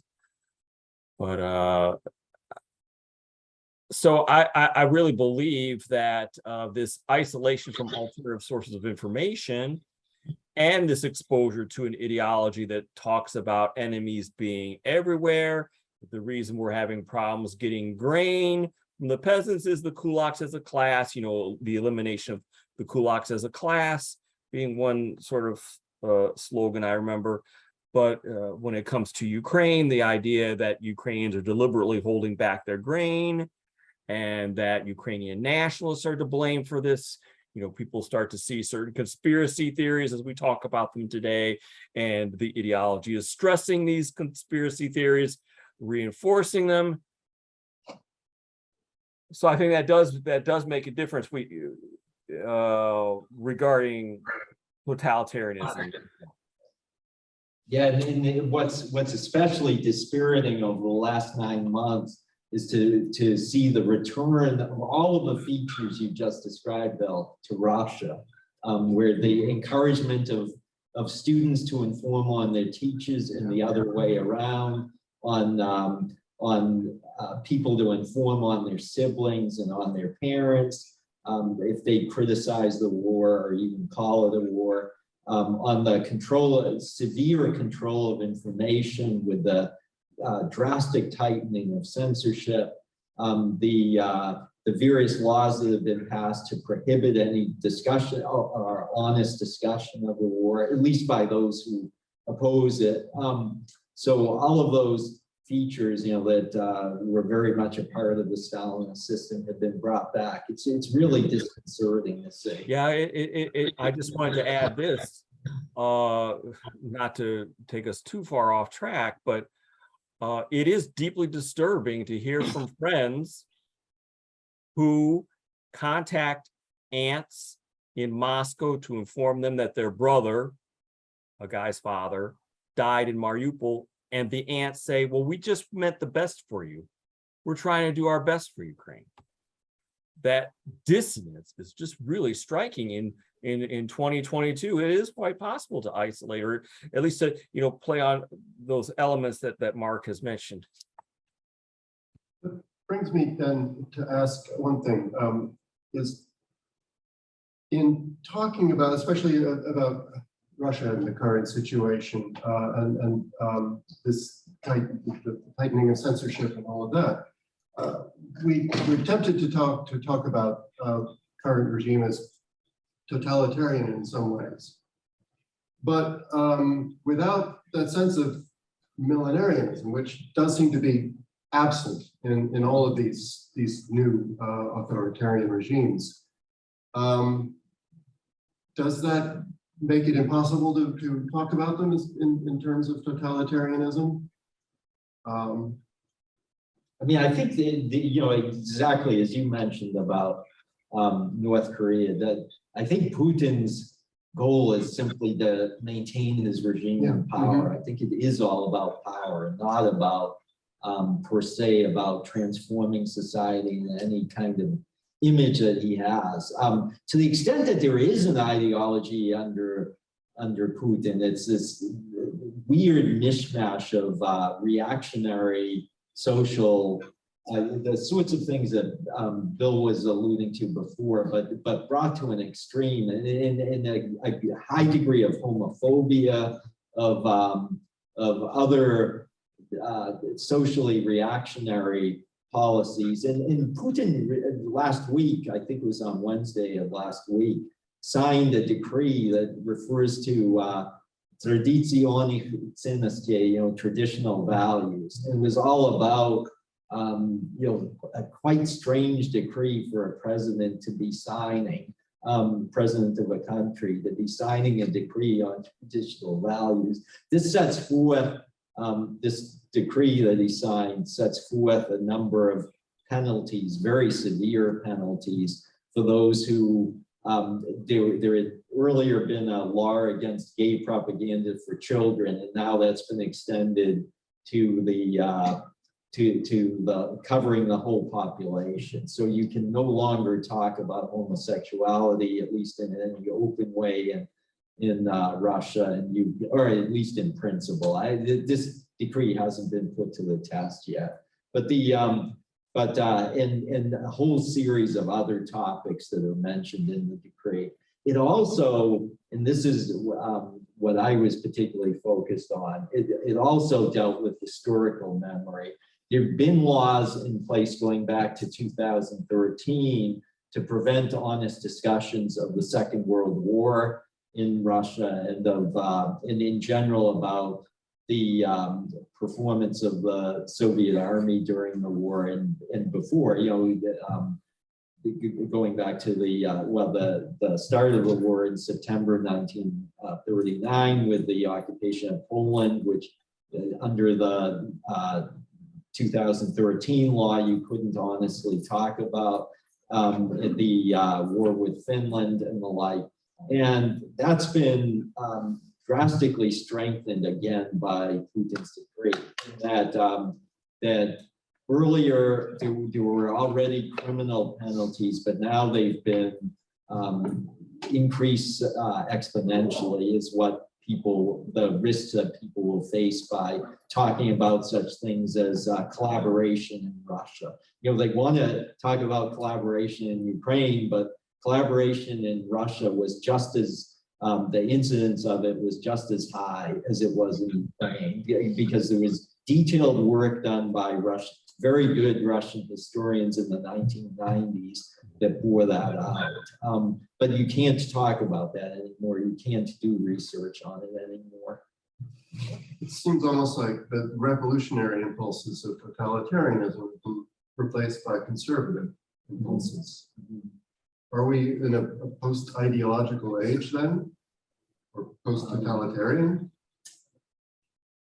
It's a good question. I mean, I don't know whether my colleagues want to discuss it, but with regard to ideology, perhaps because the mobilizing ideologies of the 20th century, that is Nazism, Stalinism, Maoism, Khmer Rougeism, others, proved so destructive and devastating that those kinds of ideologies have less of a hold now than they did. But at the same time, I never rule out that there will be others to come along to replace them. Having looked at, I'm sort of a connoisseur of human folly, and which is a depressingly active subject to be a connoisseur of, including in this country over the last 6 years. But I never rule out that there will be new ideologies coming along to take their place. So even though I agree with you, I don't want to say that's it. Yeah, I guess I could I go? Yes, please. Okay, I would like to point out that as far as in today's world, what is deeply disturbing is what some Russian leftists have mentioned.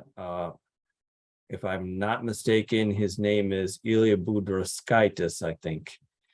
He has written about this idea that Russia has had it's totalitarian in the sense that society is more atomized than ever before. The ability of the state to atomize and to divide people, that isn't, mobilizing them around a certain goal, a certain transformative goal, but the ability of the state to crush opposition by simply just getting rid of any organized forms of opposition becomes in some ways as disturbing as totalitarianism itself, where people are compelled to be alone, where they have this sense of being alone and unable to change events. I mean, I'm thinking about just, sort of these superficial memories of scholarship on the Third Reich and Stalinism. The Third Reich, this idea that we can't really change anything, we can't really do anything, we'll just, ignore what's going on, we'll be blind to what's going on. That is a mentality that is being encouraged without the kinds of ideologies that Mark and Bartholomew has mentioned, and myself to some extent. I think that we can even reverse your question,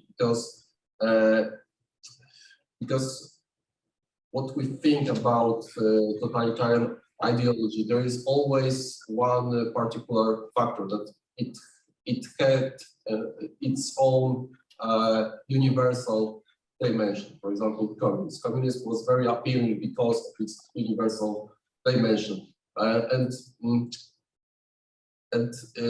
Yes, if And even if so-called Ruski Mir, the Russian contemporary ideology lacks of this universal dimension, it doesn't mean that this ideology is not dangerous. So I think even if we can state that there is no longer compelling, fully developed totalitarian ideology, it doesn't mean that we are free from the threat of being a victim or an observer of developing a new dangerous to the whole stability of the world ideology. And I think this Ruski Mir ideology is a proof of that. That it in fact it is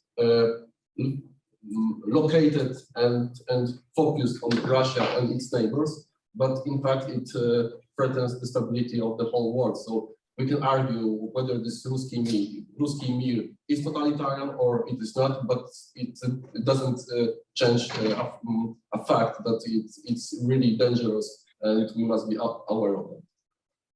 Yeah, and let me just say also that Putin has been quite skillful at trying to figure out how to attract foreign audiences. It's not simply the domestic audience, but it's also foreign audiences. And so in Africa, for example, where about a few dozen African countries have voted to abstain on the UN resolutions condemning Russia's war against Ukraine, which is the largest source of those votes. Almost all other countries have, in Latin America and East Asia and elsewhere, have voted to condemn Russia. The African countries, he appeals very much to this kind of anti-Western, anti-colonial sentiment that remains quite powerful. And the tragedy of it is that Western governments haven't made clear that Russia itself is engaging in the colonial expansion vis-a-vis Ukraine and is doing it in the most violent and cruel way. So that's an argument where Putin has been able to win, even though I think the thrust of it is very weak. So that degree to which regimes are able to appeal to people extends to foreign audiences as well. And Putin has been skilled at that at home, and he's also shown himself pretty skilled overseas. Yeah, and I think that he even uses anti-American sentiments that is spread throughout the world. Yeah, I think that, for example, in Latin America or Africa, this Putin rhetoric won't be as appealing as it is right now if there won't be any anti-American sentiment. Yeah. Well, I do think that flexibility is one of Putin's strengths, for the lack of a better word, that he's able to play to the grievances that post-colonial countries have today regarding former colonial masters. He's been able to play on people's sentiments regarding Nazism and Ukrainian radical nationalism. This is going back to 2014 and this different period right now. And at least before 2022, he was trying to appeal to the American far right with these ideas about focusing on the family and the nation and sort of casting the world as a series of civilizations and clashes with one another, nations engaged in a struggle for survival and so on. Some of that appeals well to certain people who emphasize a certain country as being first over others. I think, do we have some time for questions? It's Yes. time now. Do we have any questions from the audience? This is our chance. Yes. Should I go to? Sure, if you're directing it to Bill, yeah. I was actually. Okay, hello. Hi. So my question is for the three of you. Because you were talking about totalitarianism in present-day Russia, and it makes me constantly thinking about the responsibility of the international community. Because what is happening between Russia and Ukraine right now hasn't started yesterday, and it didn't start on 24th of February, and it didn't even start in 2014. It started a long, long time ago. I suggest it started in 1993, maybe in 1996, definitely in 1999. So my question is, what is the responsibility of the international community with regards to the internal affairs of the countries that are sliding towards authoritarianism and then towards totalitarianism? And maybe we need to, but not us, but someone needs to reconsider what we think about this responsibility and what should the international community do to prevent this kind of events from happening. So that was my question. Thank you. I mean, I'll take a quick stab at it and then let the others is, I wouldn't date it to 1999, because from 1999 through around 2001, 2002, Russia and Ukraine, despite the advent of Putin at the end of 1999, Russia and Ukraine had public opinion in both countries was overwhelmingly positive toward the other. And that was brought about not entirely, but in large part because of NATO's intervention against Serbia over Kosovo. And in both Russia and Ukraine, that was a deeply unpopular war. And so public opinion polls in Ukraine in 2000, 2001 showed, and again, it's somewhat strange to think about it in retrospect, showed that a majority of people, and again, I'm deliberately not talking about which Ukrainian speakers versus Russian speakers, because it was different, but it wasn't as different as you might think, is wanted to have Ukraine and Russia have a union, by which they meant something like what Russia had with Belarus. But there were also a significant number, I think it was 43%, and this included a significant percentage of Russian speakers as well. I'm sorry, of Ukrainian speakers as well, who wanted Ukraine and Russia to re-merge, that is to be something like what they had been in the Soviet Union. So there, where I really date the fundamental rift between Russia and Ukraine in the post-Soviet period I'm talking about is to 2004 with Russia's intervention in the Yarn after the fraudulent elections in November 2004 and the effort to keep Yanukovych as the so-called elected president. And when that failed, despite an enormous infusion of resources from Russia, there was never a return to that kind of sentiment that there had been earlier. Even though generally there was favorable sentiment toward Russia and Ukraine, and that persisted until 2014. And then, of course, Russia's, well, 2000, well, at least again, I'm going by the polls, which POLLS, that were done during that time. And it had already begun to sour after Putin intervened in September of 2013, condemning Yanukovych's effort to sign a free trade association agreement with the EU. But it was really in 2014 that Russia's own actions brought about much more negative sentiment. But I don't want to go back and say that it was inevitable that there was going to be a conflict between Russia and Ukraine. I mean, that was brought about very much by Putin's own actions. Let me just clarify. When I was speaking about 1993 or 1996, I did not mean the rift between Russia and Ukraine. I mean that Russian war against Ukraine only became possible because Putin managed to create a consolidated authoritarian regime in Russia. And this path towards such consolidation towards this authoritarianism did not begin in 2004. It began earlier. And in my opinion, it began with Yeltsin's attack on the legitimate government in 1993, and then rigging of elections in 1996, and then passing power over to Putin in a very monarchist manner. It had nothing to do with democratic elections. But that's what I meant. Yeah, I mean, I would agree with that, although I would point more, I think, to December 1994 with the start of the first war in Chechnya, Yes. really getting off onto the wrong track. In 1993, it was a somewhat more complicated situation in that Yeltsin was faced with very nasty people who had occupied the White House. And even though it is true he bombed the parliament, it's not a good way to resolve conflicts.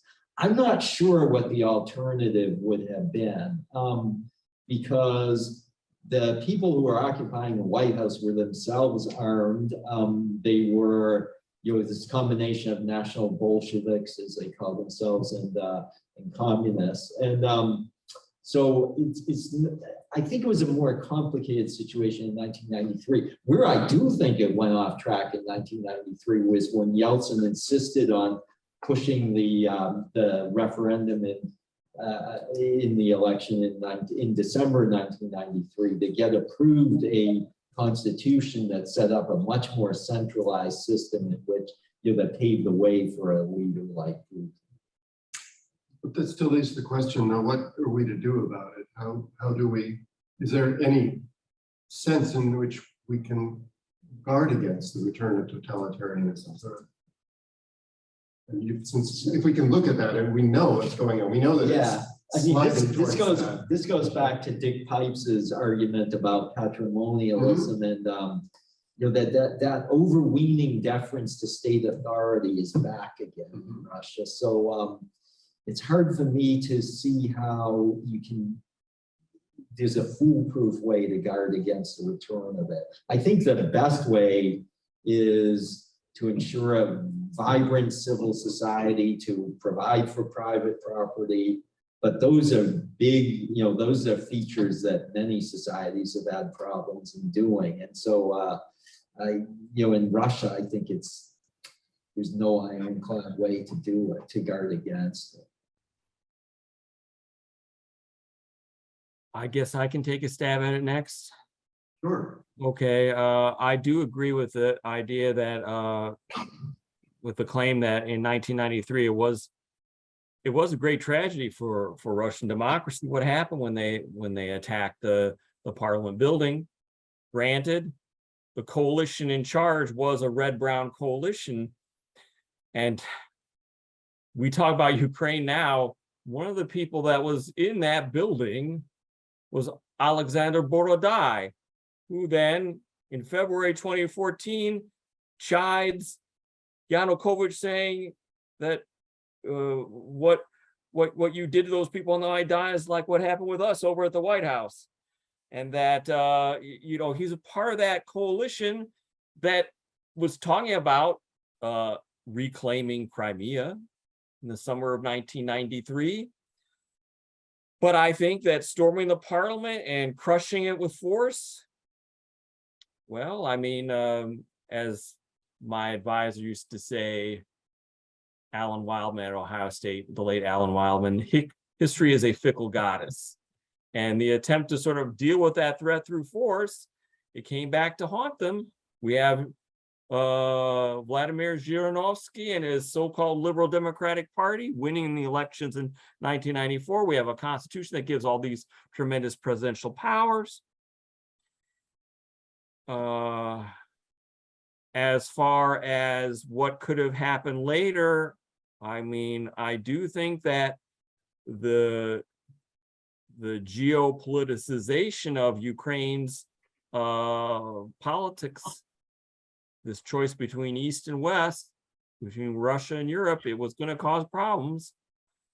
As far as what the solution is to all this, I agree with Mark. We have to encourage civil society, and I also think we have to be very careful when it comes to dealing with Russia in this current war, because if we just say, And I will say this now.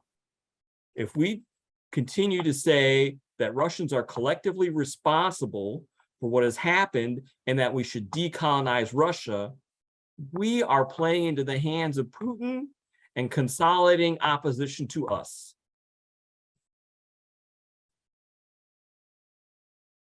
Let me just briefly comment.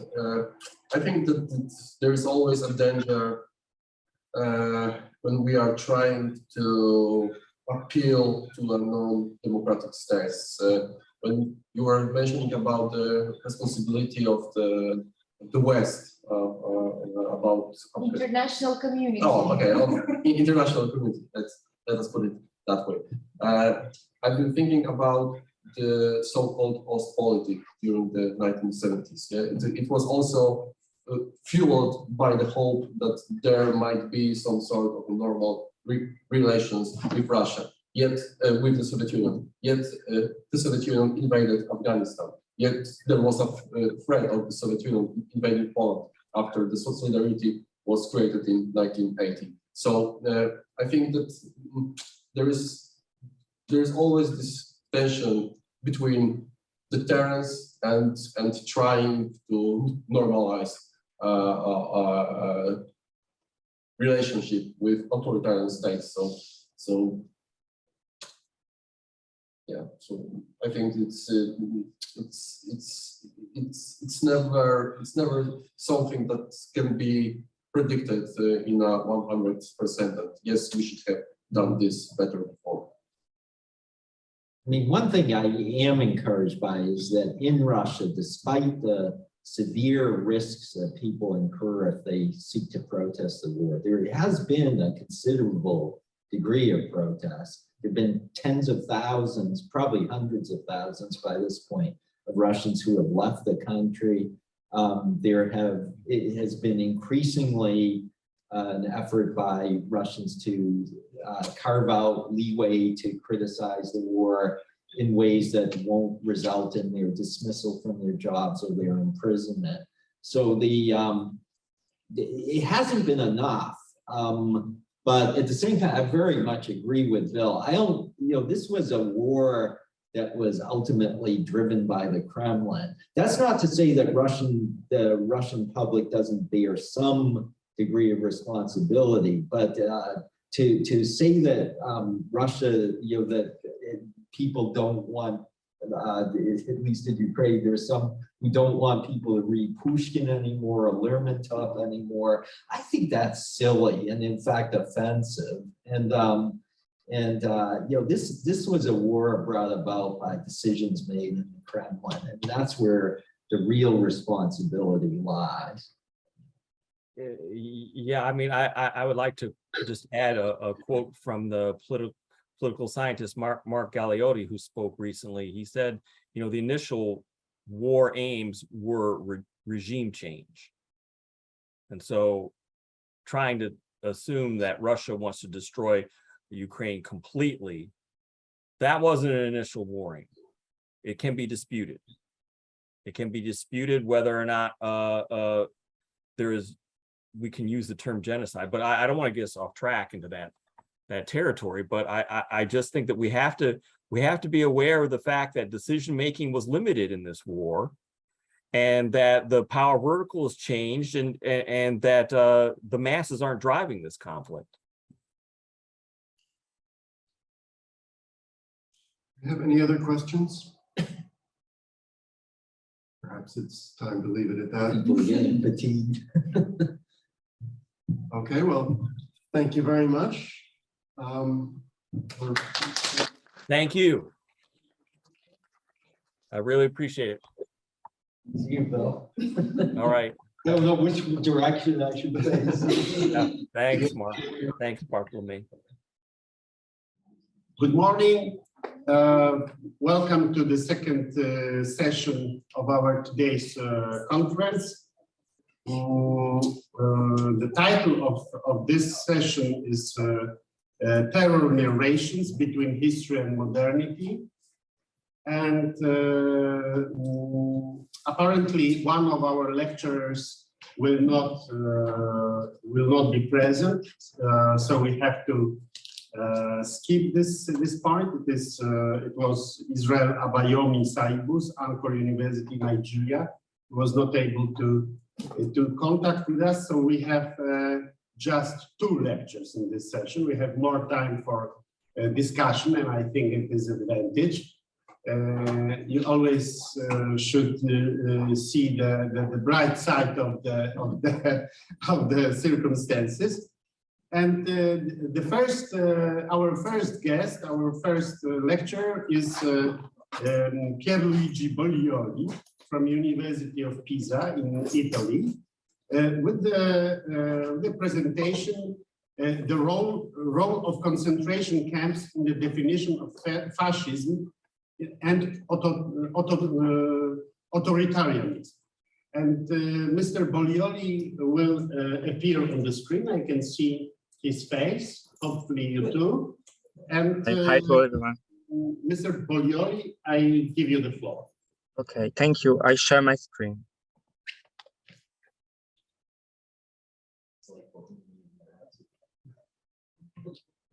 Okay, can everyone, I can see if it, I can see. Can everyone see? Okay, okay. This is a very common and old debate in Italian academia, whether fascism was an authoritarian or a totalitarian regime. Actually, the term totalitarian was born in Italy and to define fascism in the context of anti-fascism intellectual. The first to use it was Giovanni Amendola on the newspaper Il Mondo. Giovanni Amendola was a liberal parliamentarian in 1923, and later was adopted by Mussolini and also by Giovanni Gentile, that was the one of the main intellectual of the regime and minister of education at first, to actually define fascism. Of course, there is no a clear definition of what is authoritarianism and what is totalitarianism. I put one of a very famous one from Juan Linz in written in 1964, but of course it's not so easy to define what is the difference, you know? Of course, Linz puts accent on political pluralism on one side, limited political pluralism on authoritarianism, while of course in totalitarianism there is an official ideology and a single mass party dedicated to this ideology. Of course, these definitions actually are quite good both for fascism. There was just one party, yes, at least after the first period, devoted to an ideology, but there was also a little but present political pluralism at time. We will see in a second how concentration camps are connected to totalitarianism. This is quite obvious. Of course, every totalitarian regime has adopted this kind of tool to control people, to control civilians in the time, and also to exterminate, of course, political opponents, Jews, and other minorities. Of course, in Hannah Arendt views, totalitarianism erects concentration camps as special laboratories to carry through its experiment in total domination. Of course, in our views, you know, totalitarianism, the camps set the difference between a authoritarian and a totalitarian regime. After a concentration system set the path of a dictatorial regime to become totalitarian is for good, forever.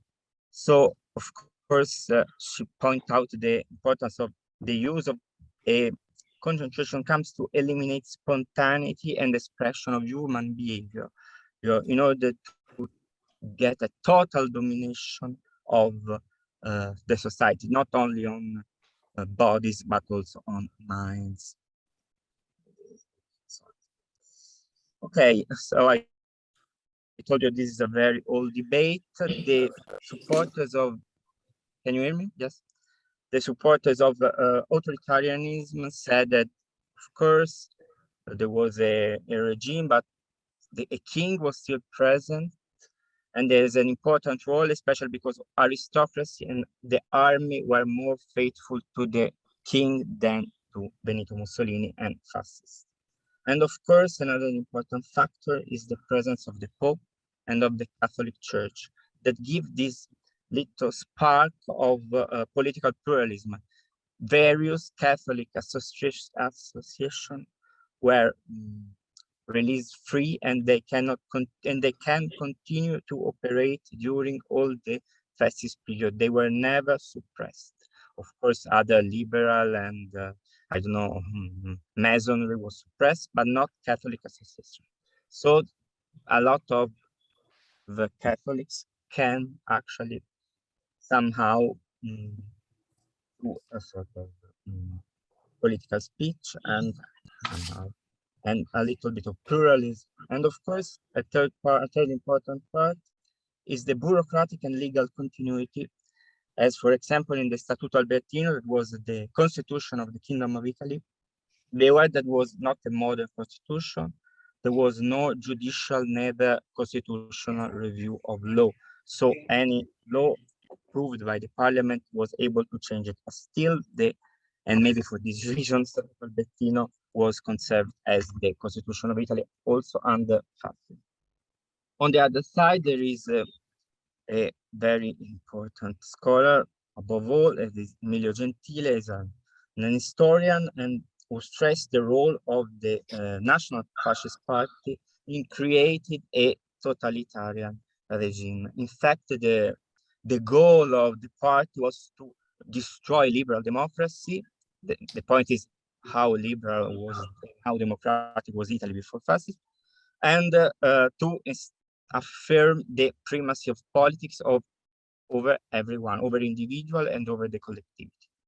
And of course, the resolution of the private in the public. So there was no difference between private and public, and there was no difference between the party and the state.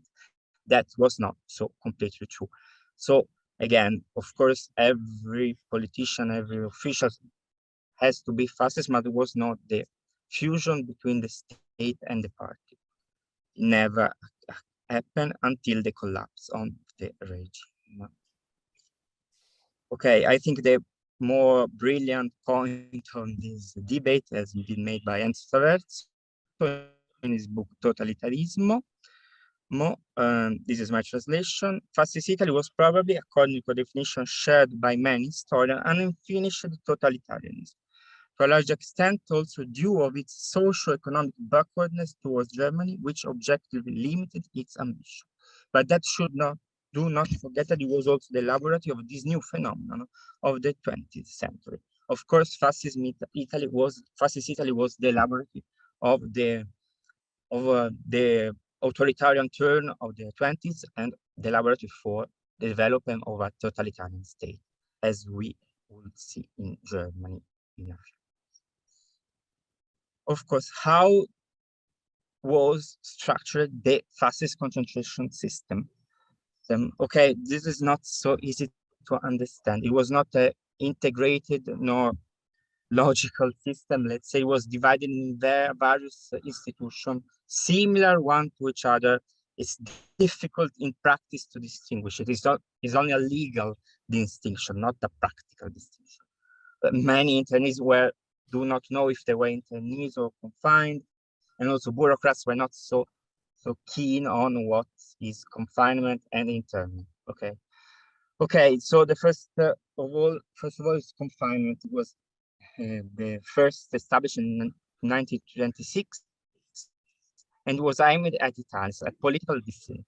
And it was part of the so-called Legge Fascistissime, the laws that actually transform Italy from a liberal to authoritarian state.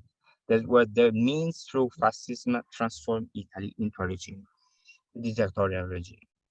And these were under the control of the Ministry of Interior. Also, internment was under the control of the Ministry of Interior, but it was instituted by a law war and meant to use against enemy aliens, the foreigners who happens to live in Italy and in time of war and needs to be controlled somehow. Greco is one historian who deal with internment, actually described a parallel internment. It was the same, but under the control of the army. So it was less regulated, and was the much, I don't know how to say, lethal, okay? Was the lot of death happens under this parallel internment. Also under the Ministry of Colonies, they have their own kind of internment called colonial internment, was applied only in colonial territories.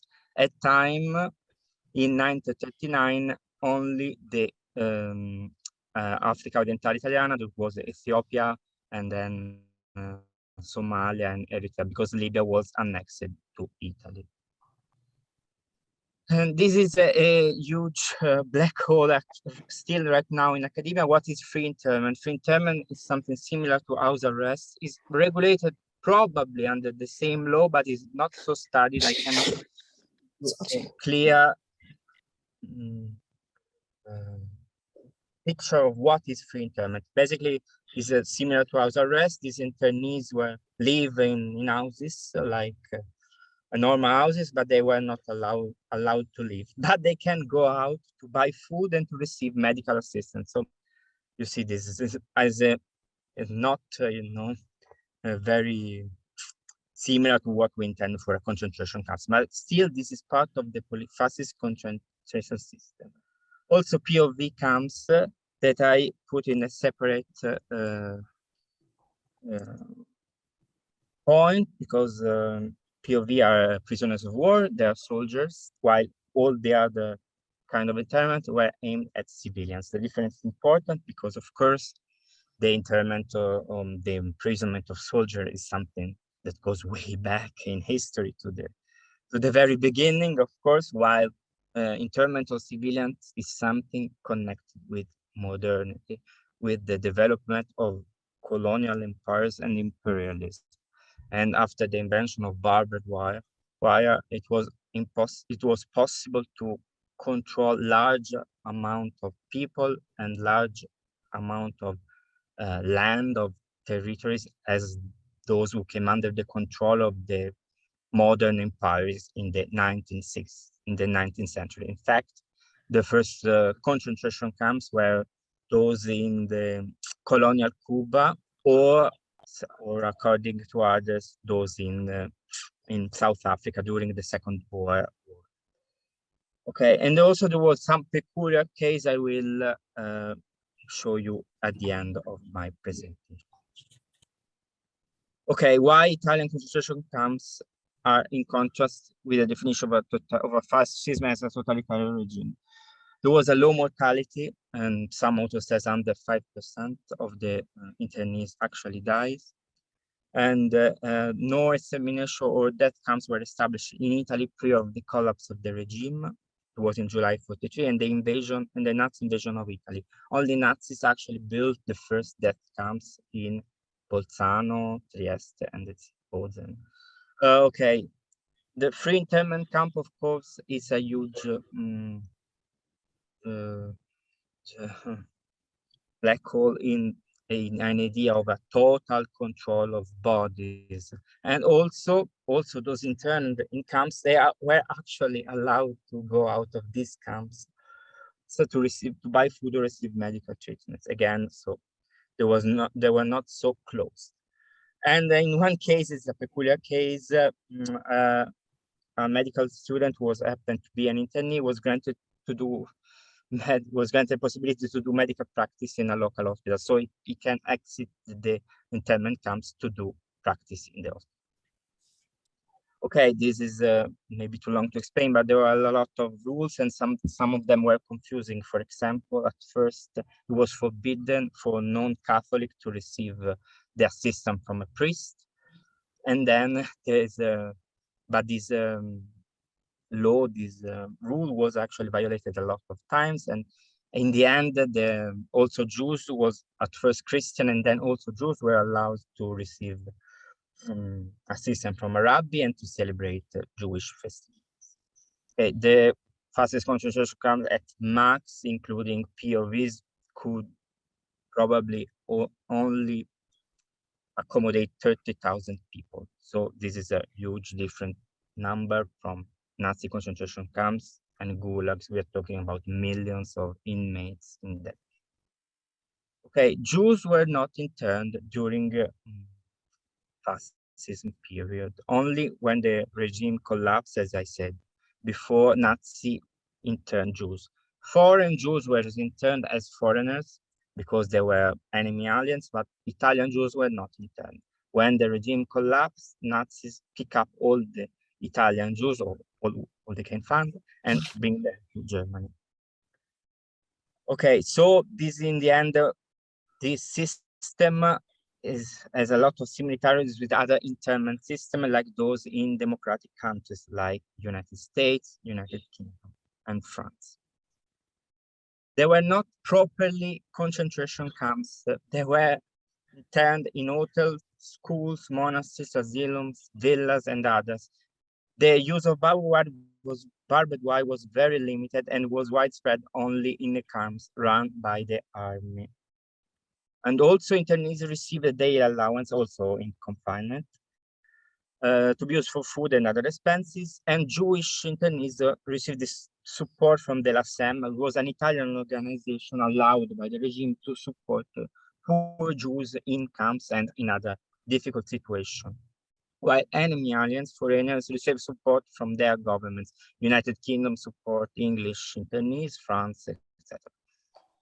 There was inspector from the International Committee on the Red Cross and the Swiss legation that was responsible for the diplomatic relation of democratic countries, United States, France, and United Kingdom, to observe the living condition of internees in camps. That was, of course, not allowed in examination and death camps, as also obvious.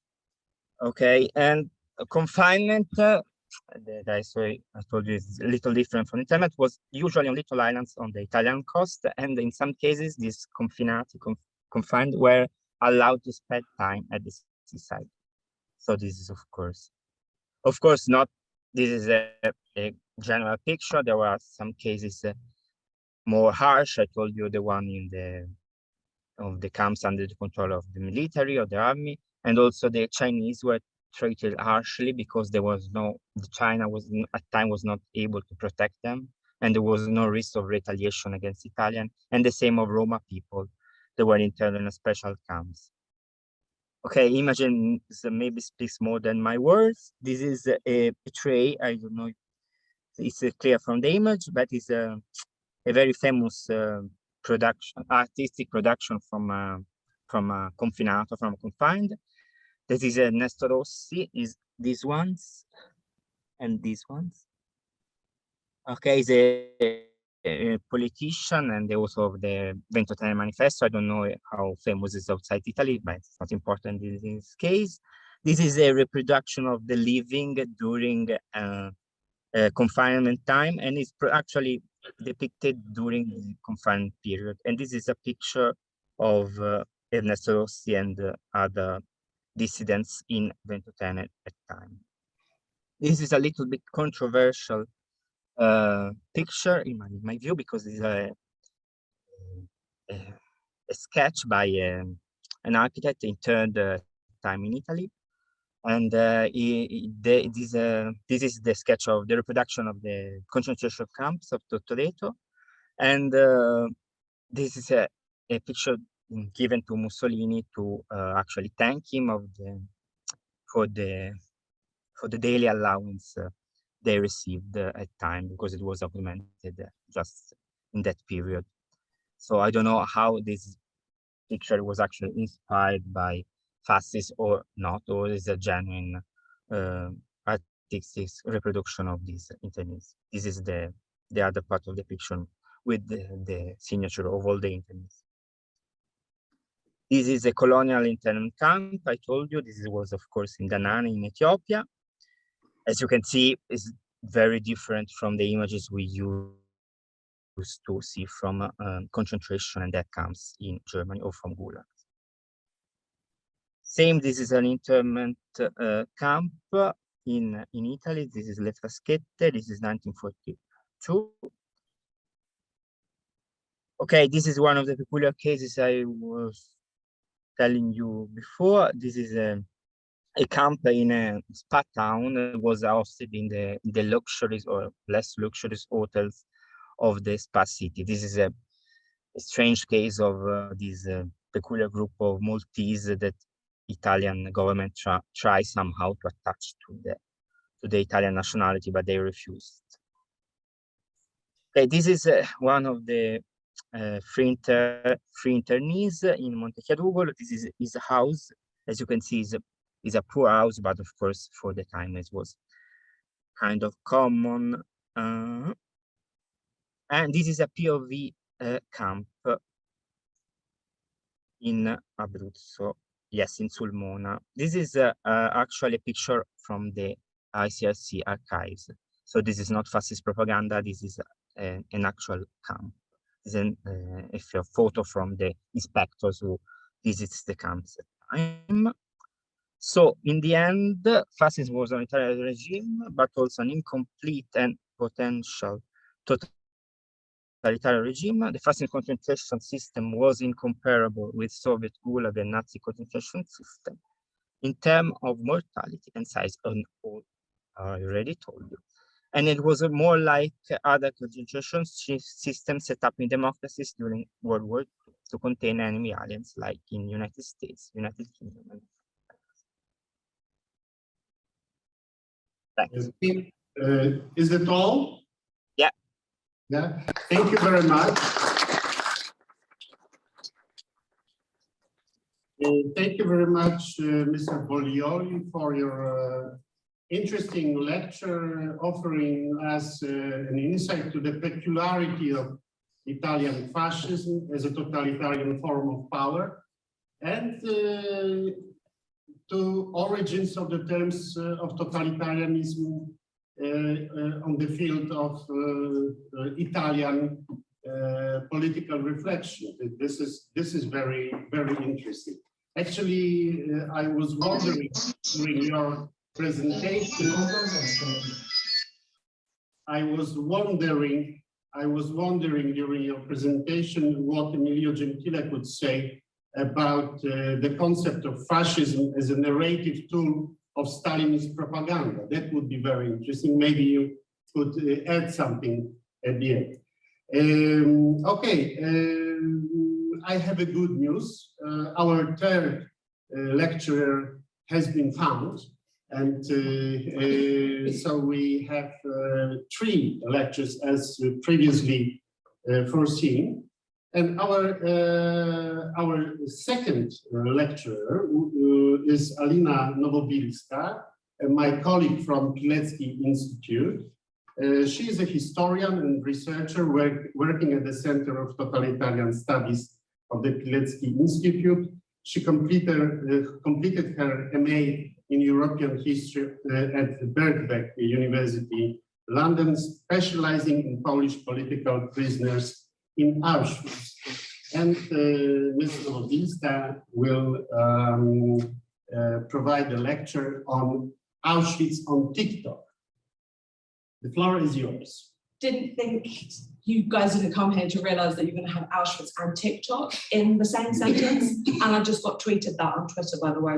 My Twitter followers are horrified that I'm doing these 2 things in one. This is actually part of my PhD. So this is ongoing progress. I'm going to talk a little bit about like gathering data in a little bit. It is horrific. Social media is horrific. It's a cesspit for all of you who are on social media. We'll talk about that in a second. So pretty much what is this about? We're going to very briefly touch on this. I mean, we know social media is part of day-to-day life. Most of us are on social media. TikTok, newest platform. Apart from Mastodon, if you're fleeing Twitter, then you'll be on Mastodon. I am staying.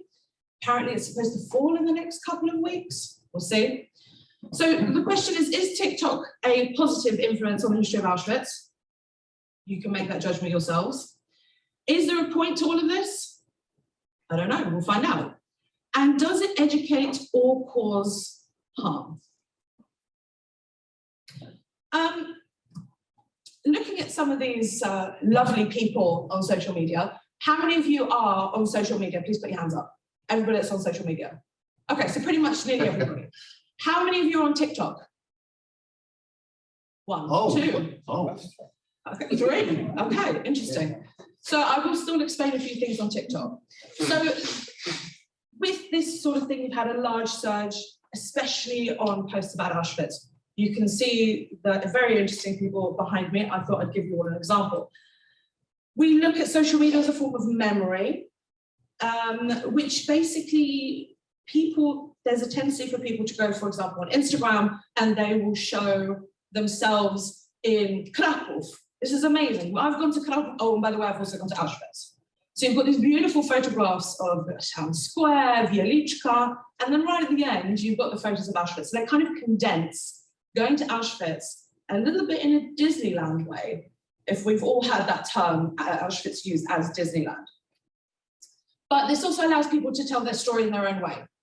I try to not judge people on social media. I try to take a step back and see their perspective, which we're going to do today. And I want you guys to react to things that I will be showing up on the screen, please. So any reactions, I'm going to really enjoy that. So this also kind of brings us to this idea of collective memory and the idea of dark tourism. And we all know Auschwitz is the #1 list for dark tourism. It is the example for the Holocaust. Many people want to go. If you look at comments on various different social media platforms, people say, oh, yeah, I've always wanted to go to Auschwitz. I've always wanted to go. It looks really interesting. Some of these comments are quite inappropriate, as we're going to see, some of the posts and things. Some of them actually do contribute to the history of Auschwitz. The problem with compiling this sort of data, huge problem, you can use programs. However, they will either keep you within the scope but leave out, for example, photographs. So you have all your comments, you have data about who this person was, what their posts are, what they're posting about, but you're missing a key element of these photographs. Next problem, you are left with only 3 months worth of data. I want to see this all the way back. I don't want to sit here with just 3 months worth of data because things have changed. We've gone through COVID, for example, that could have influenced how people post, for example, on TikTok, Instagram, Twitter, all sorts of things. And I'd like to see a better compiling of this. This is a very, very long project that I will be sitting on and probably have to do this manually. So do bear with me. I may come back with a different conclusion. So as you can see, we have selfies in the concentration camp. I'm sorry, I have to skip this because I just can't look at this. I'm going to slightly bring you in nicely into my next slide. The reason being is the next slide is probably going to shock, and I would like a reaction from people on the next slide. But memes, how many of you use memes? I use memes all the time. This one here, the kidnappers, that one, I made that one, by the way. So I just thought entertain a little bit because my kidnappers wouldn't return me. I don't stop talking. However, memes are a cultural entity or idea that replicates, evolves, and is passed on from person to person. This was actually written in the 1970s. Memes weren't actually really around, but this guy had foreseen the future. Richard Dawkins has foreseen how memes are going to be. However, in 2010, that's when memes actually become a cultural phenomenon. This is a way of communication. Teachers, and actually teachers and friends of mine, actually use memes as a way of communication and a way of teaching. They actually have classes on historical memes, for example, and they ask their students to come in and bring in various historical memes. I like them and dislike them because as we can see on the following slide, they're not always quite moral. This one time, for example, oh, sorry, I've missed it on my own. I've not done this one. Here we go. This one time at camp, I got such bad gas. Anne Frank, at 15 years old, is a bar of soap. Anyone want to react to these? Weight Watchers. A Jewish person before and Jewish people after. The first TikTok, apparently. If anybody didn't know. And my favourite meme, at the top, the reality of Auschwitz. A lot of Holocaust deniers throw that meme at me all the time. the funny thing, I'm going to very briefly talk about this meme. The funny thing is that meme is actually true, except taken out of context, completely taken out of context. Of course, there were things like there was sports played at Auschwitz, but do you really think they had a sports team and it was a holiday and people were having fun? They were not. There were rabbits. There was a pool. Yes, there was. Very brief 5 days. There was a pool for 5 days in Auschwitz. Commandant went a bit crazy. Then he shut it down. It's actually a water reserve. That's what the actual thing is. And then people use it as an excuse to say the reality of Auschwitz. So people can self-identify themselves through memes. It's very important because they can also self-identify themselves with TikTok, which we're going to see in a few moments. It gives people views, beliefs, values. I mean, we can see what kind of values these people have at the end of the day. This breeds anti-Semitism, as does every platform on social media. It also breeds racism. It breeds hatred. Relativism. It is not the nicest place to be on social media. However, I promise I'm gonna show you some positive sides of social media. So let's talk a bit about ethics and morals. I'm not going to touch ethics so much in this more than morals, and I want you to react to me and tell me what your morals, because my morals are going to be different from your morals, and from everybody else. So what I think is bad, you may not think is not as bad and have a completely different point of view for this. So morals mainly refer to guiding principles, and ethics refer to specific rules and actions or behaviors. So, question to all of you. When you're in Auschwitz, you are banned from taking photographs in 2 places. One is the basement of Block 11, because of the mass murder. And 2 is the area where you have the cut-off hair. So in theory, we should not be filming.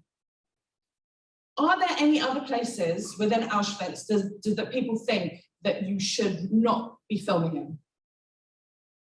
I'm asking all of you.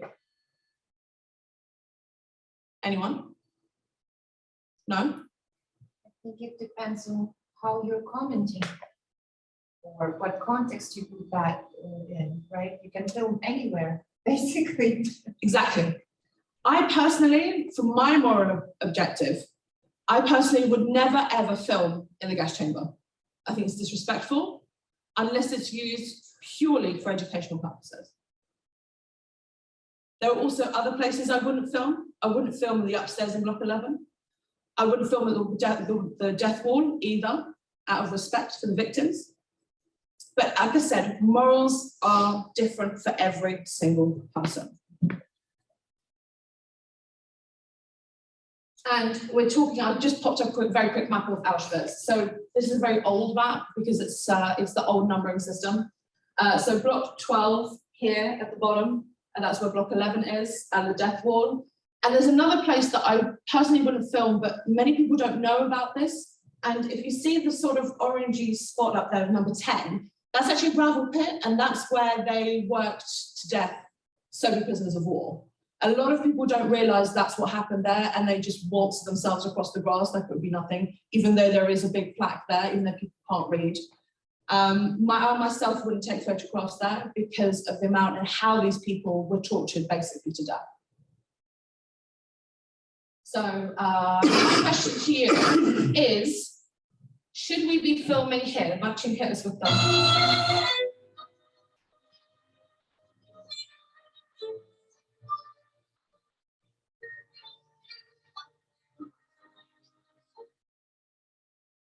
Before I ask for a reaction, that's wrong already. We already have wrong information.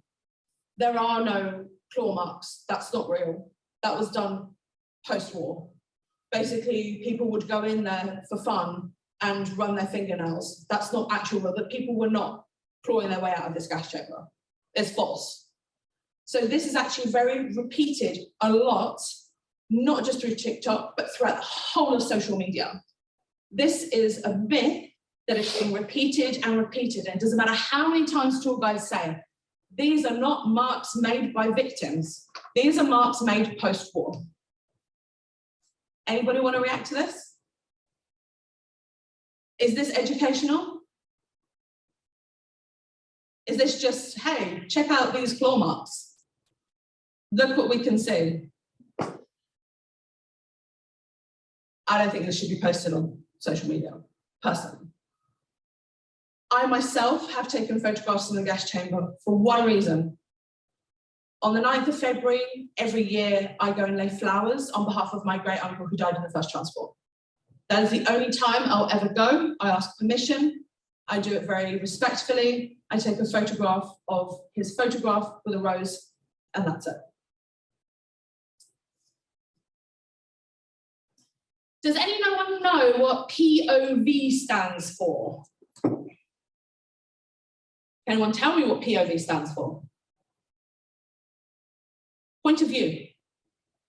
Very commonly term used on TikTok. I'm going to run through a series of videos right now. I'd like you to take them in and then please come back to me with your thoughts. Okay, let's not do it.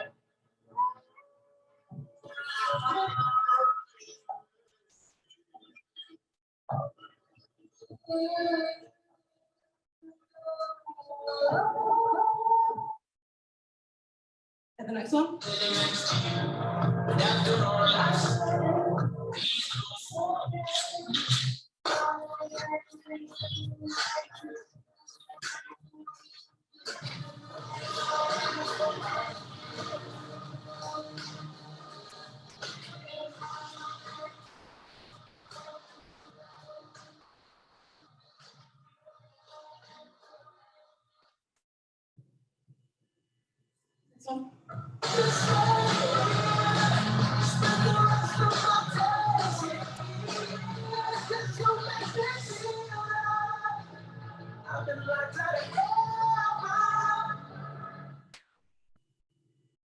Next one. Next one.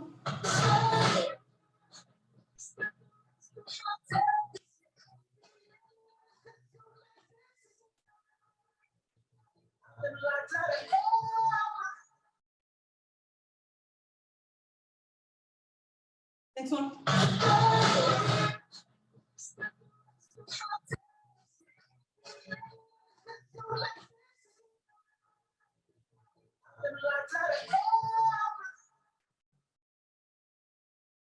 This was a challenge, two-topic challenge. Hashtag POV Holocaust Challenge.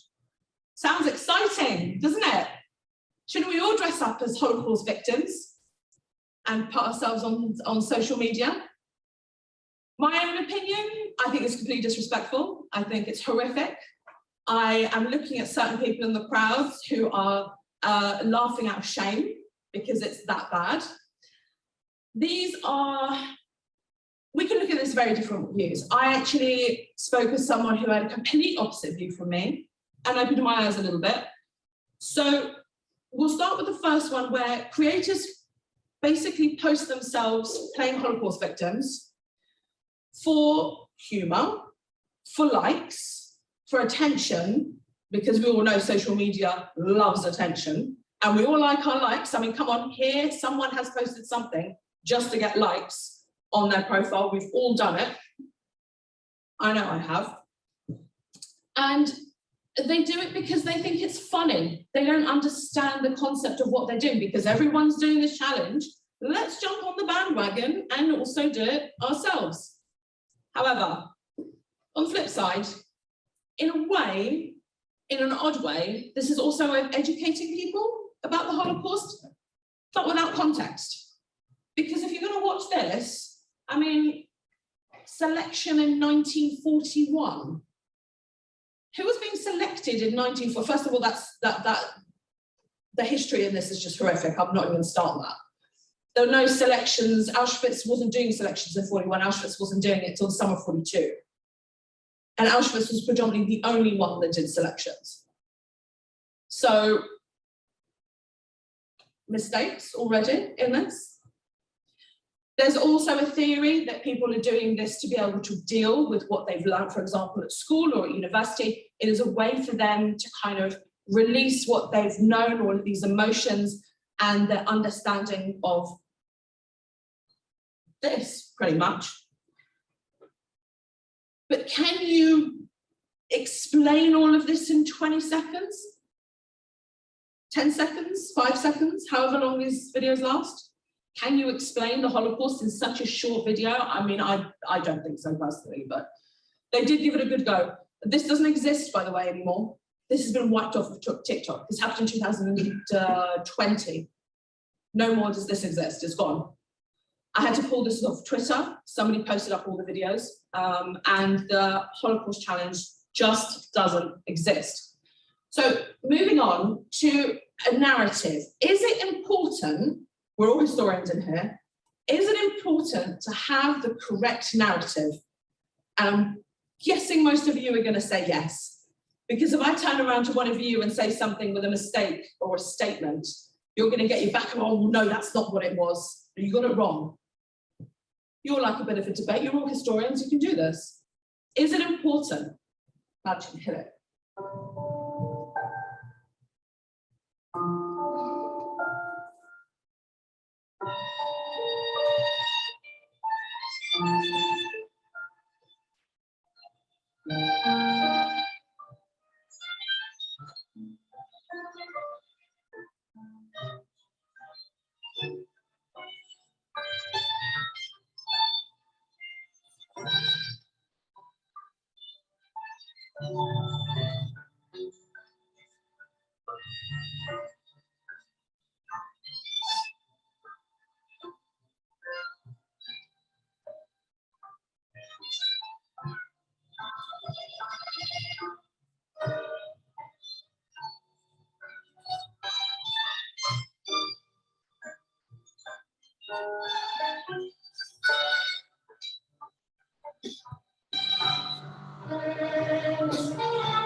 First of all, let's address this myth that's popped up again with the claw marks on the walls. That is so consistent. If you go on there and you search Auschwitz, that is constantly coming up.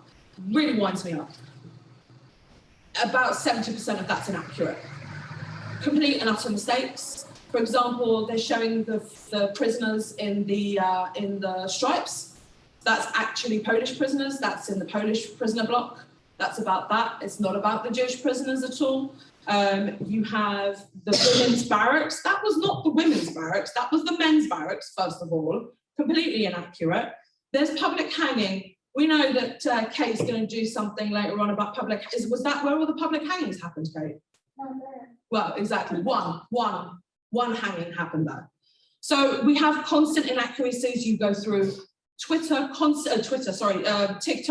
constantly with massive inaccuracies. Do you address these accuracies?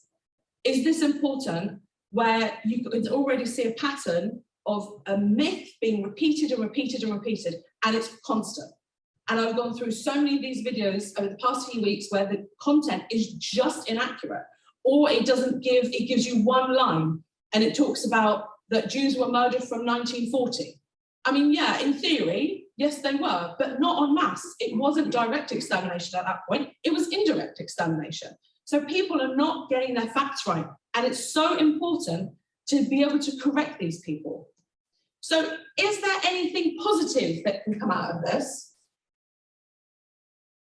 Like a 20-year-old young Kulinovsky asked his parents to send him his trumpet and a clarinet alongside his baritone to Neuengamme concentration camp. Alongside literature and art, music was an established part of everyday life in concentration camps. On one side, guards used music as a means to harass and humiliate prisoners. Inmates had to sing or play during marches, work, or punishments, as well as to entertain the SS. On the other side, prisoners unofficially practiced music to encourage fellow inmates and strengthen their will to resist Nazi terror. Like other major concentration camps, Neuengamme had its own prisoner orchestra, established around 1942. The orchestra had to play upon start and arrival of working commandos, which inmate Hans Flatterlich perceived as mockery of the working slaves. Sometimes the SS forced the musicians to give Sunday afternoon concerts for recreational purposes. while other prisoners had to stand here, on the roll call side. Although participating in an ensemble meant higher chances of survival due to lighter work inside the stand, the inmates did not get music sheets nor instruments to actually make music. And this is why prisoners like Jan Kudinovsky asked their relatives to get their own instruments posted in the camp. Do you want to know more about music and cultural life in concentration camps? Put your questions down in the comments and don't forget to like and subscribe. This is Konzentrationslager Neuengamme. There's a couple of concentration camps that are now on TikTok, and they're posting these kinds of educational videos to be able to educate people a little bit better. We haven't seen Auschwitz, even though Auschwitz has a huge social media presence on other platforms. Auschwitz still has not decided to come onto TikTok to help correct. However, the one thing that Auschwitz does do, and I'm just going to round up on this in 2 moments, the one thing that Auschwitz does do is they go on to post on Twitter, Instagram and things, and they correct people if there is a mistake. So it's something they've managed to amass people to be able to help and be able to correct these things. However, they're not yet on TikTok to be able to correct any inaccuracies. I'm going to run very, very quickly through the rest of my presentation. So not only possible things that are very positive about this, you have things like survivor testimonies are finally going up. People pull them off from the internet, or for example, Sky News. I had a video of a survivor that was supposed to be on the following slide. Sky News had an interview with a survivor from Auschwitz, and she basically gave this overview, and it's a very, very long, it's one of the longest TikTok videos I've come across. But this is something that's finally coming to light. You have survivors that are coming on there and answering questions live. You have questions being asked in comments. So what they do is they create a new video. They got asked the question, I don't know, did you ever meet Mengele, for example? And you have this question that's being answered live by these Holocaust survivors and concentration camp survivors. However, they're now dying out. This is what's going to be left of them. And hopefully TikTok is still going to be putting up these survivor testimonies that are going to be accessible to young people. How many of these young people are going to sit through, apart from historians, obviously, they're going to sit through 30, 40, 50 an hour of testimony when they can gather what they need within 2 to 3 minutes on TikTok. So hopefully this is something that's going to be pushed forward. We're going to be able to push forward better history. And I have hope for TikTok, hopefully, one of these days that it will actually revolutionize. The other thing I do want to add just before I finish, what there is at the bottom, if you go onto TikTok and you type in Auschwitz, you have a special disclaimer that says, please beware of the material that you're watching, because they need to make sure that the material isn't false, isn't fake, and isn't humiliating. And I haven't shown you the tip of the iceberg yet, because there are far more horrific videos of people mocking the Holocaust and mocking Auschwitz. And I thought I would keep it tame today. So thank you.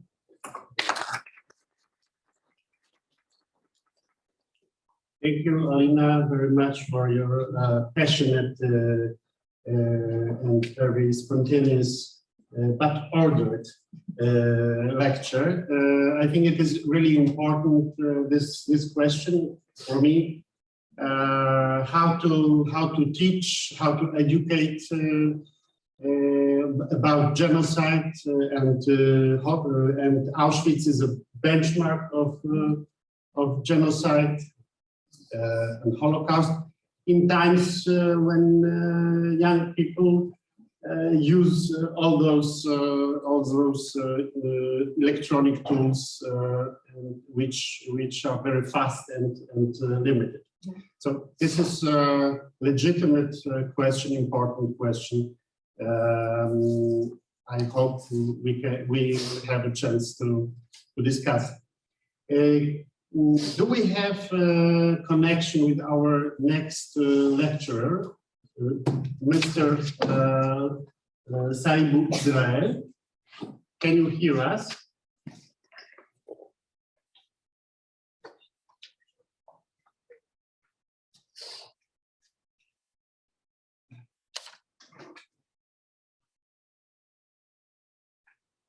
Sorry, Israel, can you hear us? Can you see us?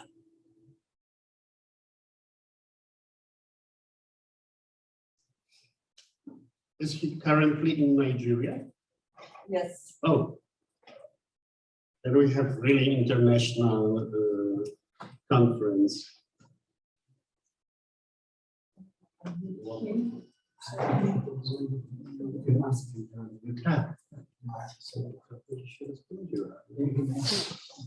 Ale bardzo dobrze.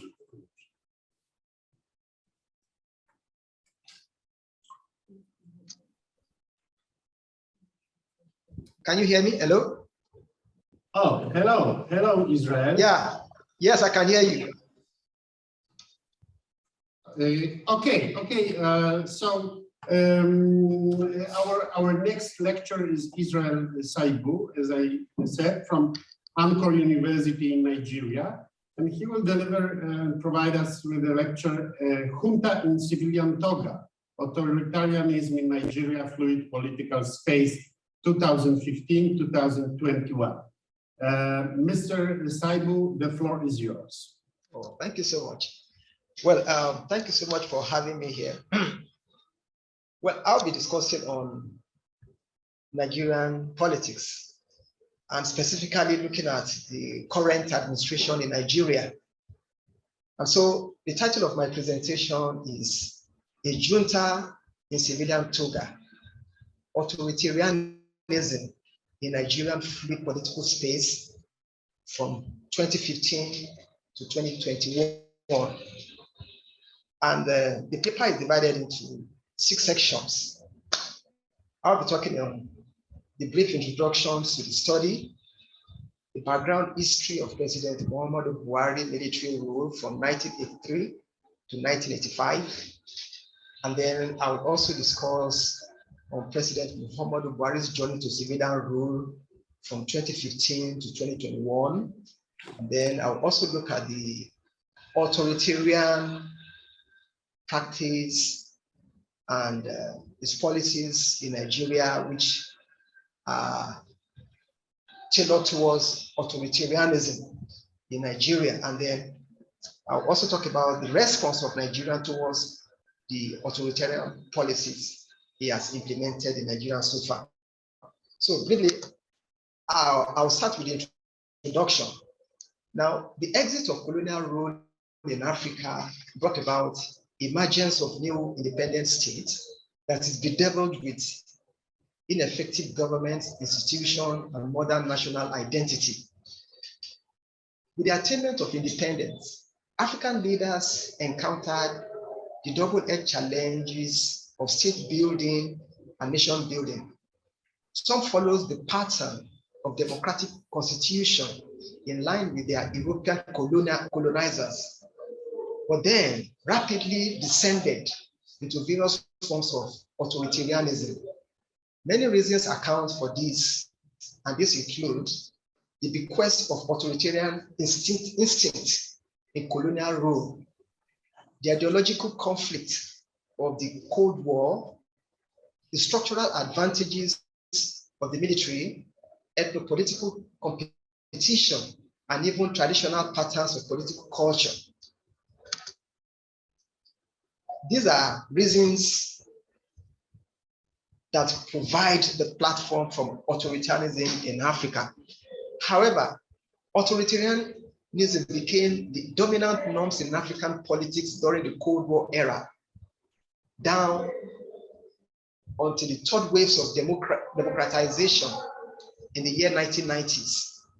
Today, the norm is democracy, albeit flawed, with most African governments coming to power through competitive elections and then gradually declining to autocratic regime in order to consolidate and perpetuate themselves in governance.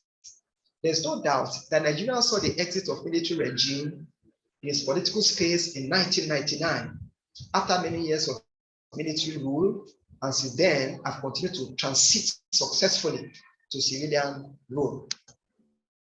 Now, I'm going to talk briefly about President Muhammadu Buhari, who is the current president of Nigeria, civilian president of Nigeria. But before then, he was once a military head of state of Nigeria from 1993 to 1985.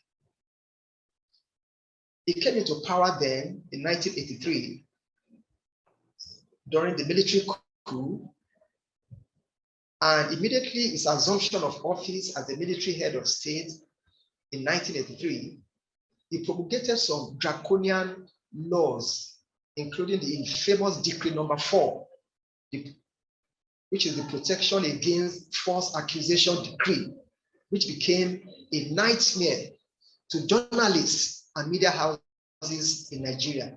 Now, we should understand that the character of military administration, whenever they came into power, is to suspend the constitution and operate by decree. So this was what President Muhammadu Buhari during his military era operates on.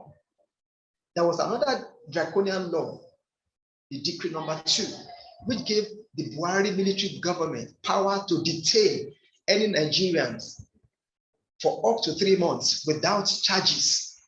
The government also outlawed civil protests and workers' strike. And of course, you know the implication of this is that people cannot protest or exercise their human rights during that period.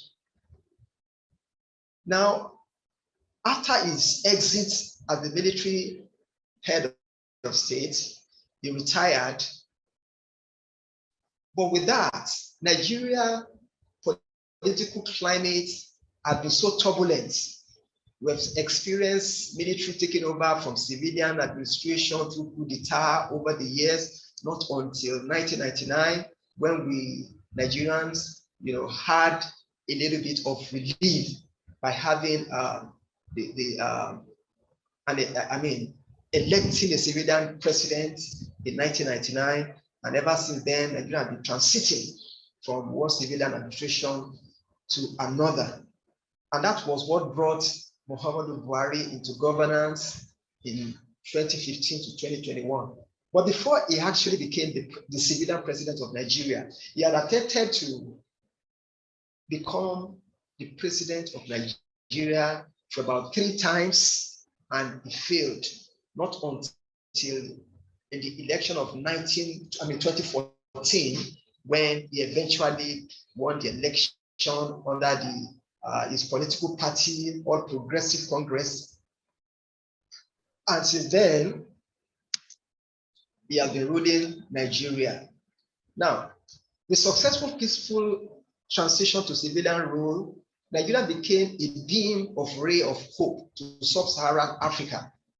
However, what is baffling in recent time is the way the country under the present administration is gradually gravitating towards authoritarianism.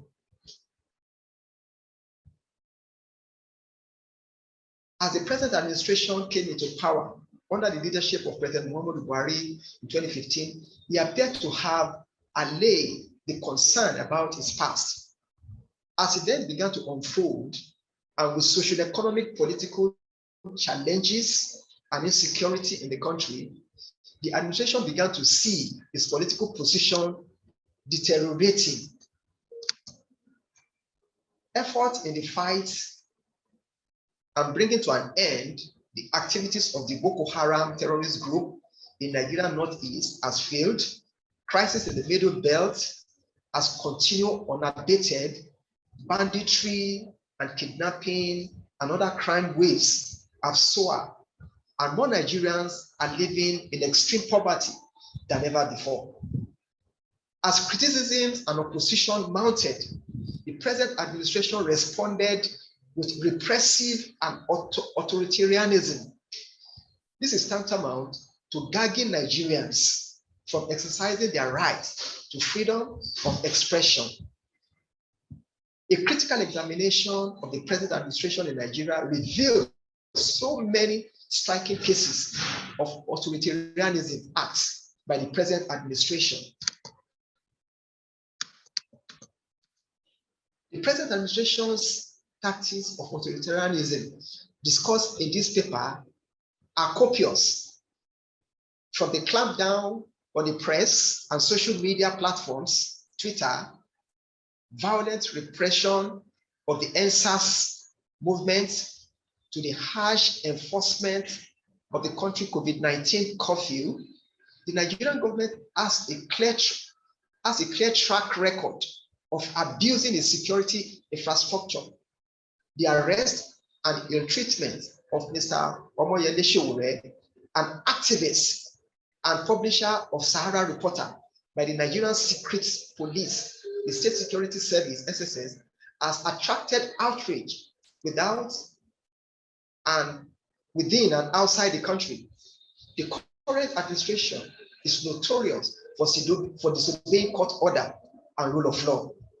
However, in all these cases mentioned, the recent indefinite suspension of Twitter by the Buhari government and the directive to prosecute users of the microbloggers and social network service who defiled the order was a case of absolute authoritarianism.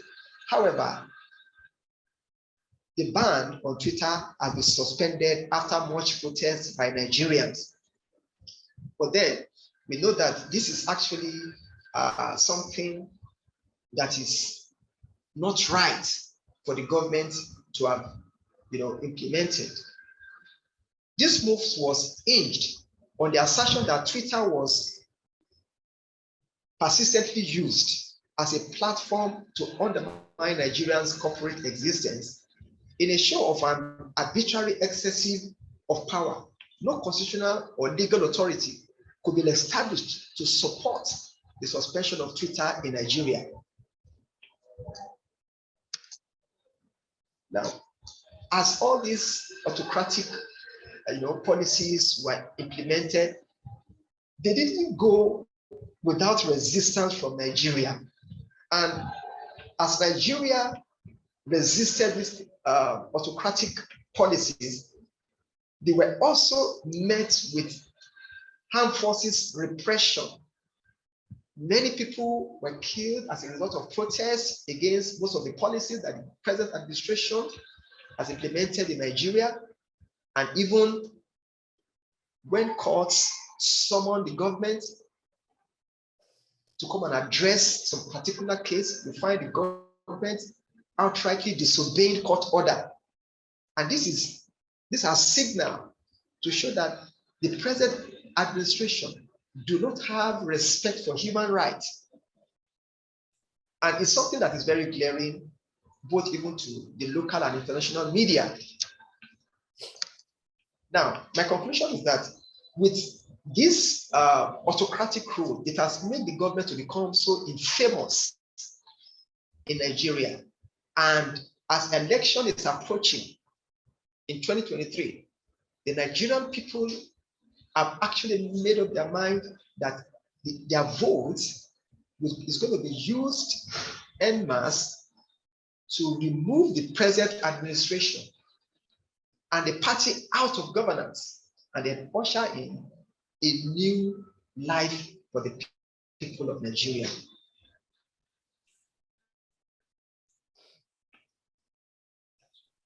On this note, I will rest my discussion. Thank you very much.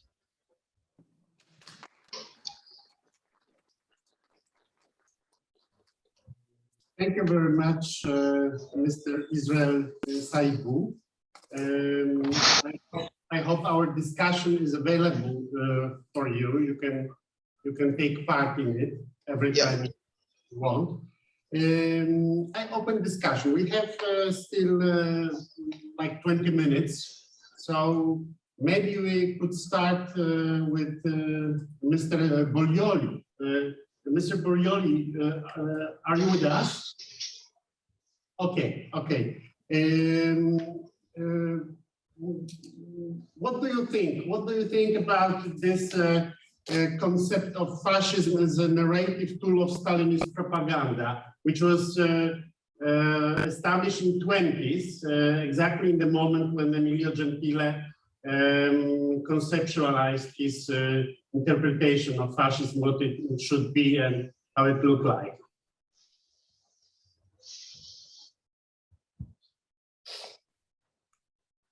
Well, I don't know, of course, fascism somehow has a huge fascination on other non-democratic countries at the time.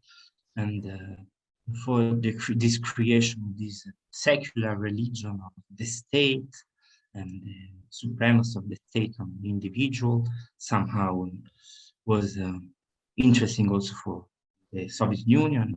The idea that the collectivity was superior of individual over individualism, and also this creation of the cult leader. The cult of the leader is another tool or actually was used by Stalin at the time. And these the languages of nationalism mixed of communism was a very common term to create a new form of socialism at that time. I don't know if I answered your question. My question was based on the observation that your attempt of interpretation of this term was narrowing the term of fascism, and you tried to somehow draw the line between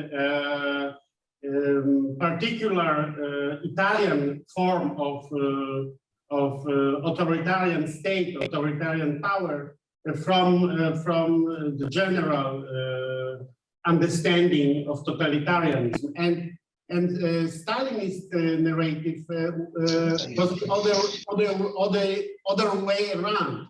His definition was very inclusive. He tried to convince the international public opinion that everyone who was against communism was actually fascist. And this attempt of Stalinist propaganda was very, very effective, and actually it works till our days. It is very often used that this way of presenting political enemies, blaming them for fascist sympathies and so on. So, is this problem anyhow present in contemporary Italian political reflection? Yeah, it is. It's actually all our last political campaign for our last election was based on the left part of the accusing the actual ruling government of being fascist because of somehow roots of the party in the post-fascist organization. But is it's for me it's like a little bit controversial because a lot of time has passed, and of course it's difficult to say that modern day right-wing or extreme right-wing politicians are fascist still. So of course some of them believe in somehow Mussolini to be a myth, but not all of them. And of course this is maybe true for the actual ruling party. It is Brothers of Italy, the name, but the other part of the coalition are not, and one of them especially is a very new party, which is it's a right-wing party, but it's not a fascist party. It cannot be defined as fascist party, but still the opposition try to depict them as a fascist organization. So yes, in this sense, it's a very useful term to label every opposition, every right-wing politician as fascist. Thank you for the answer. Are there any comments from Professor? I actually have one for Alina. Okay, please go on. Okay, Alina, first of all, I'm not a big user of social network. I use Facebook occasionally, but I occasionally will see something on Twitter, but I don't use it. And I also haven't been on TikTok, although I've seen some things posted there. But I would, I mean, you described it, I think, quite accurately as a cesspool, and I, so are you looking at these gross mischaracterizations and inaccuracies as something that you're surprised to find, or is it just that, that you're trying to combat this torrent of disinformation and simply ignorance and very poor and offensive takes?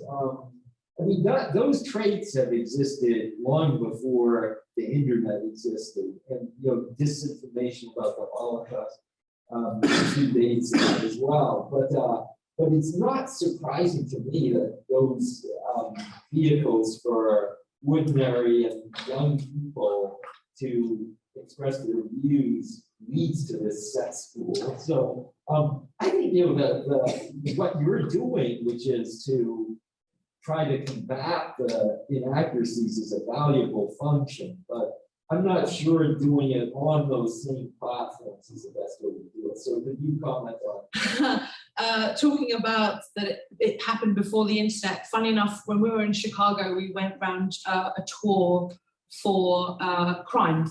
Okay, yep, dark tourism, I'm guilty of it too. And things go back even to the 1930s. So when John Dillinger was killed in front of the theater, people were still walking over, seriously, men were taking handkerchiefs out of their pockets and dipping it in his blood, and women were dipping their hems of their skirts so they can have Dillinger dresses. I mean, this has been ongoing since the dawn of time, when people would dip in after executions, handkerchiefs and things like that. I mean, how do you combat it? It's alone, it's very difficult. The Auschwitz Museum does a lot of work for it.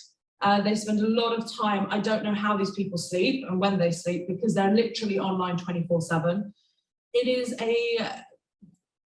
It's going to continue. And if we try and educate, and I have this point of view that I prefer to speak, no offense to my fellow academics, I prefer to speak to the average Joe.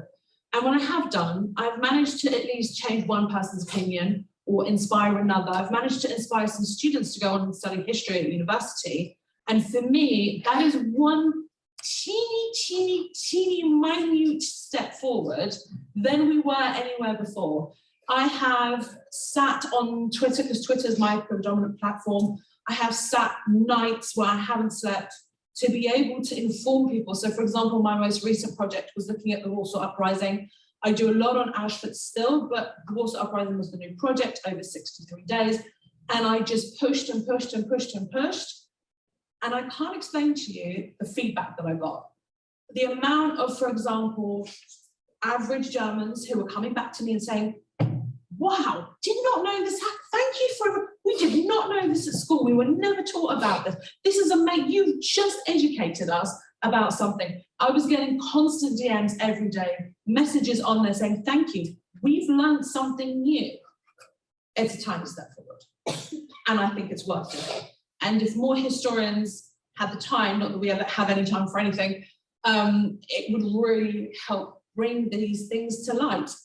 Combat anti-Semitism. I'm constantly attacked for various different reasons. I've been attacked for being an anti-Semite. I'm apparently also paid by the Israeli government, just in case anybody wants to know. I don't know where that money's gone, but I'm a racist, I'm a fascist, I'm a communist, I'm everything under the sun. And most recently, I think I got attacked for supporting Putin. That's a very new one for me, by the way, being attacked for that. But it's something. We're getting there. It takes a long time. And I'm actually tempted now, after sitting on TikTok, to start my own TikTok and try and educate people in that sense. And I've actually been getting messages on Twitter to say, why have you not started your own TikTok? So it might be something that might change things, hopefully. I hope that answers the question. John? Yeah, add to that, I think social media is there. It's just whether we like it or not, and we can't really ignore it. It seems to me that the real problem is not so much social media, but just ignorance, which is always in there. And all we see in TikTok videos is that we can actually see the ignorance in front of us that's always been there. And I just wonder how much you can expect of people who've never who've never been told about or taught about Auschwitz or the Holocaust. And to some degree, I mean, even seeing these videos made by kids of, oh, you know, the kind of level of, oh, Auschwitz, wasn't that really sad? It's at least something to say that there was Auschwitz, there was a Holocaust, and you know, to at least see it in a kind of a tragic light, no matter how crudely, how poorly, and no matter what inaccuracies. I mean, I saw the selection 1941. I mean, at least he didn't say 1951 or 1961 or something. I just don't know. You know, we're historians, and you know, we expect a degree of accuracy amongst each other. But when you're talking about just these ordinary kids, TikTok, Twitter, whatever, how much can we expect? And is it important at least to have some kind of conversation going? The stuff that you didn't show us, that I can only imagine, Holocaust denial or making fun of Auschwitz is obviously more frightening. But then again, that's always going to be there. And if it's somehow in some kind of a open forum, at least you can have people commenting saying, what the hell are you doing? You know, what is this shit? Well, people slowly and surely are being pulled up on it. I pulled up an Instagram post yesterday about, it's a Polish account, which I'm shocked about. And this guy has gone around with a spoon and he's taken photographs in various places of Auschwitz with this spoon. It's a traveling spoon. I actually had a very similar meal up there with the duck, the traveling duck. The guy basically took a photograph of his traveling duck where he's taken it all the way around the world and he's put it right in front of the Birkenau gates. I mean, education. I mean, how social media is a really difficult subject. It's really difficult. I can't go around and correct everybody 24/7 and whatnot, but the people who are doing the most damage, and those were relatively tame to some of the things that are actually on TikTok. I didn't want to horrify everybody and give them nightmares. They're being pulled up on it. There was a video of a guy with Minecraft. Everybody knows what Minecraft is. He created Auschwitz out of Minecraft. And the video goes where somebody's yelling, he's like, I wanted you to create a farm, but you created Auschwitz. And in this sort of really like, and I'm sitting there thinking, going, holy moly, what is this? You know, people are putting those sorts of things. There was another video I desperately wanted to show where people use it in a comical setting. It's not a comical thing. People are laughing at an Elmo that's been overly, yes. I would say that throughout this, one thing that you're missing is the fact that the internet is downstream of 4chan. And so much of the internet is trolling. And so when you look at these things and you take them at face value, it's very hard for you to trust your analysis because you're not taking a piss. Because please, louder, please. I said, you have to take the piss out of this. This is trolling. And so if you don't approach this as saying, I have to take an ironic stance to this because they take an ironic stance, you're missing 90% of the context. So if you take this at face value, you're missing the point. There's a lot of videos that are content videos. This is the other issue. I've shown you a very, very, very, very minute, and I wanted to show you what is actually out there. If I take everything at face value, so for example, those kids, we want to take that ironically, I want to take that as a joke, but half of these kids are doing it for likes and for attention because they don't actually understand what is going on. They don't understand the Holocaust. My second question, do you think it's possible to make a joke without knowing what you're making a joke of? Yeah. Yes. Okay. I think that these people are making a joke and are aware that they're making a joke, whether they're aware of every single bit of context because they haven't spent years at Auschwitz or thinking about it, they're still making a joke. They're still aware that there's an ironic distance between themselves and the thing that they're saying. But of course. So you need to address that when you tell us about this, because when you say, how do you feel about this? Well, you know, I feel there's a big ironic distance here. And so I don't take this seriously because this is the internet applied to Auschwitz like the internet applied to everything else. So I would say that this is really crucial context. Professor Peter Pollack. I very much agree with this. I've had the rare experience of teaching on the Holocaust at this Arab Muslim university in the Middle East I was in. I didn't advertise it. I didn't tell anybody. It wasn't listed on the syllabus, but I had it as part of my my curriculum in 2 courses. And this is this issue of you're facing a certain audience and you're teaching a history that is not neutral. History is never neutral. So the issue is you have to understand, I think, your audience, as I said here. I had an audience of very different students who thought history was, just something to be learned and passed for a grade. And that was my majority. Then I had a few students who were ideologically against the Holocaust. Some questioned what I was saying. It's the same similar thing that goes down to the question of the way you teach the way the Holocaust is taught. What are the values behind it, and do they connect to this audience? I think this is the main issue here. You have to understand the audience and where they're coming from. What is your question? Do you have a question? No, it's just a comment. Okay. Okay. Would you like to answer? With the discussion? Yeah. Thank you. Thank you very much, Professor. So I assume that the major issue here is like, can we be safe from stupidity and ignorance? And the issue of kind of modern approach towards Auschwitz is fascinating. It's more kind of question to sociologists and cultural anthropologists. It became a theme park, which is very unfortunate, but it's an unintended result of kind of effort to educate. But it's mass education. In the midst of those masses of those kids coming in buses.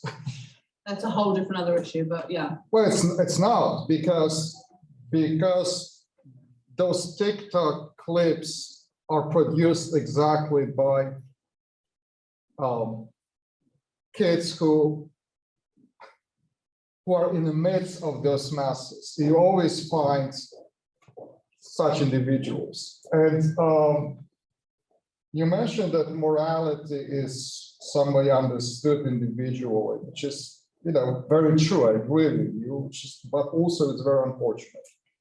Yes, the objective principles of morality are gone. Yes, we got into the age of subjectivity, and morality became a victim of relativism.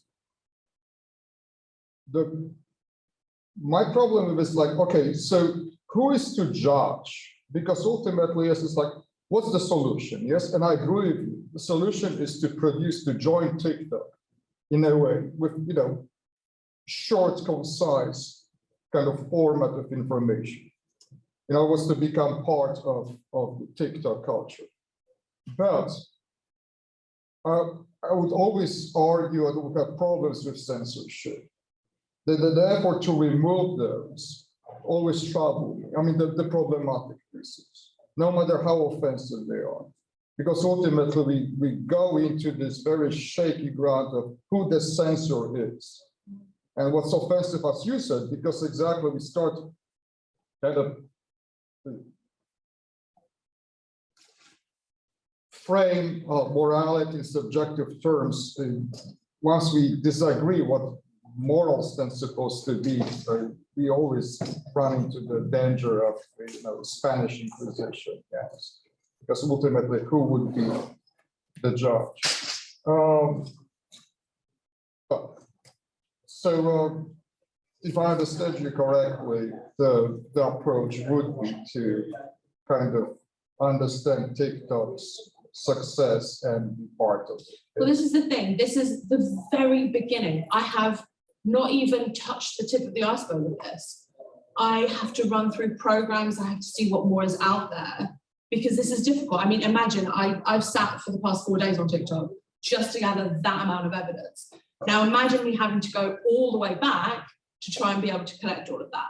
So like I said, I can't make a full formation of my own opinion at the moment, 100%, because I am at the beginning. I've been at this for a few weeks. That's about as far as it's gotten. So we can come back to this conversation once in 5, 6, 7 months, when I've had time to properly be able to fully analyze this and to be able to find an actual method to be able to get all the information that I need. Yeah. I'll throw another one at you. I think that we, as scholars, we have this predicament that we, by definition, study things that we are passionate about. But on the other hand, we have to be impassionate about the things that we study. So I was looking at these TikToks and I didn't see all the inscriptions, for instance, and that was too fast, so like too fast for me to process even. But some of your indignation, I can understand, I can feel what you feel. But on the other hand, I think that you definitely must, however difficult that is, to try to be neutral, objective, and to treat it as a surgeon, with a scalpel. And instead of maybe thinking about how wrong or right one or another video is, think about why is it there? What's the message? How it shapes memory? How it is shaped by some other narratives? How the very instrument of TikTok is shaping the way that these young kids, because they are young kids, they could be my kids for sure, right? And they have completely different, understanding of the world in general and this issue in particular. So how this maybe instrument is helping them to do what they want to do. Either it's attract attention or it's really process trauma or whatnot. The thing is, I'm also a tour guide at Auschwitz. I'm on the ground. I see this. I see and experience all of this. And when you have people coming to the camp after watching videos like this and saying, oh my God, look at the claw marks, and bringing out myths and things like that, and you're trying to correct them and they don't believe you because I saw it on TikTok, therefore it's real. I understand. I completely understand how you feel about that. But just my point is that probably we need to analyze rather than judge. That's it. Okay. Are there any questions or comments? If I may allow myself to make a short comment on Alina's lecture, I think behind your statement and partially behind this discussion which took place in this room, there is a kind of astonishment that such young kids dealing with the newest toy called TikTok care for Auschwitz. Why do they take this subject to the surface? And I'm not surprised. For me, it is obvious that the Holocaust is a benchmark for genocide, and Auschwitz is a benchmark for Holocaust. This is a symbol of Holocaust. And so we are talking about foundations of our contemporary universal ethics in times when ethics is shaking. Auschwitz is a symbol of absolute evil, and for a new global civilization, everyone all over the world knows what Auschwitz is. This is the central point, the foundation of creating values. So it is very interesting. Everyone who wants to be on the screen, every attention seeker would like to somehow plug in to this place, because this is the central place of our universal civilization. So I'm not surprised there are so many attempts, because it is important. And if you are not surprised that people make selfies in Rome, in Vatican, which was a previous symbol of foundations of Western civilization, of ethics of Western civilization, don't be surprised that now they make selfie in front of gas chambers. This is the first remark. And the second remark is that we live in a culture of victimization. Everyone wants to be a victim. So and if you are a victim, you have the power. You have the power to blame because you are a victim. If you are a victim, no one can blame you. You have the power of blaming, you know. This is very, very important in our time of mass information. Who has the power of blaming has the power, full stop. So those clips showing kids pretending they are Auschwitz prisoners, it is exactly, they put themselves into the shoes of prisoners in order to feel the power. They are empowered by this. And how academia should react on these issues is another cup of tea. We will not solve the problem, but there is a real problem, of course. Personally, I'm the pupil of Theodor Adorno. I think literature and art is very, very difficult after Auschwitz. And talking about Holocaust, talking about genocide is extremely difficult thing. And for sure, TikTok and Twitter is not the space for it. But we cannot be offended. We cannot say it doesn't exist. Let them do what they want, because it is crucial, crucial central problem for our contemporary civilization. So we are doing a good job, Alina, and we applaud it. Very much for this discussion, for this session. We are out of time. I think we might. 5 minutes. Yeah, 5 minutes coffee break, and afterwards there comes graduate academy presentation. Thank you again. Thank you.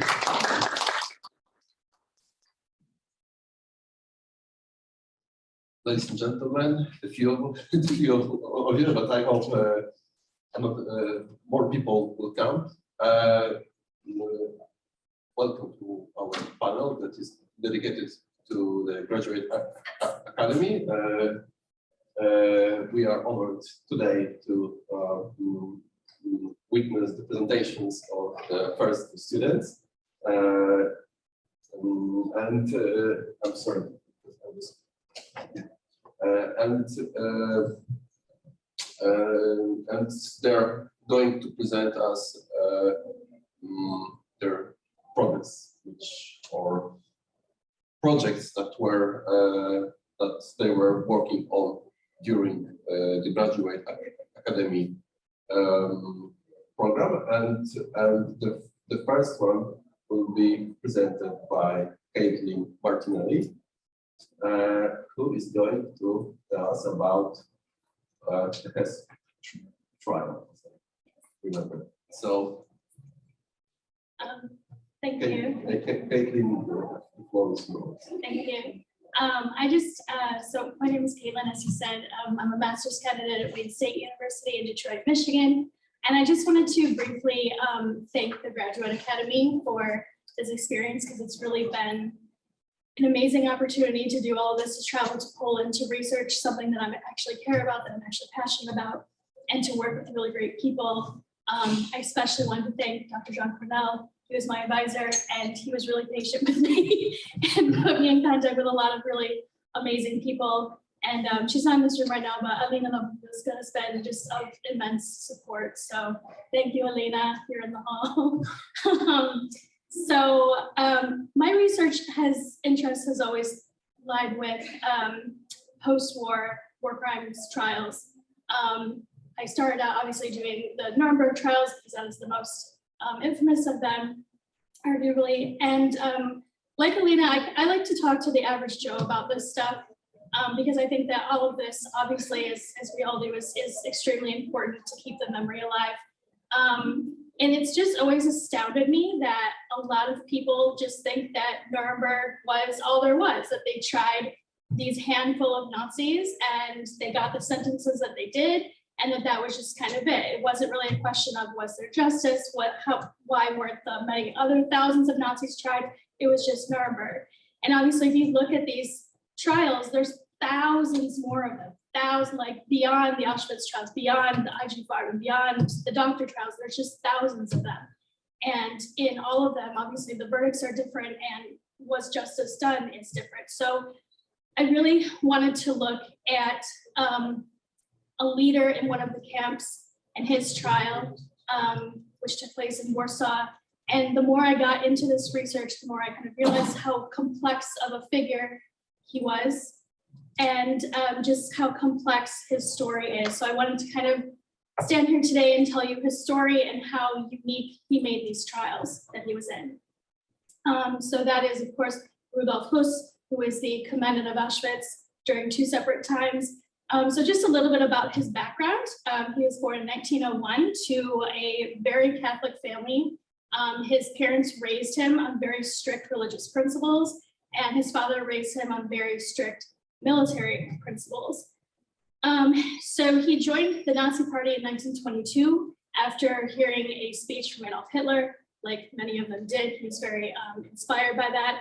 And then he joined the SS in 1934. So importantly about this date in 1944, this was the same year that he was brought into the Death's Head units, which was an organization responsible for the administering and implementation of the concentration camps. And one of the reasons he was so moved to do this was that he really was inspired by Heinrich Himmler. And he referred to Himmler many times in his memoirs as his words were like a gospel to him. So he really looked up to him. Could you go to the next slide, please? Thank you. So he was first assigned a block leader at Dachau in 1934. And then he went on to the Sachsenhausen camp, where he became head of the firing squad.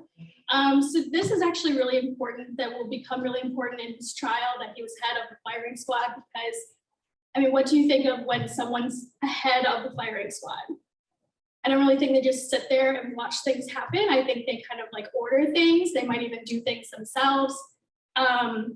But he was the head of the firing squad, and it was Höss who actually made a favorable report of putting a camp in Western Poland, to put a bigger camp to hold more people in Western Poland. So this would become Auschwitz, where he would be the commandant for 3.5 years. Would you go to the next slide, please? So it was once from 1940 to 43, and again from 1944 to 1945. And Höss would actually live there with his family. They lived kind of enough away from the camp to where his wife wasn't exactly sure what exactly he was doing when they first started living there. But he lived there with his wife and his 5 children. So why did he pick this space to put Auschwitz, this enormous camp like Auschwitz?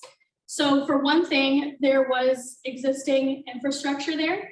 And these buildings were around from the beginning of the 20th century.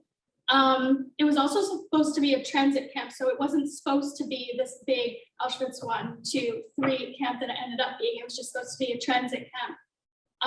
And you can see from this map over here that it's got a good rail network all around, and also it is isolated by these 2 rivers here, the one on top and then the one going down the middle. So I'm gonna get into all of his crimes there in his trial, but this atmosphere of after the war, how things were after the war, in Nuremberg at least, Polish lawyers were actually not allowed to join legal teams in Nuremberg, as the Soviet Union was trying to discredit Poland as much as possible to keep them from participating in post-war affairs. But they were permitted to be there at Nuremberg. Which was the next slide, please. So this is the existing, I'm sorry, I should have said this first, the existing infrastructure that there was at Auschwitz when Höss was touring the grounds. Next slide, please.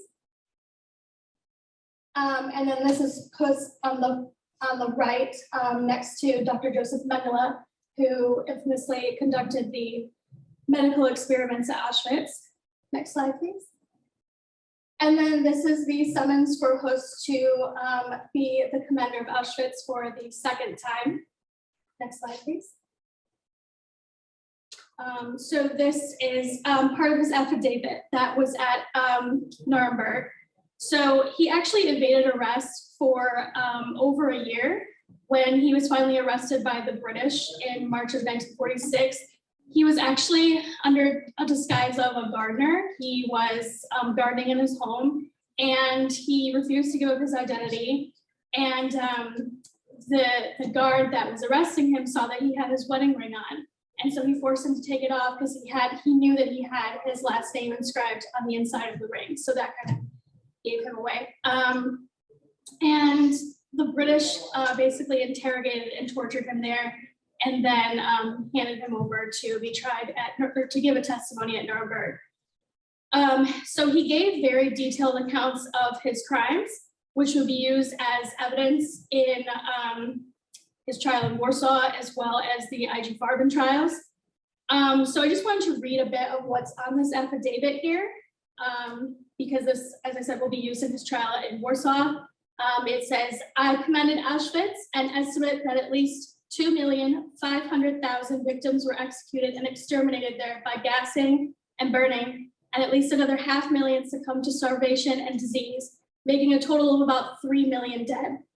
This figure represents about 70 or 80% of all persons sent to Auschwitz as prisoners. Included were approximately 20,000 Russian POWs. The remainder of the total number of victims were 100,000 German Jews. 400,000 Hungarian Jews were executed in the summer of 1944. And I think that it's really important to know those figures in this affidavit, because he completely flips them when he goes to his trial in Warsaw. And he says, well, I can't possibly remember these figures, and I don't know why I said that, and these figures are actually this, there were this many French Jews, there were this many Hungarian Jews. So it's kind of like his memoirs, is that they're very complex and they're very complicated, they really contradict themselves. So just a mere few months later, he was handed over to the Polish authorities to be tried under the Supreme National Tribunal, and which is where he revised the death toll that he had given in Nuremberg. Show us the next slide, please.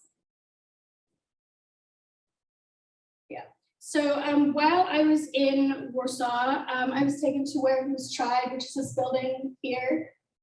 You can't go into it because I think it's a residence now, but that's the outside of it, and then that's him at his trial. Not only did Huss's Warsaw trial garner the most public attention, both in Poland and abroad, but it also set the precedent for other trials going forward to other Auschwitz personnel, which I think is really interesting in and of itself, because I don't know if anybody knows who Eamon Goeth is, but he worked for a different camp, and he murdered people himself, and he was just an all-around nasty man, like they all were. And he was tried before Huss, and Huss's trial was still set as the precedent for other future trials. So the interesting thing in this trial is that they were trying to emphasize the Nazi personnel persecution of registered prisoners. And registered is a very important word here, because the Jews that were immediately selected for murder in the gas chambers were not registered. Therefore, the mass murder of Jews was an integral part of the prosecution's case in Huss's trial. So the official indictment against Huss stated that he deliberately deprived of life, which is also important, about 300,000 camp inmates. They were brought to the camp in these transports from different European countries with the objective of their immediate extermination by asphyxiation in gas chambers, shooting, hanging, lethal injections, and by medical experiments, causing death and systematic starvation by the camp's personnel. So also, according to the indictment, this selection process was designed to solve the massive problem of liquidating large transports of tens of thousands of Jews. The prosecution put about 100 former Polish prisoners on the witness stand in the hopes that their testimonies would kind of draw a conclusion that the ethnic Poles and Russians were next to be exterminated by the Nazis. This did not exactly pan out because those witnesses instead spoke of the plight of the Jews in these camps. There were, however, 3 Jews who testified that they had been members of the Sonderkommando and that they had done this under Huss's command. And evidence of the Sonderkommando in this trial carried reasonable weight for 2 reasons. One, because of its members' proximity in the killing process, though it was involuntary, and more evidence of Nazi anti-Jewish policies within the camps. Next slide, please. Thank you. In the end, Huss was found guilty on all counts and was sentenced to death by hanging. It should be noted here that because of the evidence presented at the trial, Huss's crimes were, at the time of sentencing, described as participation in the murder versus the original depriving them of life, as the indictment put it. The number of victims was also modified to at least 2,500,000, mainly Jews. The judgment also took into consideration Huss's involvement in the murder of Hungarian Jews. There was considerable reactions to this in the press, in the Polish press. Huss's trial was followed very closely by these press outlets, and there seems to have been a very high level of interest in this from what I can see so far. There were headlines that read, "There has yet to be a trial like this. Though through the person of Rudolf Huss, we are judging the entire German people." Also, the murder of millions faces the court. And the general reaction to this, however, was that justice had not really been served. And that was, from what I'm gathering, partly because of the way that these people were dealt with. So Huss was hanged, as I said, and there was someone who went before him that was hanged in public. Why they decided to hang this person in public, I don't know. That wasn't a very good idea.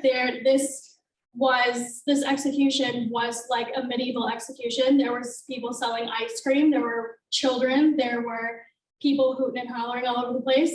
And so after that, they were like, well, yeah, we probably should like contain these a bit. So in Huss's case, instead of just executing him within the prison walls that he was staying in, he was executed right outside of his office where he was the commandant of Auschwitz. So I took that picture when we went there in May, and then that's a picture of his execution. So the big question here around is justice being served is that these modes of execution, I guess this death penalty was, as people saw it, you execute somebody like that if they've murdered a person, 2 people, these people were murdering, like I said, millions, thousands. So a lot of people just didn't think that was fair, but then the question is, well, what is fair? I think that's kind of the overarching theme of this. And as a final note, I just wanted to say that all of the tribunal defendants refused to accept responsibility except Huss. They fought tooth and nail to avoid the death penalty. And in his memoirs are extremely telling to his personality. He, when he was at Nuremberg, there's a book called Nuremberg Diary in which a doctor went around and kind of interviewed these Nazis staying at the prison. And it states in this that when Huss was interviewed, he has no empathy. He really just has no feelings, which is just strange when you read his memoirs because they're just overflowing with his feelings. Like, poor me, I was raised like this. I was abused by my father. I didn't have any friends. I'm so sorry for my actions. I'm the only one that says that they're sorry for my actions. So I think, and he also talks about, his crimes that he committed and how he never really personally killed anybody, but obviously the facts point to that not really being true. And then just looking at kind of reactions to this memoir, there's a Holocaust survivor named Prima Levy who has an introduction in some publications of this memoir in which he says that when he knew Hus at the camp, that he didn't really see him as a very violent, sadistic person. And in fact, Hus wasn't really all about violence. There was the first female guard in Auschwitz. She was quite violent and he hated her for it. So yeah, his memoirs were really interesting and conflicting and telling. So thank you for your attention.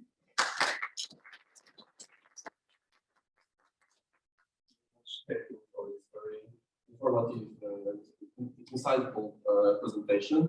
And now we can move on to our next presenter, Zane Whitney, who is especially interested in the military history as far as I remember.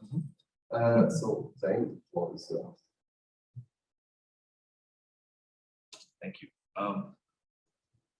Good afternoon, everyone. I had the unfortunate or fortunate pleasure of being the last person in the presentation right before lunch break. So I hope I can keep your attention away from that burger you're planning on trying to eat at lunch and discuss with you a very unknown organization called the Number 10 Inter-Allied Commando Unit.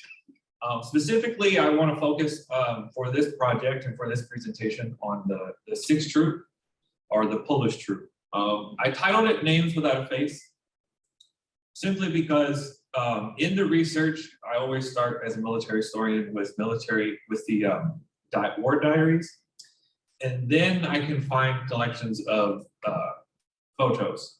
And it's always fun to be able to go, oh, so find out who in this photo is what and what their name is, and then find out their personal story, which is why I consider myself an unconventional military historian, because unlike most, I actually do prefer to listen to personal stories, not just everything else, as you will see. So today I'm just going to give you a quick overview of what we're going to be doing today. I'm going to do a brief history of Number 10 to kind of give you an idea of the overall organization. I'll briefly discuss the training involved. We'll go over the overview of what Number 6 Troop was, how it was formed, and where they operated. Then we're going to get to 3 individuals who are part of my, what I would call the names to faces portion. And then the last thing will just be a question of where 6th Troop fits in the memory of the Second World War, because I think it's important for what we're talking about. You'll notice the photo here. This is representative of the arm patches that were worn by the Number 10 commando units. What delineated them from each other was the patch above. More than often than not, the patch above Number 10 commando was the country that they were from. There were a few countries that decided to be different and put their country patch below that. The Norway troop actually put their flag as well as the country name, just to make sure everyone knew exactly where they were from. So anytime that you see Number 10 Commando in any photographs that you see, especially with the Commandos insignia, for not just Number 10, but for any British Army Commando unit, it's an important distinction to make here is that what we are discussing is Army Commandos. They only existed during the Second World War for the British government. After that, they turned everything back over to the Royal Commandos, who have a very long and tried and true history in British military history. Part of the reason for the organization of Army Commando units was because of Winston Churchill himself. He was very much about commandos. It was kind of his baby. He wanted to annoy Hitler as much as he can. He wanted commando units to be the thorn in Hitler's side. And you could rightly argue he was correct, because in the late 1942, Hitler came out with the famous commando order, of which any officer who was able to capture someone from the British military that was suspected of being a commando or a saboteur was to be interrogated by the Gestapo and immediately executed. So just something else to think about while we discuss everything moving forward today. Work. Need the next. Thank you. Alrighty. So Number 10 Inter-Allied Commando Unit was originally formed on the 2nd of July.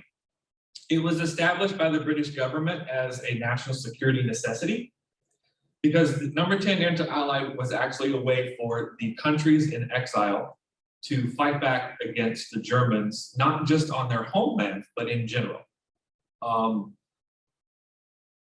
The other thing would be is that it was comprised of various organizations from the French, Dutch, Belgian, Norwegian, Polish, Yugoslavian, and then ex-troop there is very important. It's the most secretive group of the organization. The members of ex-troop were German-speaking Jews who took on British surnames when they joined the organization. The reason for that was, again, like I had said before, the commando order of 1942 that happened. More importantly, it was the British way of trying to protect them if they were ever captured. The most famous, I would argue, or at least the key to this organization for me, was Captain George Lane, who was a Hungarian Jew. He was born in northern Hungary, that was then turned over to Yugoslavia at the Treaty of Versailles. He fought in the organization and was captured, was interrogated because he was doing a reconnaissance mission for the landing at D-Day. And he was interrogated not only by the Gestapo, but he was also interrogated by Field Marshal Erwin Rommel for about 2 hours. And he swears to his dying day, because he did survive, because the Gestapo did not execute him because Rommel had interrogated him. He swears to his dying day in 2010 that Erwin Rommel saved his life. The organization was disbanded in 1945 with the exception of the members of ex-troop.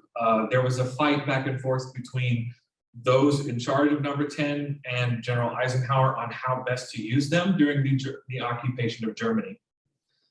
They wanted to use them as an entire unit, and Eisenhower said no, he wanted to split them up and use them as interpreters.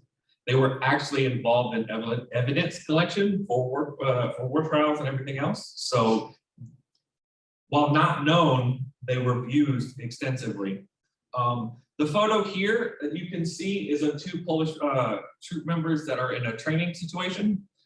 As a military historian, I always like to laugh at this photo simply because it's a Bren gun and there's one small problem. However, it is a training exercise, so you can forgive it. There's no magazine, correct. There's no magazine in the rifle, but then again, you don't need it when it's a training exercise. Next slide, please. So now we're going to get into their training. The photo that you see here is actually of a group of the 6th Troop training at Agnikari. This is an exercise for boat amphibious landings that were commonly used by commandos. That was how they, in every raid that they participated in, that's how they worked.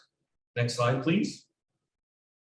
So in an Agnikari, they trained as normal commando units. In other words, the British government, yes, you were a non-British citizen, but you were brought to an Agnikari where all commandos were trained.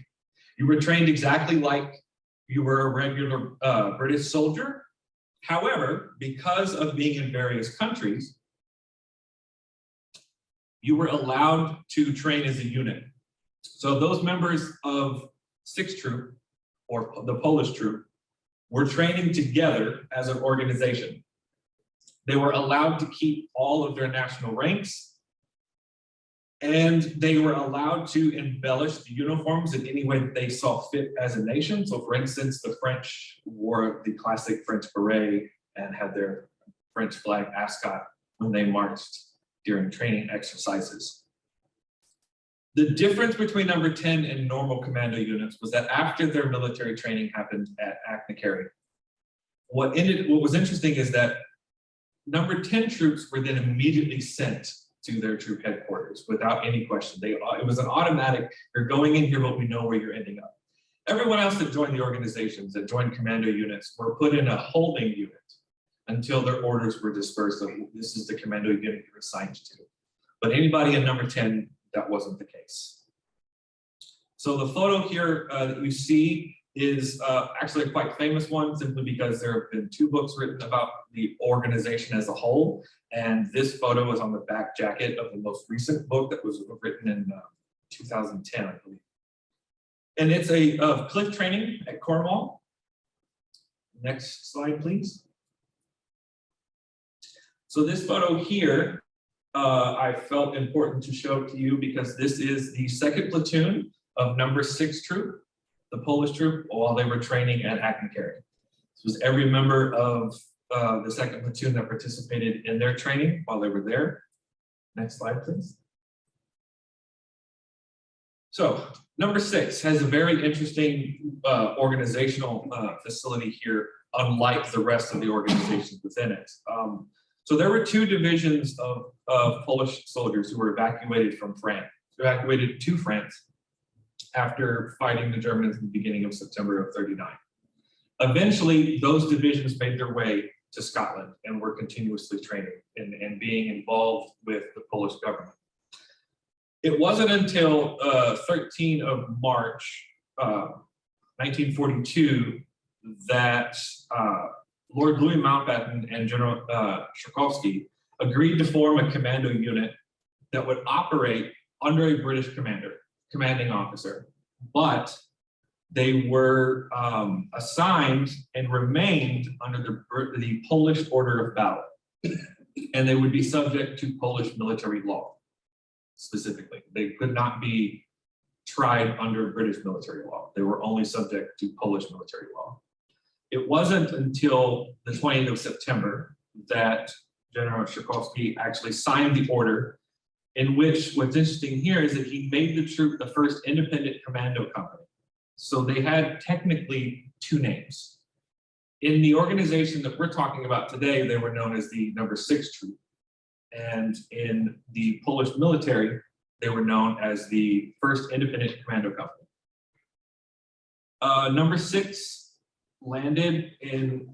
Members of number 6 landed in the Allied invasion of Italy. Most of them, including their their captain or their commander, Swarkowski, he and several of the unit were withheld in North Africa until arrangements were made to bring them over into the Italian campaign. During the Italian campaign, all the way up until Monte Cassino, which we'll discuss a little bit here in a second, 80% of the organization was lost casualty-wise during the fighting. And unlike the French troop and several other troops of the organization, the Polish troop had a hard time with casualties because they didn't have a lot of people they could replace because their country, as you know, was under occupation. So because of that, the Free French were able to, we need 25 more people, send them up to Scotland and that kind of idea. Not the case necessarily with number 6. The photo that you see here is of members in England. And another slight interesting story about the training with these guys is that commando units were not in barracks for training. They were placed in the villages around the area in homes of volunteers of the British public. And apparently, the members of number 6 were extremely friendly with their caretakers, so much so that several elderly British ladies were very concerned and sent messages to Captain Swarkowski saying, our gentlemen are very tired when they come home and they don't eat a lot. What are you doing to them? Everybody else were friendly, but for some reason it was the Polish guys that really made a lasting impression. So if you could go to the next slide, please. What I have here is a collection of photos. So as I said, 6th Troop operated in the Italian campaign during the war. And the first big photo that you see here is members of number 6 Troop while they're being briefed before a mission. And then starting up here at the top, you have Commando, the 6th Troop operating in Monte Cassino. And then the last two here are several images of just Polish officers within the Italian campaign. I should mention here about Monte Cassino, this is where, like I said before, that they were disbanded, this organization, the 6th Troop was disbanded in '44 because they were absorbed into the Polish army specifically to fight Monte Cassino, as opposed to being both Polish and number 10. So as of 1944 on to the end, when it was finally disbanded as an organization, 45, they ceased to be part of number 10. But they were, again, they kept their original title. At Monte Cassino, I have been able to identify 6 members of number 6 troop who fought in that battle and who are buried at Monte Cassino. What makes it difficult to find these gentlemen is because of the fact, like I said, there's no delineation of them being 6 troop, because at that point they had been taken away from it. So we have to take the list that I was able to receive thanks to the help of Alina Novobilska to the archives to be able to put this together and find these individuals to find out where they're at. So speaking of that, you can go to the next slide, please. I'm about to talk about 2 individuals. Can you click once for me, please? Thank you. So this gentleman that you see here, his name is Sergeant Antoni Grbalak. He served in number 10 for the entirety of the war. And after the war, instead of going back to Poland, he actually settled in England. He was there until his death on March 20th, 1988. He was wounded in action on the 12th of August of 1944. Go ahead and go to the next. Thank you, sir. So this photo, the gentleman here on the left is Captain Smorkowski. He was the commander of number 6 troop for its entirety, including when it was transferred over to the Polish government specifically. He's pictured here sharing an egg on Easter Sunday with a fellow soldier. One of the interesting things about him is the first entanglement that they had with the Germans in Italy. A member of his squad came under, was wounded and actually fell out behind his barricade and was basically out in the open. So under heavy fire, he and another member of his troop crawled 150 yards to grab his fellow countryman under heavy fire in the open and drag him back to safety. Next slide, please. So this next gentleman that I'm about to present to you is very interesting for me, and I'm excited to present him to you so that you can know who he is. Go ahead. This is Lieutenant Henryk Gedwab. He was a member of 6th Troop, and he would become one of the most decorated Polish soldiers in World War II.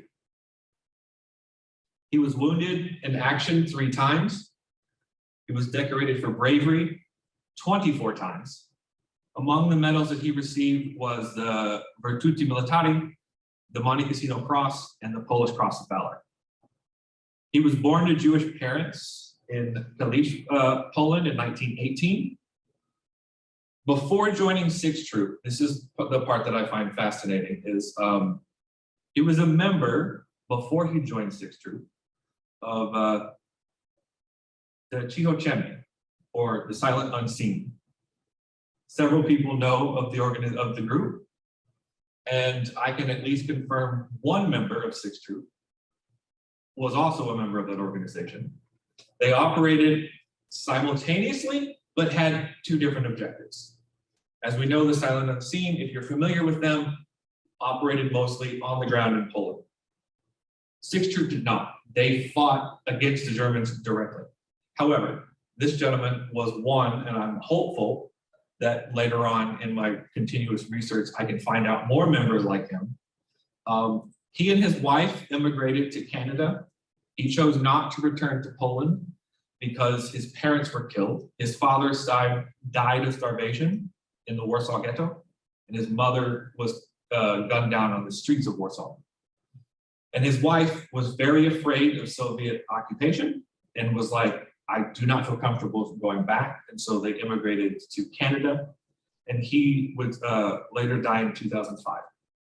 And he is buried in Quebec. And we can go to the last slide. So this is somewhat of a rhetorical question, but also an interesting one for me because I would care to hear people's thoughts of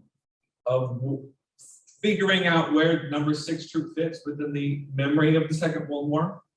The organization as a whole, I would argue, it definitely attacks the collective memory of what the Second World War is when it comes to who did what and where.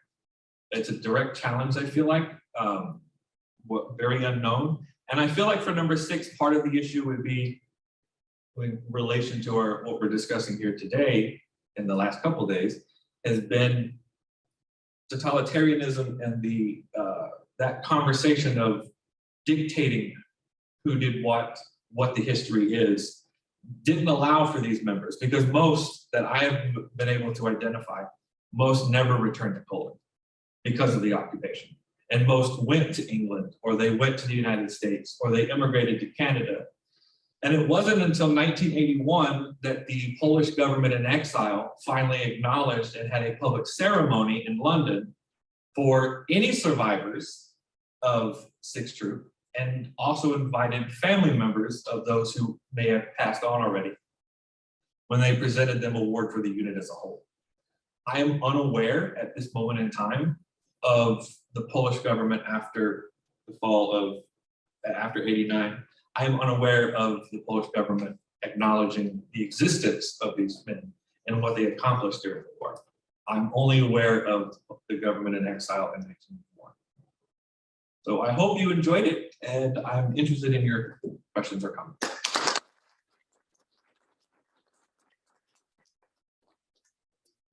Zane, you please the military kid beside me. I'm glad. And now we can move on to the questions. So, Actually, we have the Instytut on Zoom, because Oh, good. I didn't even know he was there. Hi. Hello. Hello. Can you hear me? Yes. Oh, perfect.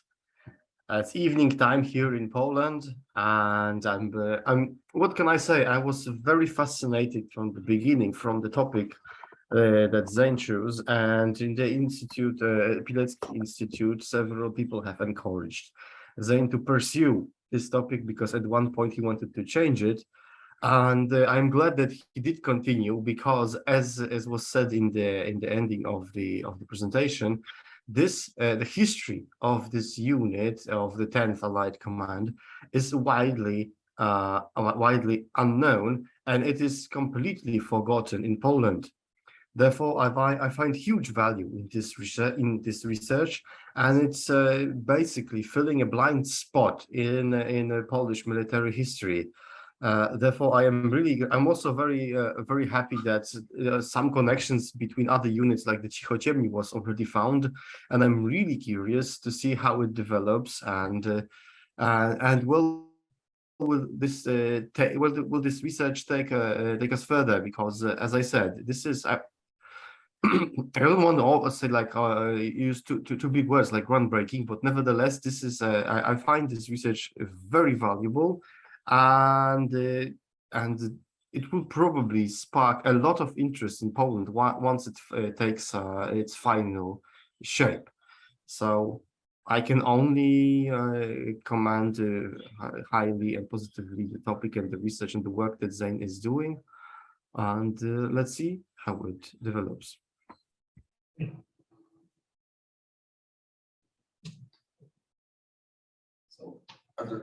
Yeah, I will speak to Caitlin. Hi.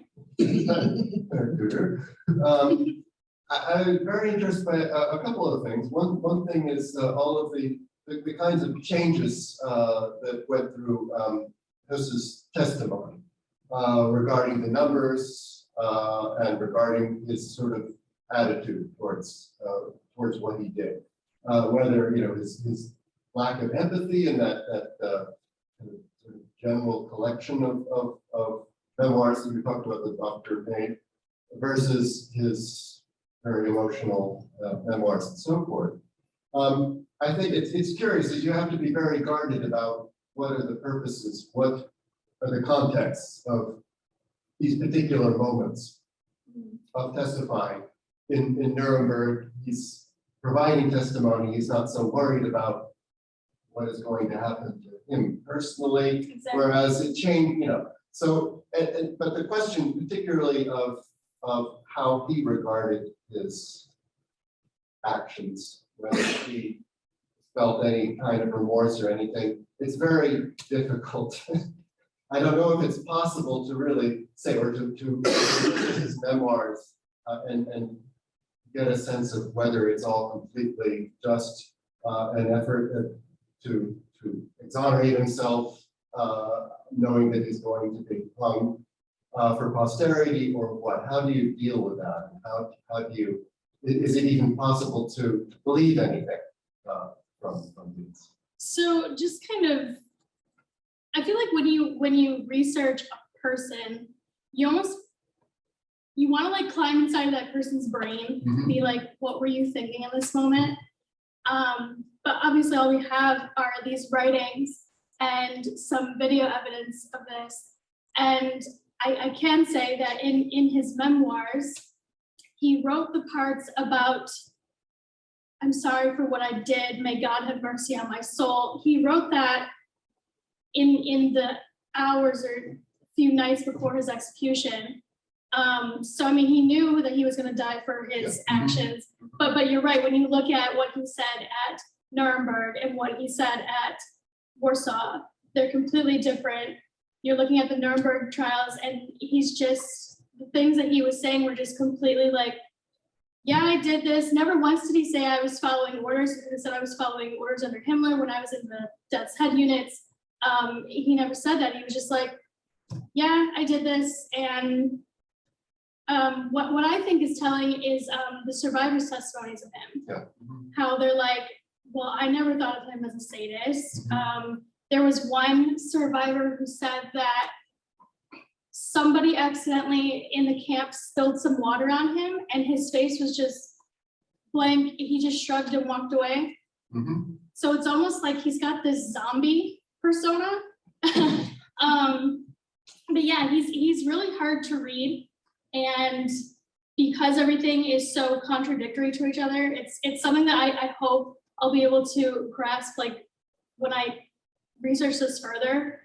But right now it's kind of like, what do you mean in your testimony and while you're standing on trial at Warsaw, especially since those numbers are so vastly different?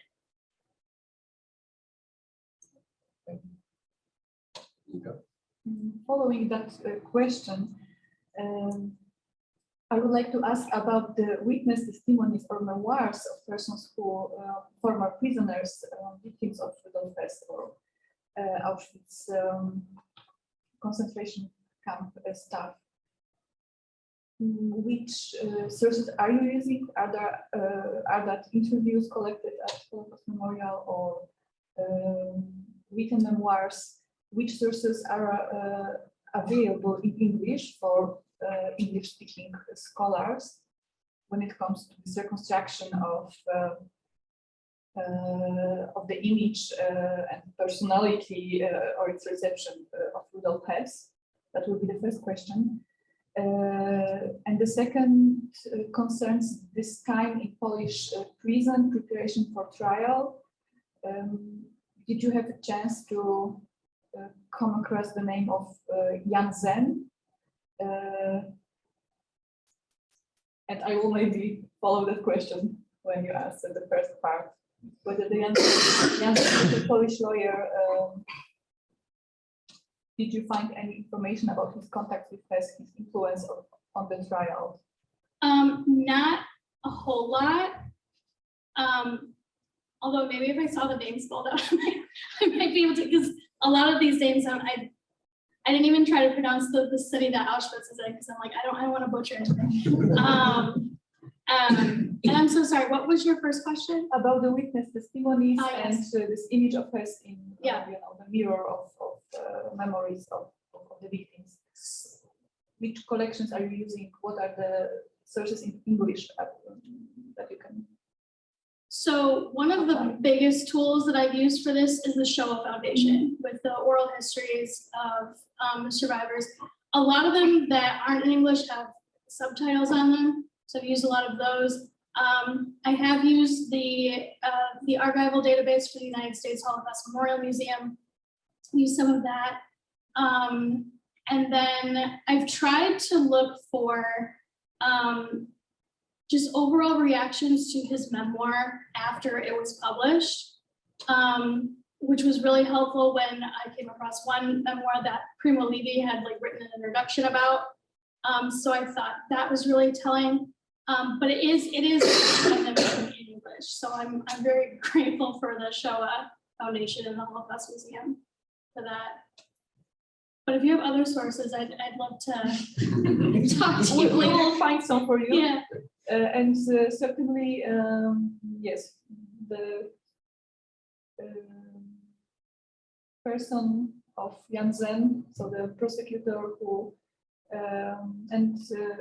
was preparing materials for this trial for the Supreme National Tribunal, may be very helpful for you. He was the person who convinced us to write these memorials, and also the talks, his interviews with him, his interrogations may be helpful source for you. SCHN, right? That's she was asking the spelling. How to spell it? It's SHEN. Yes. SEHN. Yes. I will write it down for you. Yes. We have 1 minute left, and I will take it as a granted for my time, because I would like to ask Zain, because very important part of every military unit is developing its own ethos, and that this ethos comes forward to the future. It becomes a legacy. We see it with, for example, Polish special forces, which are referring to Cichociemni. We can see it, for example, with the Navy SEALs, that they are referring to the previous history during the Second World War. So, is there any special ethos or maybe legacy of the unit that you mentioned? The overall unit, it varies by country. And I think what's interesting about it also is it varies by where the country is in Europe, and what the history was after in the post-war period. There are a few countries, particularly Norway, their lineage of their special forces comes directly from members of the Norway troop. How specifically that ethos was created, I'm still trying to find out, but that's part of the goal of this unit as a whole, that's what I want to find out. That's what interests me about this unit, is because I've mentioned it before to some people that it was like diplomacy by other means, in a way, where it was these countries in exile having a way to fight back. But then what did these individuals do?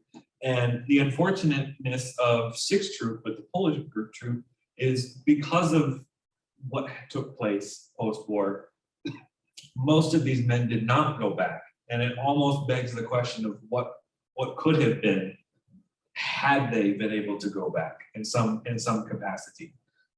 Particularly the gentleman that I mentioned at the end. I mean, he clearly did not care about being injured because he was wounded 3 times and still kept going. So it almost begs to wonder what he would have done had he and his wife decided to go back to Poland.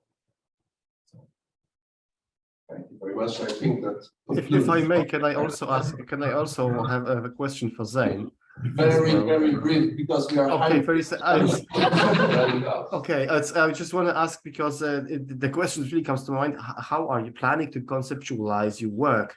Because it can be like a history of the unit, or do you want to focus on biographies and certain histories of focus on several people, and then expand it into the broader picture of the post-war histories of those members of the 10th Inter Allied Command?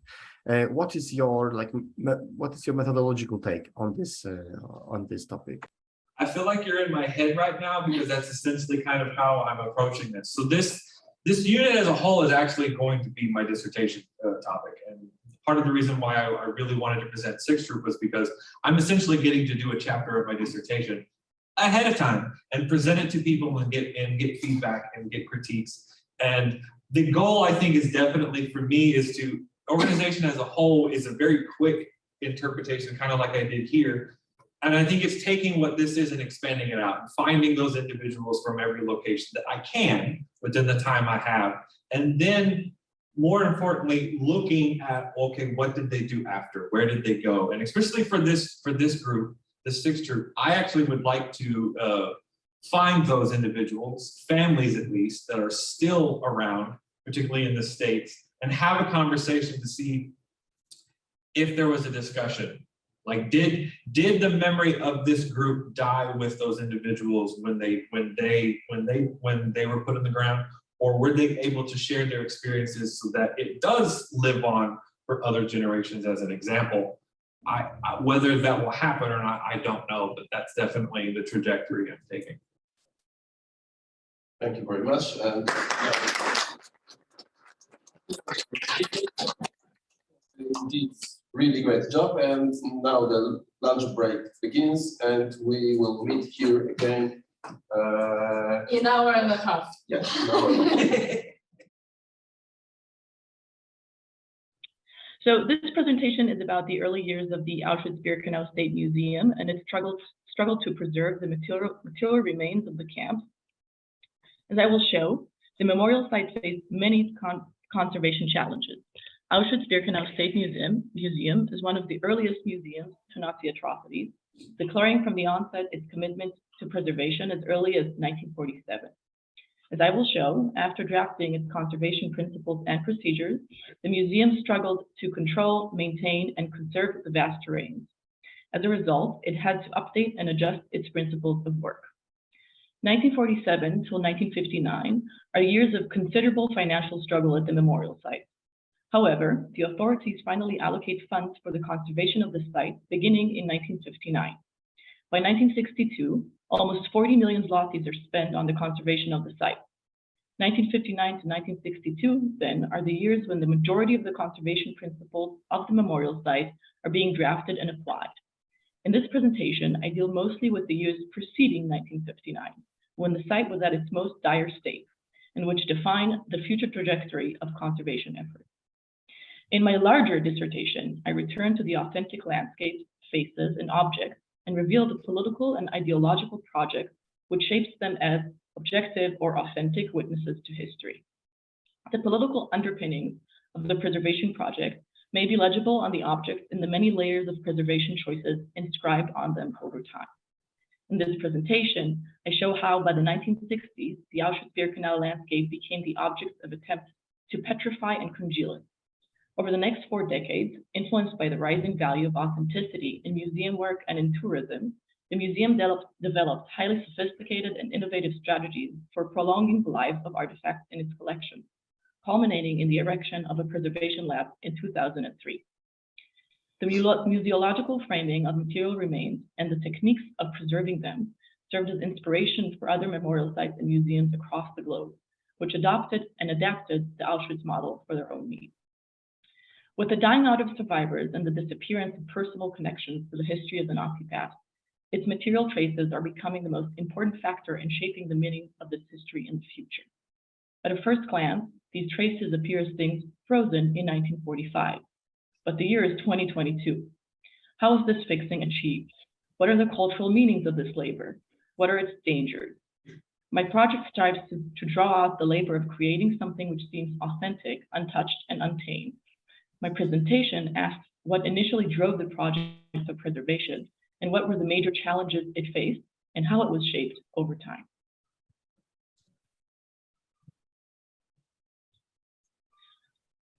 Okay, so from the very early on, there is a commitment expressed by both the memorial site and the authorities to retain whatever is left within the barbed wire, both Auschwitz and Birkenau as is. And I just want to kind of quote real quickly the 3 major articles of the 1947 July 2nd resolution on the commemoration of Auschwitz-Birkenau, again, very early. So the concentration camp in Auschwitz, together with all the buildings and equipment which is located there, are preserved for eternity as a monument. And Article 3 and Article 4 states that a museum will be formed on site and that the task of this museum is to gather and store evidence and material concerning Nazi crimes, make them available to the public, and scientifically evaluate them. And here, what we see is basically the memorial museum complex, already kind of drafted in 1947, very early on. When I think about preservation, I think of it as kind of foregrounding 3 different roles of the memorial site. It's the 3 roles that I see are evidentiary, I see an educational and scientific role to preservation, and a commemorative role. And I quote here from a report written by Kazimierz Smolin, the second director of the memorial site, from a kind of summary of 10 years of activities of the museum. He wrote in 1956, and he says, the 1947 resolution enshrines in its terrain a monument to the martyrdom of the Polish and other nations for all times, with the aim of passing to the next generation the alarming evidence of the crimes of fascism and war. So we can see those three roles kind of encapsulated in this quote. We have a commemorative role, right? This is something that is done in memory of victims and in honor of the survivors. And the aim is to pass the message to the next generation, and by using the alarming evidence of the crimes the Nazi perpetrated at Auschwitz. Okay, so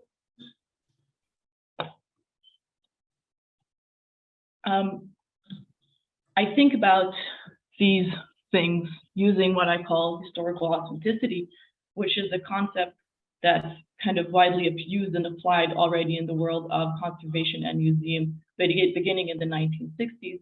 And I link this trend to what is happening at the memorial site during that time too. So what is historical authenticity? So it comes from the preservation movement articulated primarily in West and Central Europe, and which transformed its approach during the 19th century from interventionist and restorationist to conservationist. But simply, this meant that professionals came to prefer little to non-intervention as the most apt approach to objects of preservation. So if in the past you had an object and you always tried to restore it to the peak of when it was, let's say, the shiniest, the approach evolved and became one of non-intervention. We're kind of letting the object run its life cycle, if you will. And then the Venice Charter, drafted in 1964, crowned authenticity as the most important value of preservation work. It proclaimed that historical monuments were a common patrimony to be handed down to future generations in the full richness of their authenticity. Yet, despite presenting a set of guidelines for conservation, restoration, and excavation work, the treaty did not define this authenticity. Authenticity is not defined because of a paradox that lies at its very core. It is both the original, the unmediated and unspoiled, and a thing which is always tampered with and mediated, and thus can never be truly authentic. And I'd like to quote here or read here out loud Jonathan Culler, who writes already in 1988, the paradox, the dilemma of authenticity is that to be experienced as authentic, it must be marked as authentic.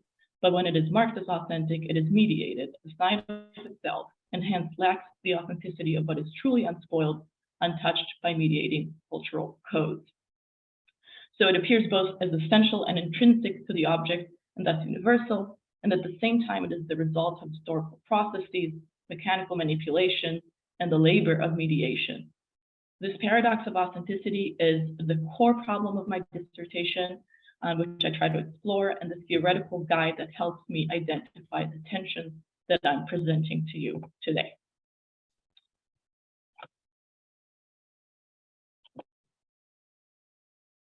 So how does this preservation of authentic remains look like in practice? What are its guiding principles? Here I want to mention two principles. So the first is that conservation focuses on items which can be authenticated and can also authenticate history, meaning A, we know for certain they existed and were used or brought to the camp during its operation, and B, they hold and reveal information on the day-to-day operation of the camp, its victims or perpetrators. This, in turn, is presented to the public, creating for them an experience that's authentic, in which a visitor may submerge themselves in history. These guidelines are taken up at the memorial site from its very onset. The second application of historical authenticity at the memorial site is in the choice of a temporal reference point, which shapes how items appear on the authentic terrain. And here I'd like to give an example because there's nothing like a good example.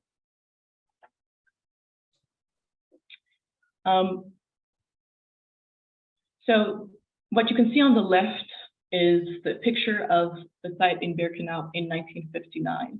And as you can see, it's really overgrown with a lot of vegetation. And this became one of the central conservation issues at Auschwitz-Birkenau Memorial Site at the end of the 1950s and the beginning of the 1960s.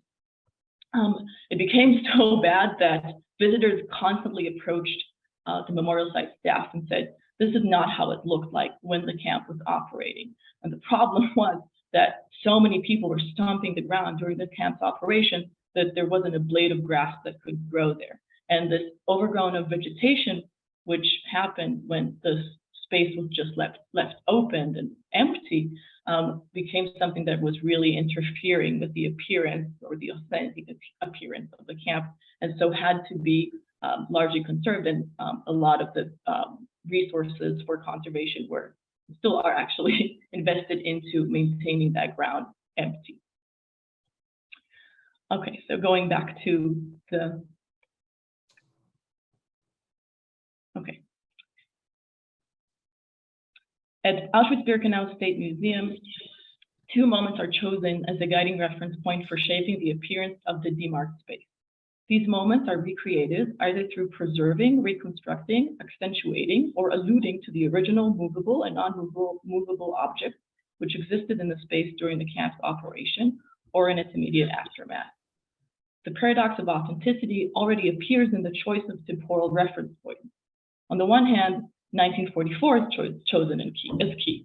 Why 1944? This is the moment of Plan Mola is put into effect.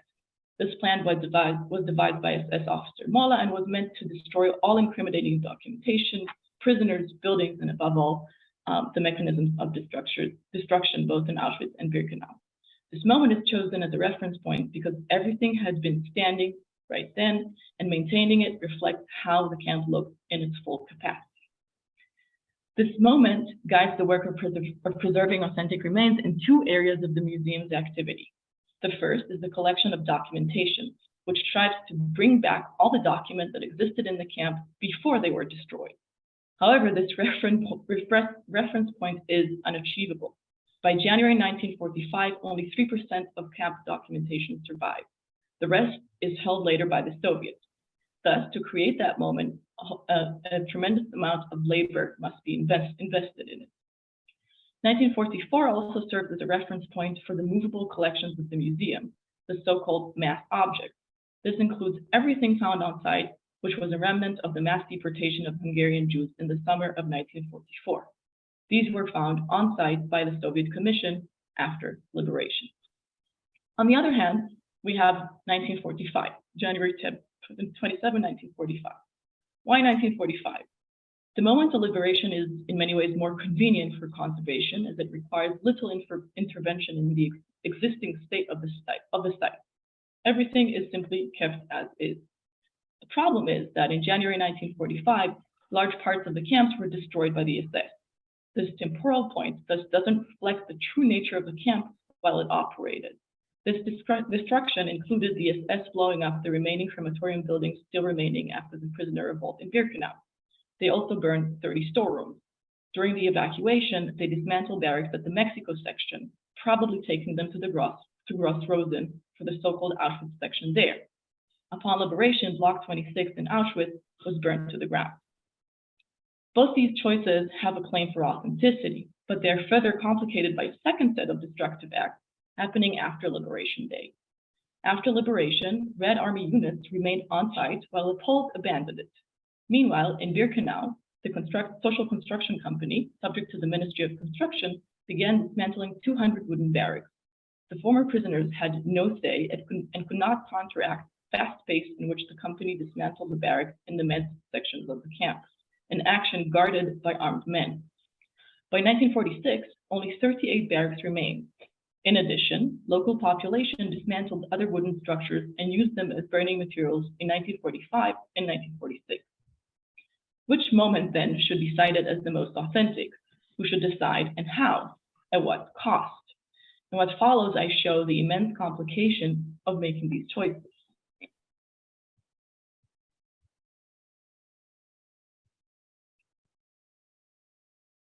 If I can move to the next slide, okay. So what we can see here is Barrack 26 at Auschwitz that was burned to the ground upon liberation. And we can also see here the negotiation of conflicting reference moments for preservation. Should Block 26, burned by the SS when they left the camp, be left as is it was found at a moment of liberation on January 27, 1945? Eventually, a decision is made to restore it to the state it was before its destruction. This photo, showing the burned structure of Block 26, can be juxtaposed with the restored barrack, because the barrack was restored, revealing the complex set of influences which shape conservation choices. These range from natural forces in decay to financial resources and political messages which underlie the curated experience of visiting the memorial site. Such influences and how they shaped the eventual display of the authentic structure are hidden from the eyes of visitors. Here, the history of the destruction of the structure has been completely erased.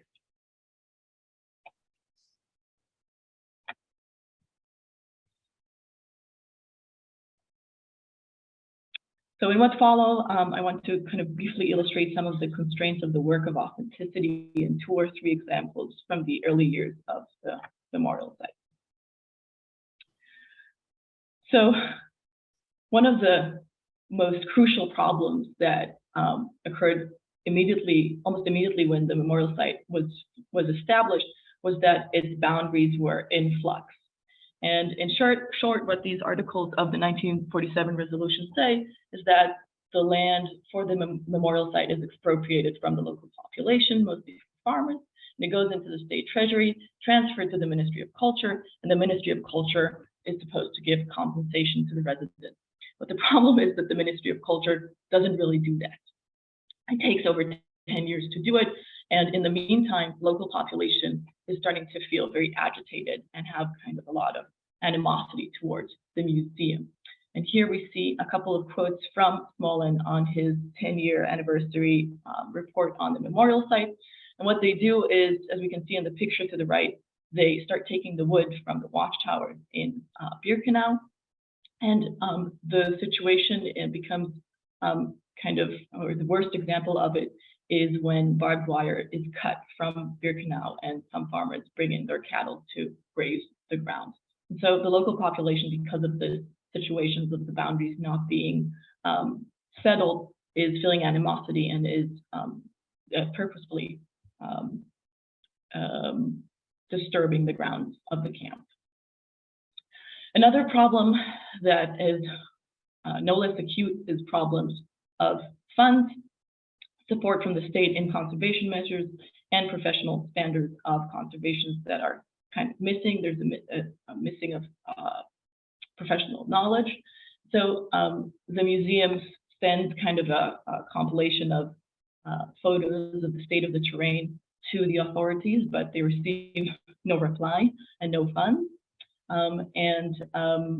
They also mention the high costs of conservation and the detrimental damage that is happening to the grounds because of this neglect. And of course, the last concern is how to conserve these mass objects, all these items that are held in the possession of the museum and are quite unique in the world of preservation. Another problem that is no less acute is that of natural decay and atmospheric pressures. So in the Prospective Conservation Plan for 1958 and 1959, Chief Conservator for the memorial site Tadeusz Kinowski and Museum Director Kazimierz Smolin detailed the main contributions of the decay of the structures, among them lack of conservation and heavy snowfall in 1952. We should also remember that the camps were built from makeshift materials acquired in wartime economy. The wooden structures in Birkenau, for example, were constructed from dismantled village buildings demolished in the vicinity of the camp, using unskilled labor of Soviet POWs. The sewage and drainage systems in both Birkenau and Auschwitz were either at poorest quality or heavily used to the point of exhaustion during the camp's operation. This meant that after the war, Birkenau was at the highest risk of disintegrating. Both camps demonstrate the claim that even hard materials such as wood and stone do not last forever. Just like people, they decay and die too, even if slower. The more poorly they are constructed, the harder the labor it is to keep them intact. And here we see Smolin's report saying that the sauna building kind of collapsed right when some visitors exited. So it becomes a real kind of like liability issue and a safety issue. So much to the degree that the museum thinks about closing itself so that they can work on these renovations. And of course, we have some pressures from the state and from political interests. So here we have two resolutions from the 1950 Auschwitz-Birkenau Statute that say that the Birkenau terrain should be turned into a memorial park. This is something that also disturbs the authenticity of the site, and it is fought against by museum professionals and former prisoners, and actually successfully, because finally in 1959, the money is funneled into the memorial site, and it is finally, where some of the most acute problems are finally taken care of. What I do in my research is uncover the multi-directional forces which push and pull the labor of authenticity in many different directions. Threats to conservation, such as uncertain boundaries, financial instability, and natural decay, interact with value-based decisions, together determining which moment of the camp's history should be presented in a certain space of the memorial site and how. The set of pictures above may be read perhaps as a shameful chapter in the memorial site's history, one in which the remains of Birkenau, associated more with Jewish victimhood, mattered less than those of Block 26, associated with Polish victimhood. This might be true, but it should also be placed in the economic and political context of the late 1950s, in which the state struggles financially and the communist dogma and framing of history as an anti-fascist struggle prevailed. Set against this, museum professionals attempted to preserve the 190 hectares of the Birkenau terrain in the face of low-quality materials, bureaucratic inaptitude, and heavy snowfall. Paying attention to the constraints of commemoration, and not just to political motivations, exposes how commemoration is shaped sometimes by prosaic circumstances more than ill intent. That said, political choices are always made, even in moments of great destitute. What I am to do is draw out the interaction between these constraints and the eventual choice made vis-a-vis their power, perhaps drawing out more clearly the political undertones of commemoration efforts. The next stage of my work would be to dive in more deeply into particular spaces and the memorial sites, analyzing the choices and values which the staff wanted to make and why, and showing how they came in tension with material and political constraints. Thank you.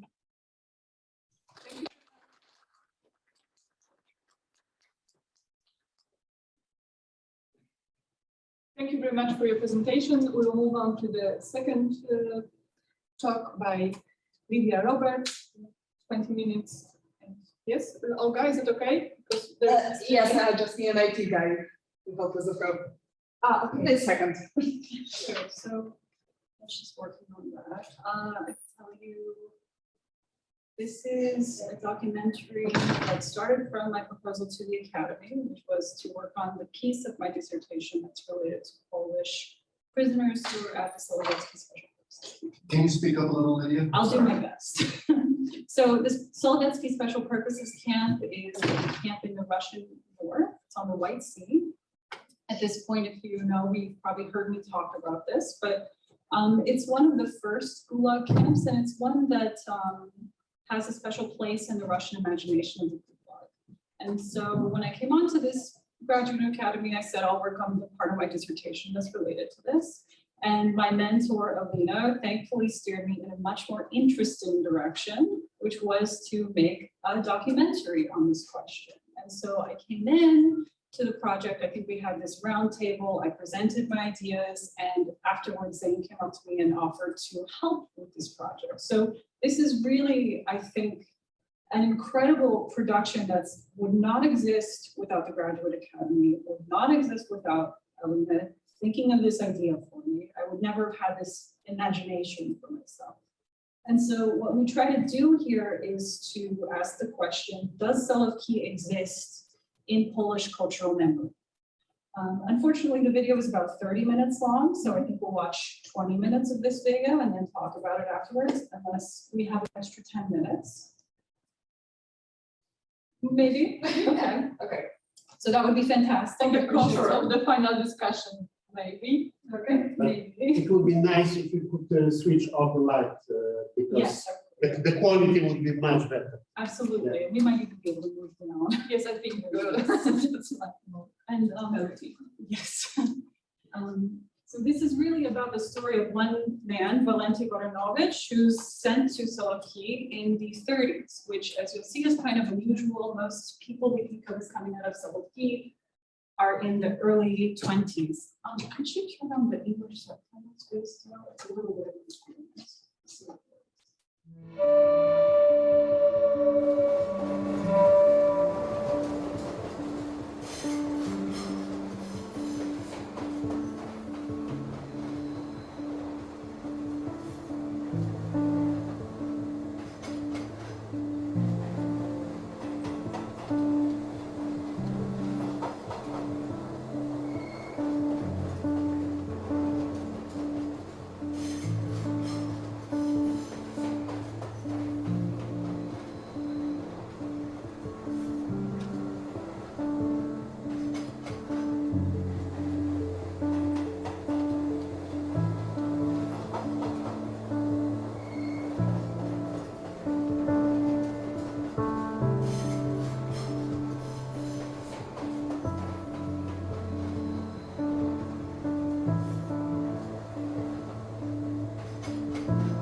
You know, I would say that he's a good man. So that's how I would call him. Yeah, it's really good man, and it's a man of very strong personality, which throughout his stay, nearly 20 years of his life spent in lagers and imprisonment, he stayed a human being, yeah, and he like had very amazingly, I don't know how it was possible with his orphan past and the fact that when he was a very small child he lost his parents due to the First World War borders changes and this huge, you know, new political situation which appeared in the 1918. He, like as an orphan without family, was able to survive as a human being with strong moral corpus, I would say.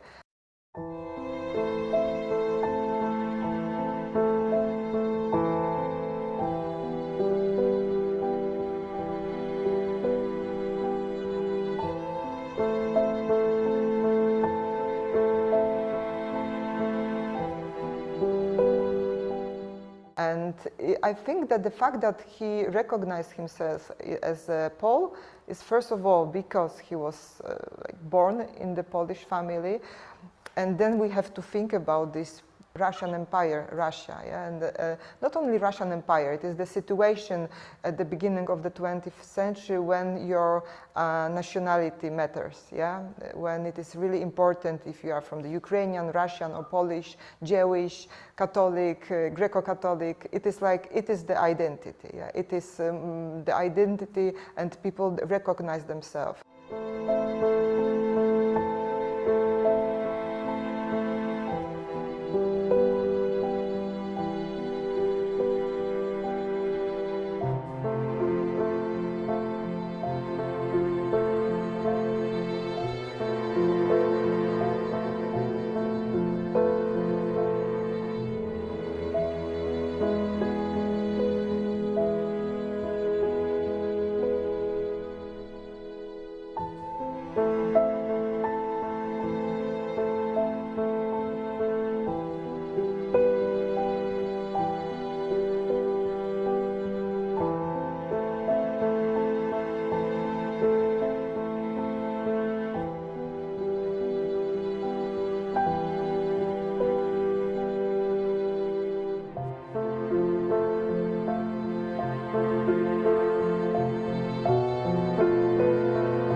So I understand that when he like is put to the orphanage in St. Petersburg, it is also the Polish orphanage because he's like, he's a small child. He has no choice. Yeah? He's without mother with two brothers, but he is recognized by the system as the Pole. And then he, you know, gets the support from Poles, so he feels a link. I think without parents, this Polishness is a kind of his, like, he really perceives it in a metaphorical way, yes, as a mother, as this land from which he comes, because the whole period of his identity construction when he's young, he spent, in fact, in prison.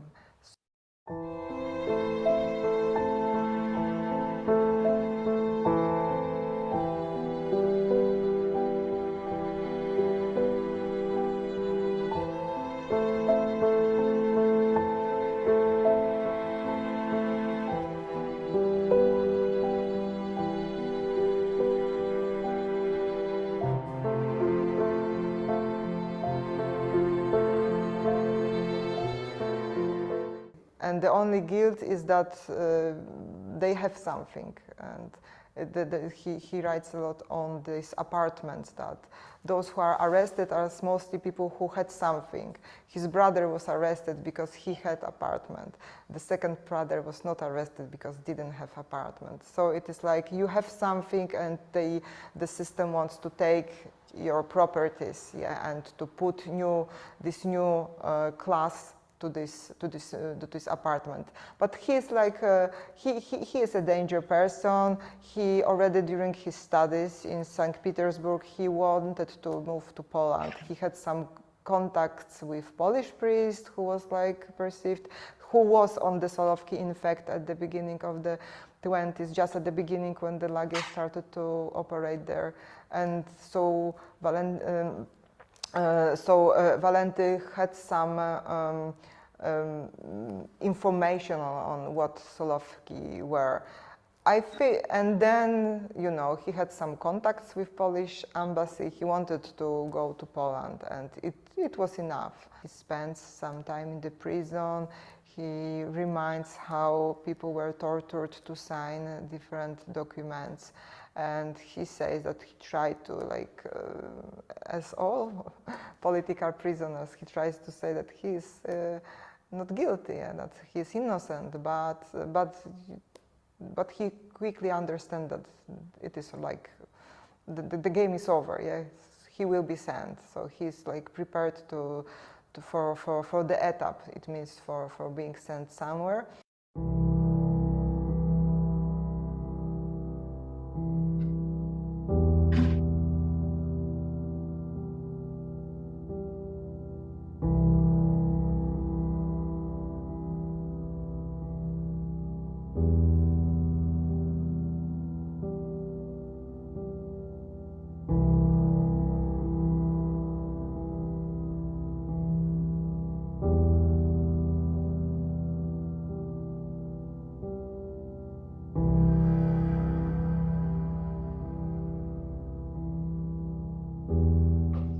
he reminds a little bit how he was tortured, but in fact he don't want to focus on it. He rather focuses on people and how the system works. So he spent some time. He's informed that he will spend some time in the lager. It is sure, yeah.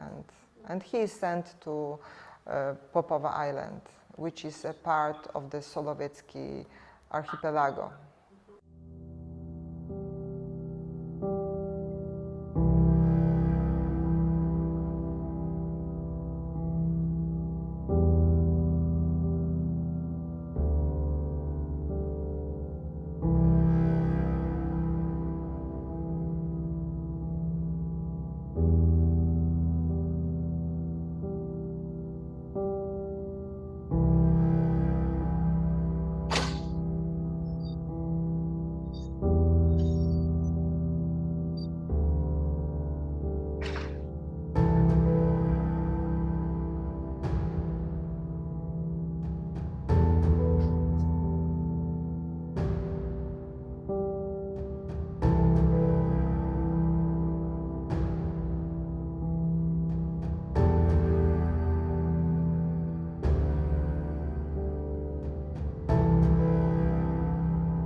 Proponuje wysłanie filozofa Kanta na Sołowki, nie wiedząc oczywiście, że Kant już dawno nie żyje, na 3 lata. Sołżenicyn w archipelagu Gułag też wspomina, że Sołowki były właściwie synonimem obozu koncentracyjnego, czyli pełniły trochę taką funkcję jak dzisiaj Auschwitz. Tak mówiąc Auschwitz, mamy na myśli ten straszny typ instytucji niemieckiej, nazistowskiej, natomiast Sołowki znaczyły podobnie. I na przykład Mariusz Wilk w swojej książce Wilczynoto z 1998 roku czyni taką wzmiankę, że kiedy gdzieś na południe Rosji wybrał się i powiedział, zapytano go skąd przyjeżdżał, on powiedział, że z Sołowek, to od razu zapytano go za co siedział, więc w pamięci rosyjskiej prawdopodobnie Sołowki dalej funkcjonują jako jakiś rodzaj uwięzienia, podczas gdy oczywiście więzienie nie funkcjonuje tam już od 1939 roku. Może coś znaczą, ale nie bardzo wiadomo co. Na pewno jeżeli Polacy myślą o sowieckich obozach koncentracyjnych, to raczej przyjdzie im na myśl Kołyma. Tutaj troszeczkę tak jak u Anatola Krakowieckiego z jego książki o Kołymie, gdzie on mówi o 2 skrzydłach totalitaryzmu i zestawia ze sobą Auschwitz i Kołymę, tak? Czy kiedy powiedzmy... It's maybe because not many... Yeah, Poles were in the previous ages, yeah, Poles were not sent then. Then during the Soviet repressions, there was not a significant group of Poles who was sent to Sołowki, as in case of Ukrainians, were a lot of Ukrainian intelligentsia, yeah, and those who were fighting for the Ukrainian independence or constructing Ukrainian nationalities, they were sent to Sołowki, and then most of them died during so-called Ukrainian etap in Sandarmoch. So it is like really a part of the memory of repressions experience from Russian and then Soviet empires. And in Poland, no, I think that Solowki are like are island, island memory, but still significant, yeah, but not connected with national memory, I would say, and national suffering, yeah. It is rather a symbol of the Soviet repressions as you know, something which is something broader than concern only Poles.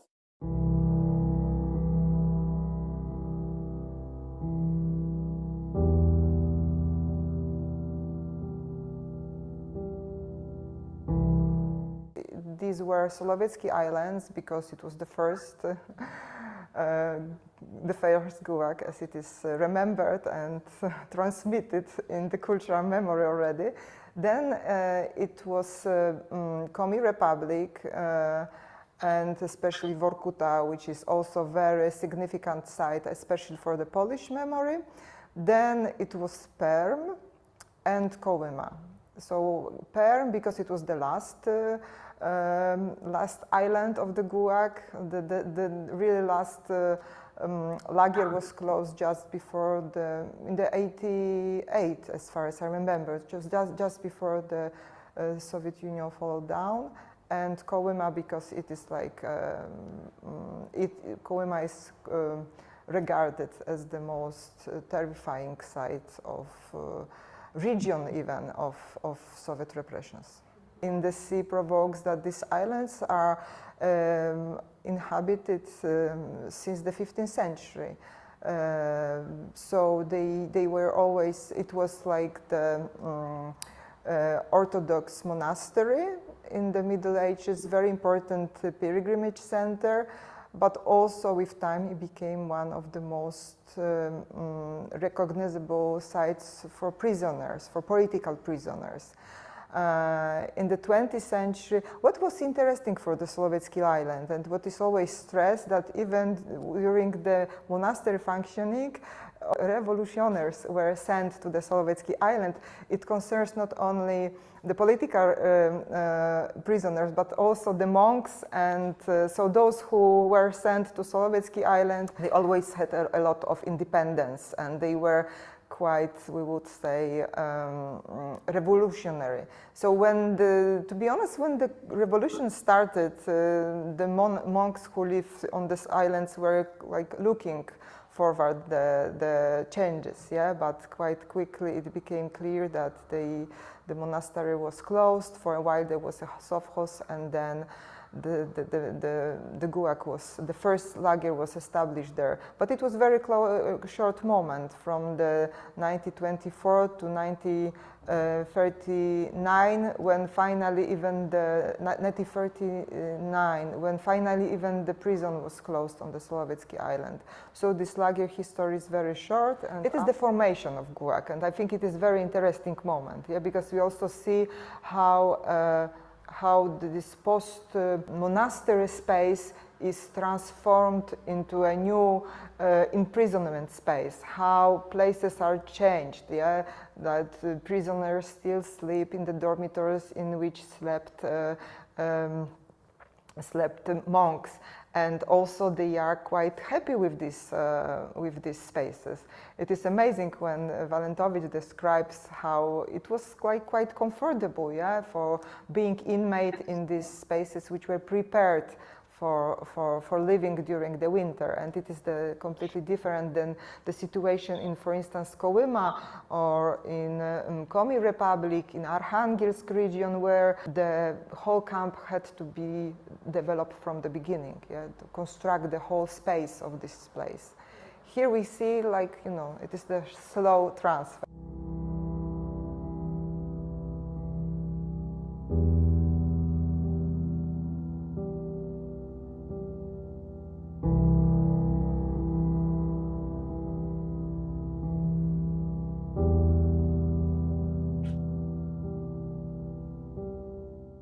He shows us his 20 years of imprisonment as inmate, and these 2 years were very important for him, and he stresses on the pages of his memoirs that these 2 years constructed him and prepare him for the future, for his future inmates life. And that's why I think he points it very well. We have, then he spent a lot of years in other places, which he described only, some episodes of his life. And here we have, first of all, very detailed description of the landscape, which shows that he's like, it was important. It was. There is something more than simply imprisonment. Then he describes a lot of people whom he met and who taught him. We know that he learned French, he learned mathematics, he improved his historica and astronomia. He was psychologically prepared by different priests of different denominations. So I think it is very important for him. Yeah? And if we look on the fact that we have, this przypadki, incidents of the 20th century, 20 years here and here, it is to stress how important probably is this first moment in the in imprisonment. Yeah. He was lucky, to be honest, and he says that, thanks to those people and what they gave him and how they prepared him, he was able to survive later in Kolyma, which was absolutely different experience of Gulag.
No takie są skojarzenia, tak? Gułag, Syberia, zimno, mróz, ciężkie warunki. No to wydaje mi się, to jest taki zespół podstawowych skojarzeń tutaj w Polsce. No samo zresztą pojęcie, bo u nas też mówi się raczej Sybir i jeszcze od czasów XIX wieku i to Sybir nie jest pojęciem geograficznym czysto, tylko jest pojęciem symbolicznym. No, Sybir to jest miejsce, gdzie po prostu zsyłano Polaków jeszcze w XIX wieku, chociaż to nie była tylko Syberia, ale to się tak naprawdę w tym mieści i stepy kazachskie, i Azja Środkowa, a nawet mówi się ciepły Sybir, czyli Kaukaz, tak, gdzie też zsyłano Polaków, także jest.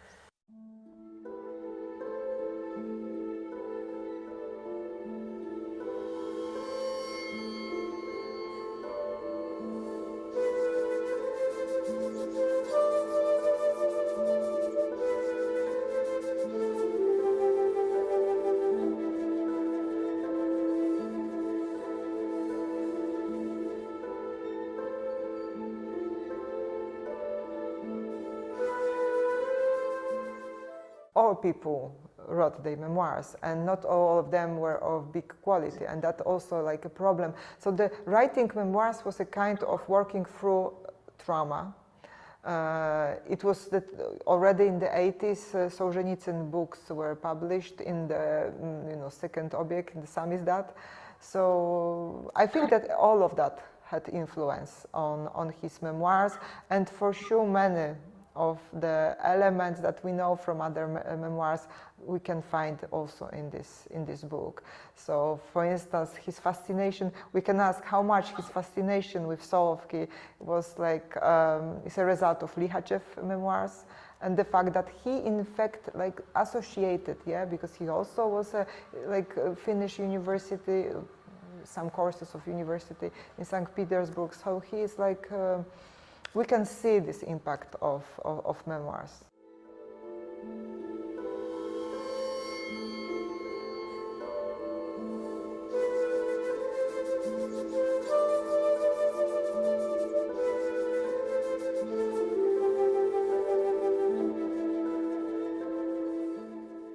He says that it is only because he is at the end of his life and he knows that other people don't live anymore, so it is not danger for them. But I think that somehow it is like, you know, he's on this wave. It is a time of really, really many memoirs which are published all around Poland, and organization, people like try to connect themselves.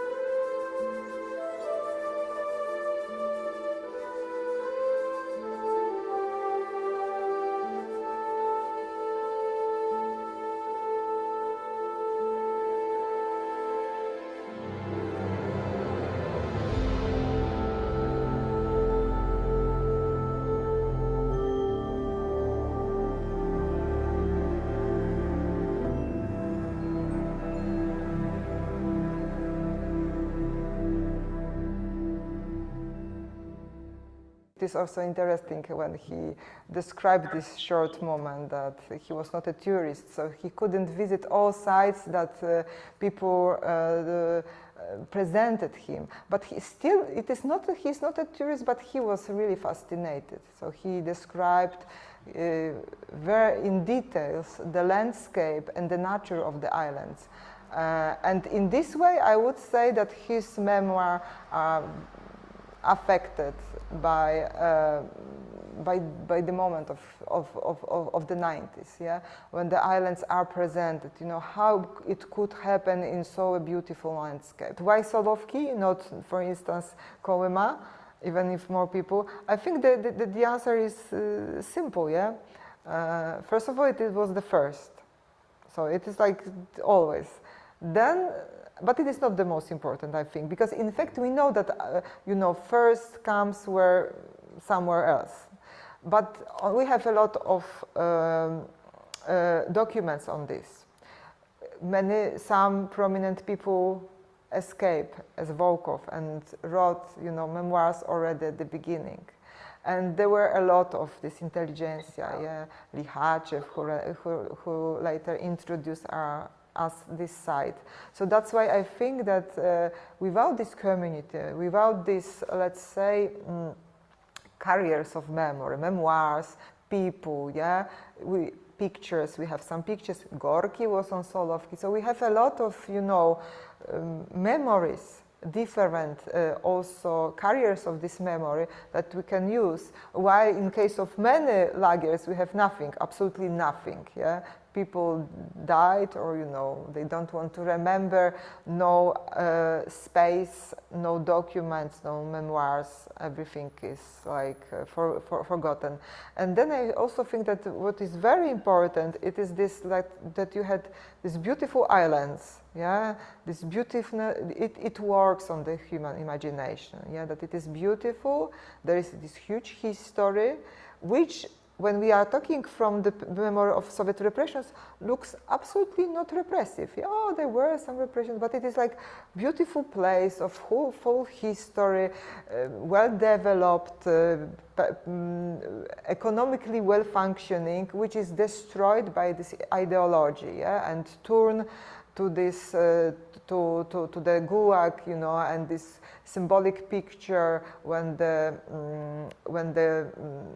monastery is in fire after the big fire. Then with this change of the cross to the red star. These are the, you know, it is the kind of our, you know, post memory. Yeah, we like pictures. It is like, it is unfortunately how it works. Yeah. So I think we have a lot of these social memories, which construct this site. And without this, it is difficult to remember, yeah?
And congratulations on the effects of your project. I'm very interested in the process of choosing materials, speakers, also the audience, or how is this kind of transmitting history, unknown history for English-speaking public. How does it work? I haven't checked how many views. It's just for that. Okay, it's we can start maybe with comments. First we do Taha's presentation.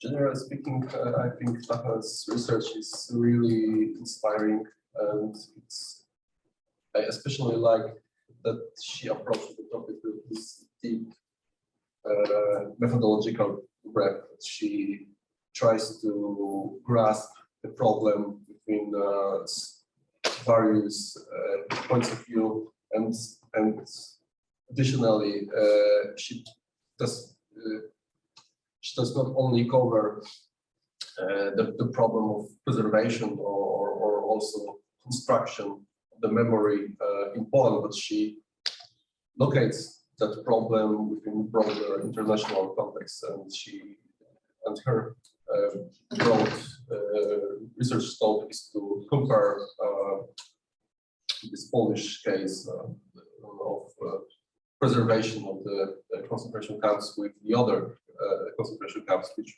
for example, were located in Germany. So I think that she's doing really great job, and I keep my fingers crossed. And I will willingly read her dissertation, and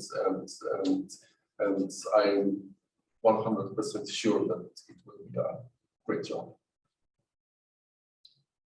Alina? Well, I know how much work went into this, like a lot of work went into this. I mean, beyond anything I've really experienced myself. It was a different approach, very different approach, with flying back to Poland, driving to Łódź, driving everywhere, pulling people left, right, and centre, translation work, saying he gave up his time when he should be doing his own project a lot of love and attention went into this project. I know there were bumps, I know there were issues, I know that, you know, with a lack of time, you know, funding, more could have been done. I know that, we're very well aware of that. But I'm really proud of what Lydia's put together with her translations to running to the library at stupid o'clock in the morning. That's all I can really say. Like, it's a very well good job done by both of them. So many thanks to both of you and to Alina for her support and open eyes for this imagination that you expressed yourself. It's, I think, also a very nice example of, as I understand, spontaneous but cooperation within this project and some kind of group project, or at least working. No one makes a movie by themselves. Yes, but you have team within this very small group. Yes, and so it's been something that I think sometimes a type of project like this can really energize different kinds of. Lydia, I'm sorry, Oh, I can't hear you. I'm sorry, I'm so quiet.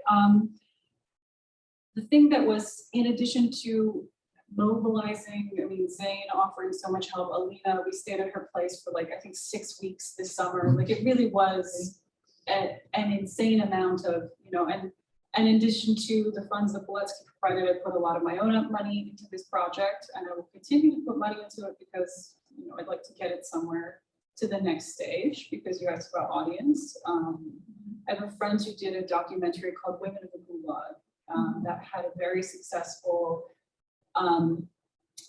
it was shortlisted for the documentary, for the Oscar documentary. So I think that there's some interest in topics like this. And then in addition to that, she basically went on tour of every university in the country, in the States, and went and talked about this topic with people and had Q&As across the country. And so I would love to be able to emulate a model like that. I think it's something you can do with a documentary like this.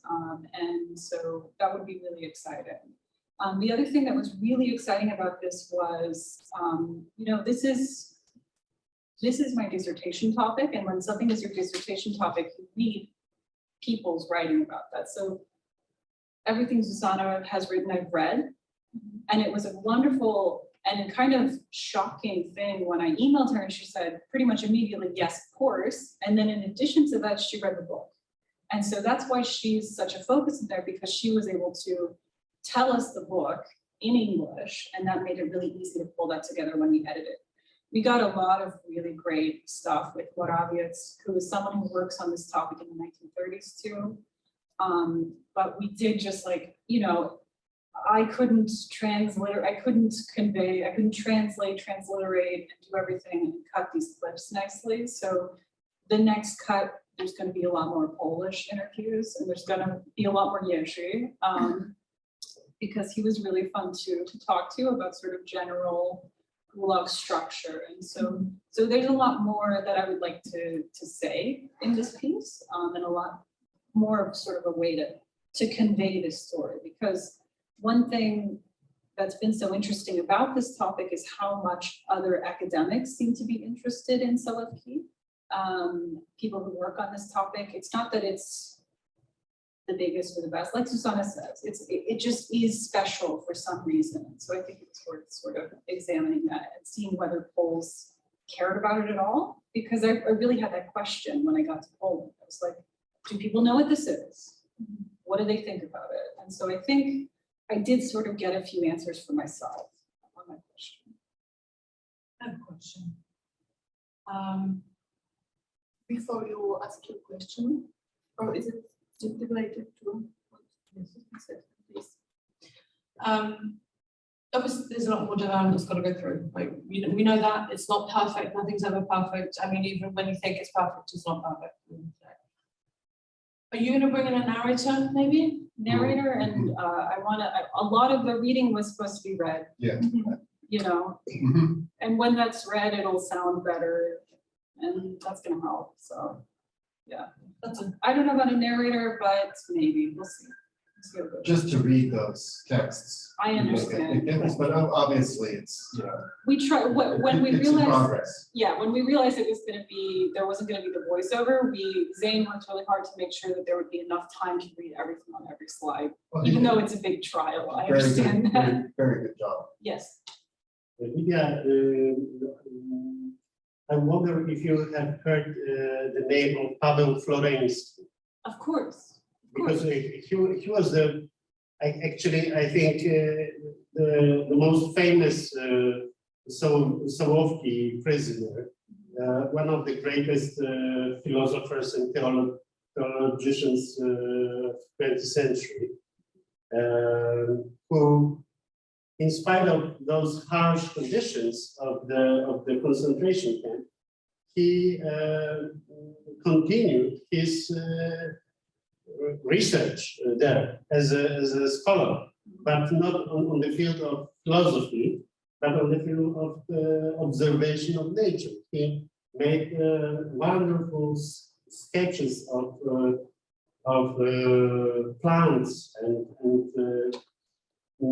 when I saw them, I couldn't believe it, because it is not, doesn't look like childish, drawings with a pen. They are beautiful. So I just this name was missing in the narration. That's why I asked it. But I think. So Florensky was on the islands and sort of staggered. So there's a few different periods. There's a period of Ukrainian attack that she talks about. There's a period before that when Pileckiego was there. There's a few other, like a Belarusian playwright was there. There's a lot that happens in the 1920s. But what I know, which is kind of interesting, because he bypasses all of that. He goes there in 35. So it's really way past the point where Florensky is there. Past the point when they're doing, it's renamed, there's a lot that happens in that period. And Vodanovich knows a lot about that, and that's what he builds his expectations on. So I'd love to be able to sort of convey that. So when we sort of originally plotted this out, it was sort of, he is so worried about this, and then we go to this sort of history of this camp where we have all of this stuff that you're thinking of. Yeah, absolutely, that's the thing. And that's really what I would love to have, because then he gets there, and it's really a wonderful narrative thing that he does in the book. He gets there, and immediately just some guy is like, oh no, it's not like that. It's total, it's fine, it's whatever, you'll be fine. So he's so freaked out about this that he's sitting in this train car, like giving himself an ulcer. He's really scared.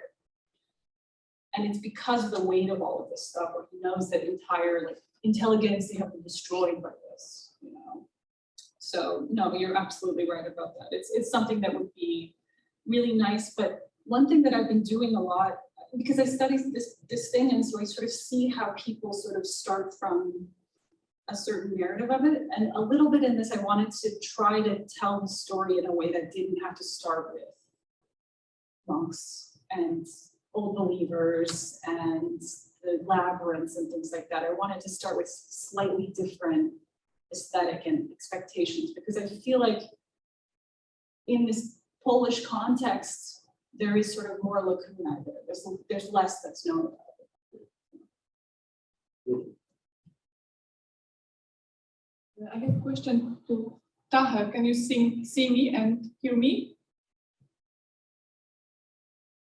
Okay. Yes, I can. Yes, I can. I don't see. It's my big face is,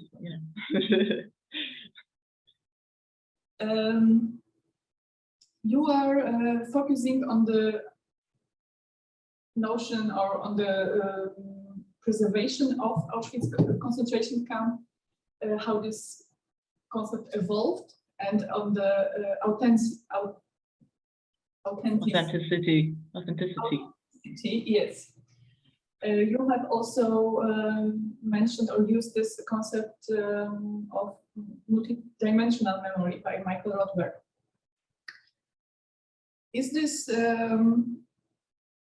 claim for authenticity also including in your research and case studies different oppressed groups, so homosexuals, Sinti and Romas, the former concentration camps prisoners, and their claim towards this place being authentic and representing their experienced their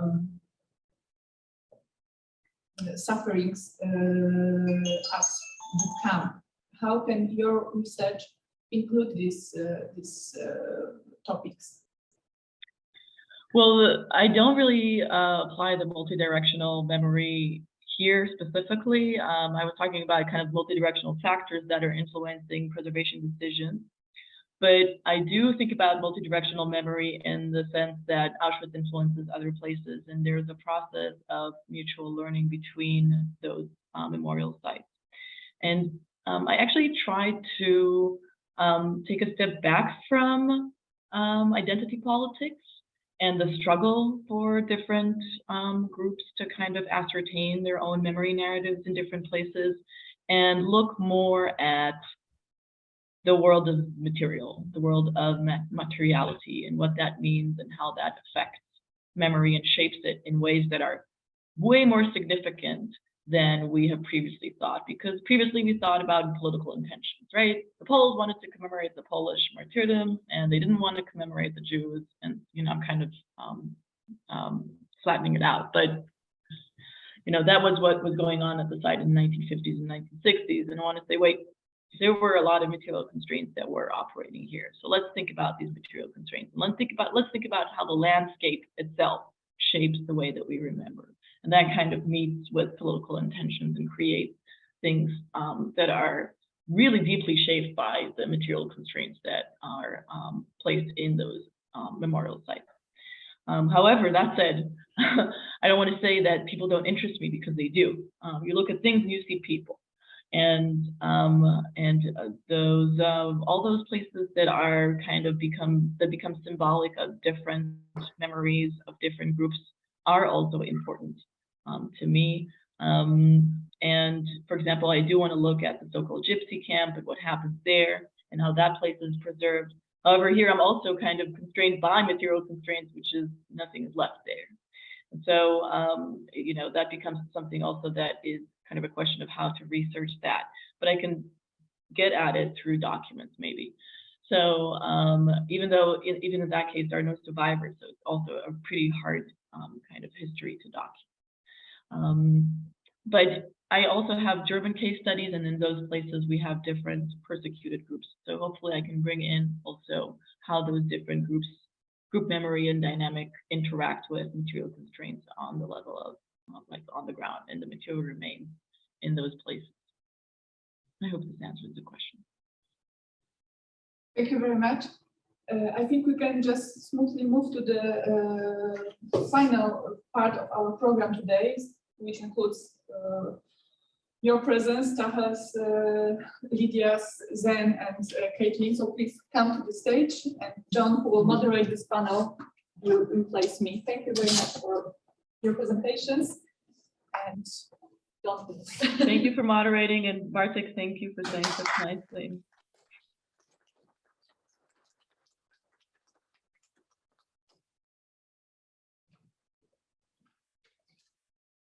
No, I think, okay.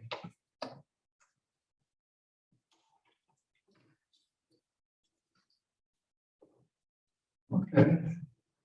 Everybody, thank you. Can you hear me? Okay, all right. Well, this is going to be, I think, a shortish session, and just to kind of wrap things up a little bit. And it's supposed to be totalitarian regimes in the 20th century. Is that topic still important? But in listening to all your presentations, you are all dealing with things that are pretty much directly connected with what we recognize as being really the totalitarianism. So it's you know, in a sense, that kind of question is not even really relevant for you. But what I wanted to do is to maybe in my own kind of crude way, recapitulate some of the issues that we've been talking about over these past couple of days. And then just to ask you how you see these as having something to do with your work, what you've been working on. So I think some of the issues that seem to have been come up repeatedly in this Compton so far are issues to do with, well, a lot to do with totalitarianism versus authoritarianism, and trying to figure out what we can properly call totalitarian and what is just merely authoritarian. And this came up a lot with the discussions of, for instance, the regimes in Africa or elsewhere. And trying to figure out then what really is kind of the markers of totalitarianism. And we've talked about the important role of violence, of mass murder and terror as being something very intrinsic to totalitarianism, and something that is becomes somewhat absent in the later period, for instance, in the later period of the Soviet Union and the Soviet bloc countries. The role of ideology has been important. Messianism and utopianism and the kind of a revolutionism that seems to be a key part of totalitarianism, whereas when you have something that is more of a kind of a conservative authoritarianism, you kind of lack this sense of something, a strong ideology that is supposed to motivate people. The instrumentalization of history, of memory, politicization of memory, something we've talked about a lot. And this have a lot to do with what all of you have been talking about to some degree. We've also talked in the past couple of days about lessons learned and unlearned, in the sense of, we have this experience of the things that you've been talking about, and yet somehow, you would think that it would never happen again. That was the cry afterwards. It should never happen again. And yet here we are in the 21st century, and we're seeing many of these same problems repeating, and threats to democracy and so forth. Questions about information and the media and how this has changed over time. We talked about newspaper reports, about how people viewed the camps at the time, and how it's being viewed now with TikTok and other things, and social media, and so forth. And generally the difficulties of facing the past, and kind of difficulties facing abuses of the past for societies in the post-communist period, especially to kind of figure out how to deal with this past of violence, especially violence that has been perpetrated in that country, or the use of this, as I said before, instrumentalized as we are victims and we demand some kind of retribution for that. So I think, as far as I can say, as I can tell, these are some of the things that we've been talking about the past couple of days. And I wonder how you feel this might kind of be reflected in your work, in the subjects that you've been dealing with, and how they kind of, the post-history of these, how the camps have kind of been then remembered in later years, the Gulag, the memory of the Gulag, memory of soldiers, which gets somewhat lost, subverted after the war, and of again, the camps and so forth. So what do you think? What are your reflections? Lydia? I have been thinking about this because my big question was, what does Poland remember? And so this whole academy has been, for me, really educational about what is Poland like now? What is operating in a Polish culture institution like right now? So that's been a big education. What are Polish museums like now? And what are Polish people like now? What do they know about the things that we look at in work? And so that was really useful for me on many, many levels. And for me, one thing I learned is that there's a bigger force than the Gulag in Polish memory right now, which is World War II. And so anytime I need to orient something back to the Gulag, I sort of feel like there's this big shadow that the Gulag doesn't really compare compare to. So when I think about a conference like this, I think about the fact that it's not equal and it never was. You know, Pilecki's experience at Auschwitz is completely different from his experience under the Soviets. And so there's no way to say that these are equivalent, even though I would say that they are both totalitarian systems. So it's been a really broad reconfiguration of my understanding of this concept overall. Do you feel that memories get distorted by the sense of picking what seems to be the most important, the period of the occupation for Poles, or the Holocaust as being something much larger than anything else, overwhelming in a sense? Do you feel that it's a kind of distortion that then the gulags get sort of forgotten in a way? I just don't think that they're necessary when you have those two things to sort of triangulate, you know, it just doesn't help. So how do you create, I guess for me, how do I create a narrative to say, well, I think this is relevant to your history, let me try to prove it to you. That's, you know, maybe a little obnoxious, I guess. Well, I think that's always a problem, right? How do we make our particular subject relevant to people if it's not the Holocaust or something of that magnitude? Everything is. The answer is everything is relevant. We just have to somehow find a way of It's true. bringing that out. I think there are ways to do it, but I think it is really that I think talking to people on the ground about this, and by people on the ground, I mean other academics who study this topic. So it's not average Joe, but talking to people about how they frame these things has been really valuable. Okay. To Hel, do you have any thoughts on that? Yeah, just to answer, Lydia, what you just said, which is really interesting. I think there's always this tendency also in Jewish studies to say that the Holocaust kind of overshadows everything else in Jewish studies. And so there's this kind of very active attempt to decentralize it a little bit as it occupies so much space. So I'm happy to decentralize that, because I think focusing too intensively on one little strand of history is not so helpful. And especially if we're talking about education research is a different thing, but I think bringing different case studies together is really very, very important to be able to draw some generalizations and think about ways in which these two regimes of violence connect in the way that they apply violence. And so it's important to decentralize the Holocaust, and it's important. And, you know, thinking about the Gulag is also very interesting because there is an historical connection between those two regimes. To what you said, John, I think that, you know, we're seeing a lot of, I think in both Lydia and Zane's presentations, we see like kind of forgotten histories.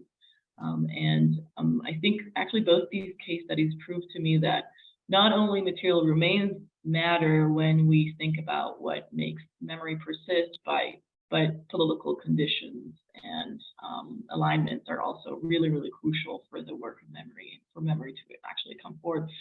But I'm also thinking about the very, very many different components that need to align for memory to stick and to become popular.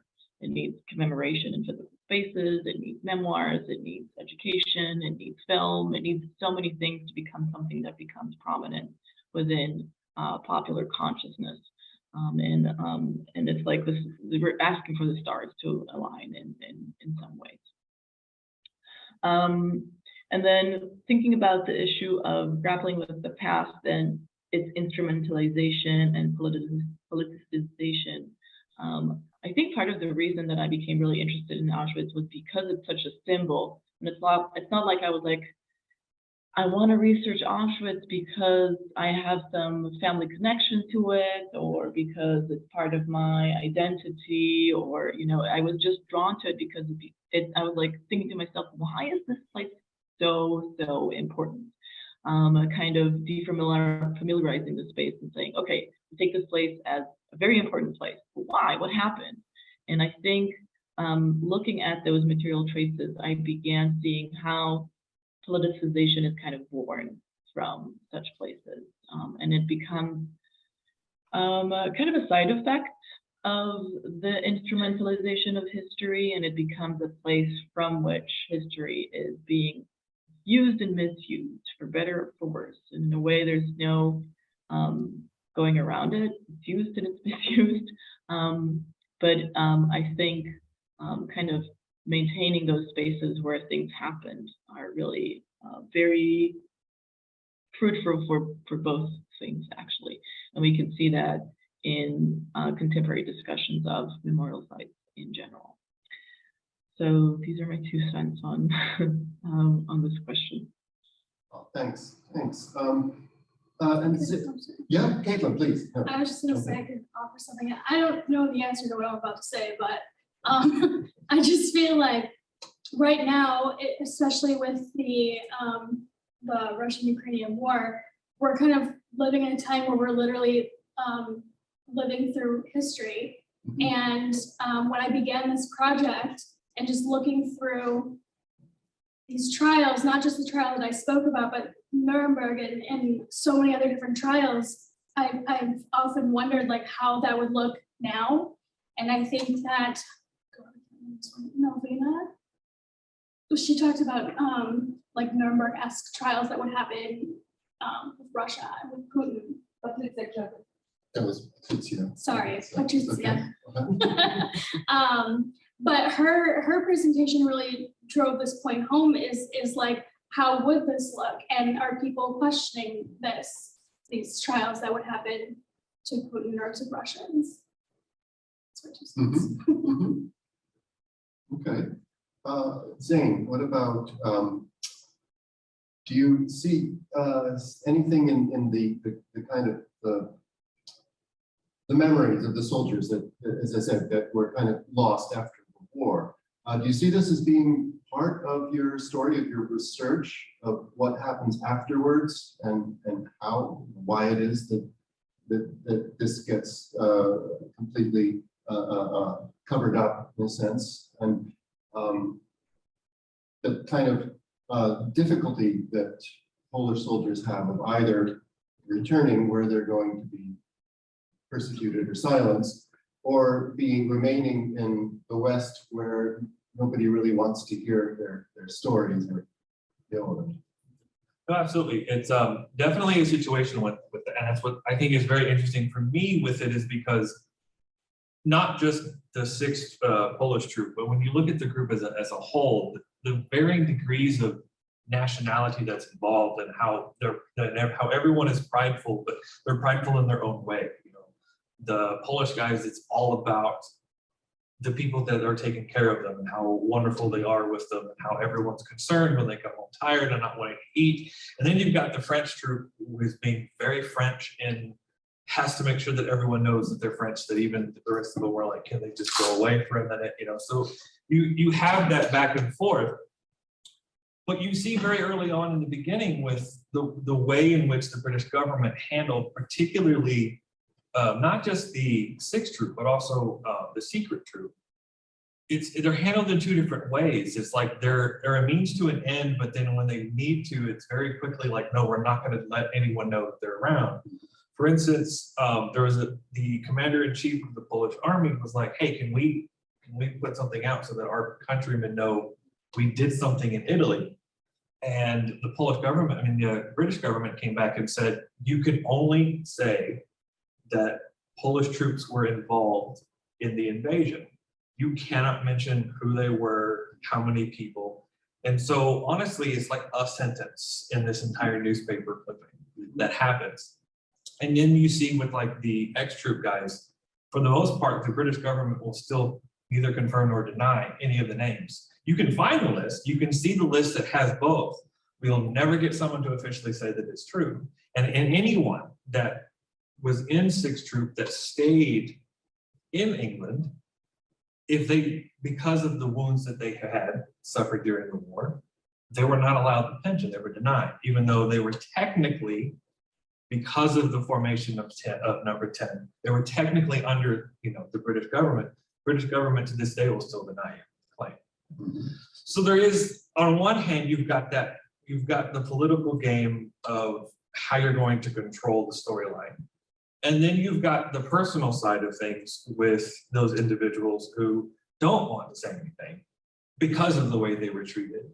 And I think for me, from a military historian standpoint, you see that not just in this group, but particularly if you go into the American side of things, you've got those generations that just don't talk about their experiences. And that's why I'm interested in this particular group, because of the dichotomy that is dealing with the Polish situation. It's so much different than the rest of them that I'm hoping that there's some slight themes in what I'm seeing with the 6th troop. But I mean, you can't compare when you've got an entire group of people that are like, half of my family is dead.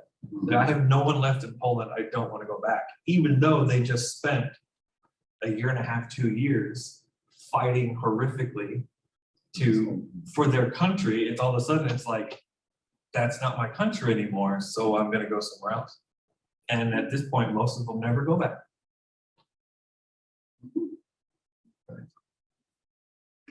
Do we still have time? Are we? Olga? She's not here. Yeah, okay. I'm curious about this important role of ideology in totalitarianism, but I'm curious about how it affects ordinary people. We talk about it as being, this overpowering element, but for people, even in the case of Esper, for example, do you get the sense that he was driven at all by ideology, or is it really, when you come down to the individual people, perpetrators or victims, that they're simply doing what they need to at the moment? I think in the case of Hus, it's kind of both, because he grew up in such a strict Catholic military background, and he but he was idolizing Hitler and Hitler. So I think that a lot of that is ideology based, but I think that once he was in the camps, it was just like, okay, I have this set of things that I need to do, that I need to accomplish to drive the Führer's goal further. So this is what I'm going to do, and just laid out a plan to do such. Okay. Tal, what about it in terms of the preservation of Auschwitz?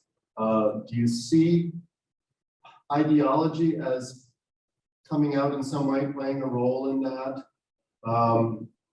Or is it just a matter of, well, this is what we've got to do to preserve this, and it's just taking care of business in a sense? It's a curious question, because I don't tend to think about ideology that often. I think it's a kind of a concept that's more applied on the wartime to understand motivations for actions under extreme constraints. But definitely the memorial site has ideals that it follows, conservation ideals, things, moments that it's trying to preserve, and in the name of museum work and commemoration, evidence, education, like I said, and then it kind of meets reality, and they have to really adjust and change what they're doing and change these ideals in accordance with what actually happens and all the different constraints that are happening that turn this ideology into something else. And eventually, like Katie said, I think it is a kind of a meeting point between a person who believes in societal structures. But in my case, I actually think that societal, political, economic, material constraints are a little bit stronger than the ideals that are set forth. But I don't want to underestimate the power of individual and group agency in shaping landscapes and shaping historical events and shaping what we remember. Zane, Lydia, do you have anything to add to that? Yeah, I think one thing I've been thinking about throughout is how sort of ideology can be the thing that causes a totalitarian system to form and to function, but often in what I see, for example, in the early Solovki camp, they had this ideology of very communist Pileckiego. Let's refashion man into the great Soviet system. Let's take this Pole and turn them into, and so they had a lot of efforts to re-educate people. But one of our conversation with Yeshi, when we interviewed him, he did a great job of pointing out that when you get into the later system, ideology really falls away and it becomes this economic system. And when I see that, like, yeah, this becomes just a vestigial structure, and it's really this economic system, which in turn becomes a vestigial structure because it's no longer profitable at a certain point. So totalitarianism can remain while the ideologies sort of shift and fail and are reborn.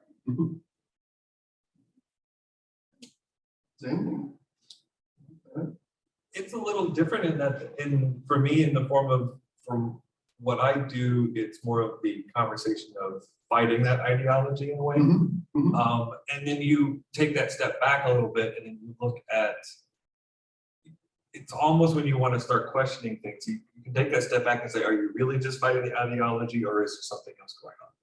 You know, and I think I have two parts of my work, and my other work that I do focuses a little bit more in the chain of command, especially when it comes to the invasion of D-Day. And in that aspect, when you look at the argumentation of for or against, you know, Normandy happening sooner, that's when you find the ideology happening when it comes to, especially with Great Britain, and they're wanting to, as Churchill would say, attack the soft underbelly, which was the Mediterranean. Yeah. Like that was the focus. So for me, it's a kind of an interesting thing, mix of both, where on the one hand, from a political standpoint, they're wanting to go this route. And then on the other hand, for instance, with number 10, out of a national security necessity, it was like, let's allow these people to fight the ideology that has just completely taken over their country. So it's kind of that duality there happening. May I add something? If we are talking about communist past regarding the influence of ideology, communistic ideology on the question of how to preserve the remains of concentration camps, for instance. I wouldn't call it ideology, but I would say definitely a set of certain interests guided curators who musealized those ruins. I give you an example. Many former German Nazi concentration camps in Poland, like Majdanek, Auschwitz, Wambinowice, and many others, served directly after Second World War as concentration camps for Polish Home Army soldiers and for German prisoners, or like in Wambinowice for civilians from Silesia who were then sent to Siberia in massive transportation. So when those places started to be musealized in 50s, for instance, it was obvious that communists wouldn't preserve the last form of utilizing those places, and it has completely vanished. So if now someone would like to reconstruct the usage of former Nazi concentration camps for communist purposes, he should reconstruct everything from the scratch. So then, not Holocaust deniers in this case, but communist sentimentalists would say, this is bullshit. This is reconstruction. This is pure fantasy. This is a pure instrumentalization of common memory and so on. So I think this is very interesting aspect. Do you agree with me, Taher? Absolutely. I mean, I studied Buchenwald, and until 1990, no one spoke about the Speziallager that was formed there for 5 years, between 1945 and 1950. That was just tucked away. So this is another kind of preservation decision that is crucial. John, as you were kind of, as after I finished answering, I was like, oh, wait. And I was thinking about ideology and its kind of state form. And of course, communist dogma really influenced the way that the site was framed. There were a few exhibitions, Auschwitz specifically, that were proposed in the late 1940s that had very little connection to the historical reality of the camp.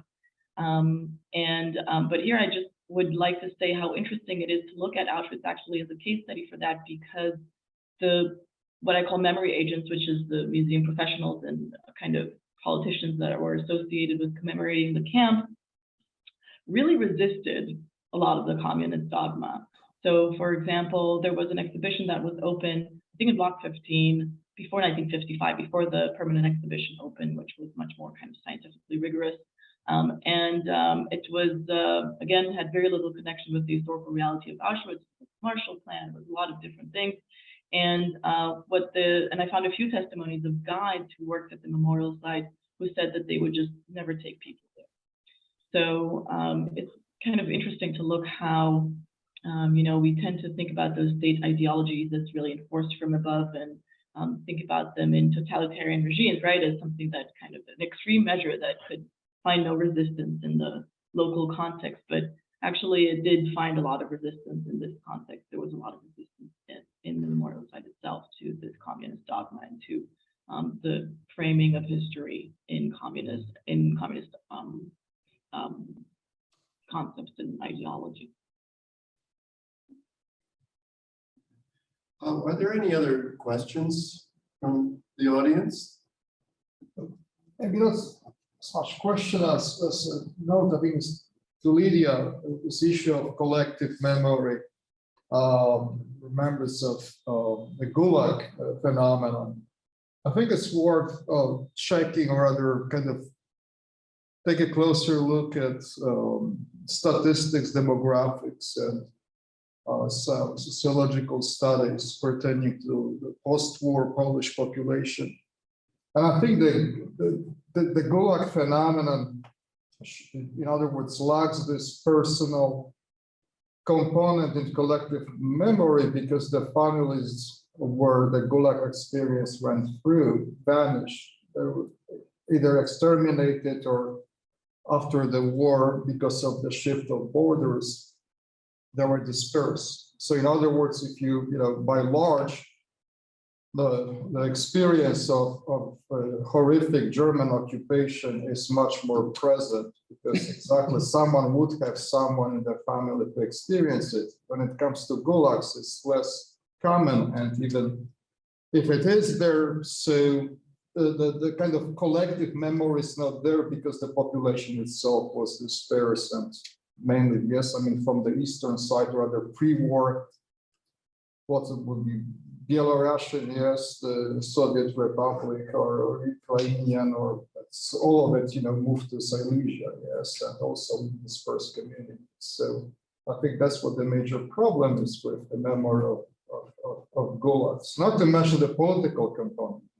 Anything related to the commemoration of the Soviet crimes had been an issue in Poland well after 1989 as well, because it had, yes, kind of correlation with the politics after the fall of communism. I mean, I had to find someone who, even I question whether this guy is Polish, right? He has to keep convincing us that he's Polish, because as you say, no one has this experience and considers themselves a Pole. People are sent to Kazakhstan, people are killed in Katyn. There's plenty of other experiences that we could say are very, very Polish. And this one, I agree, it's marginal, and so, and it was nice to have that little moment of the son is saying that we have Ukrainians who spearhead these efforts in the 90s to memorialize this site. They're the ones clashing with the Russians on that. That's, I would say, maybe the real story here.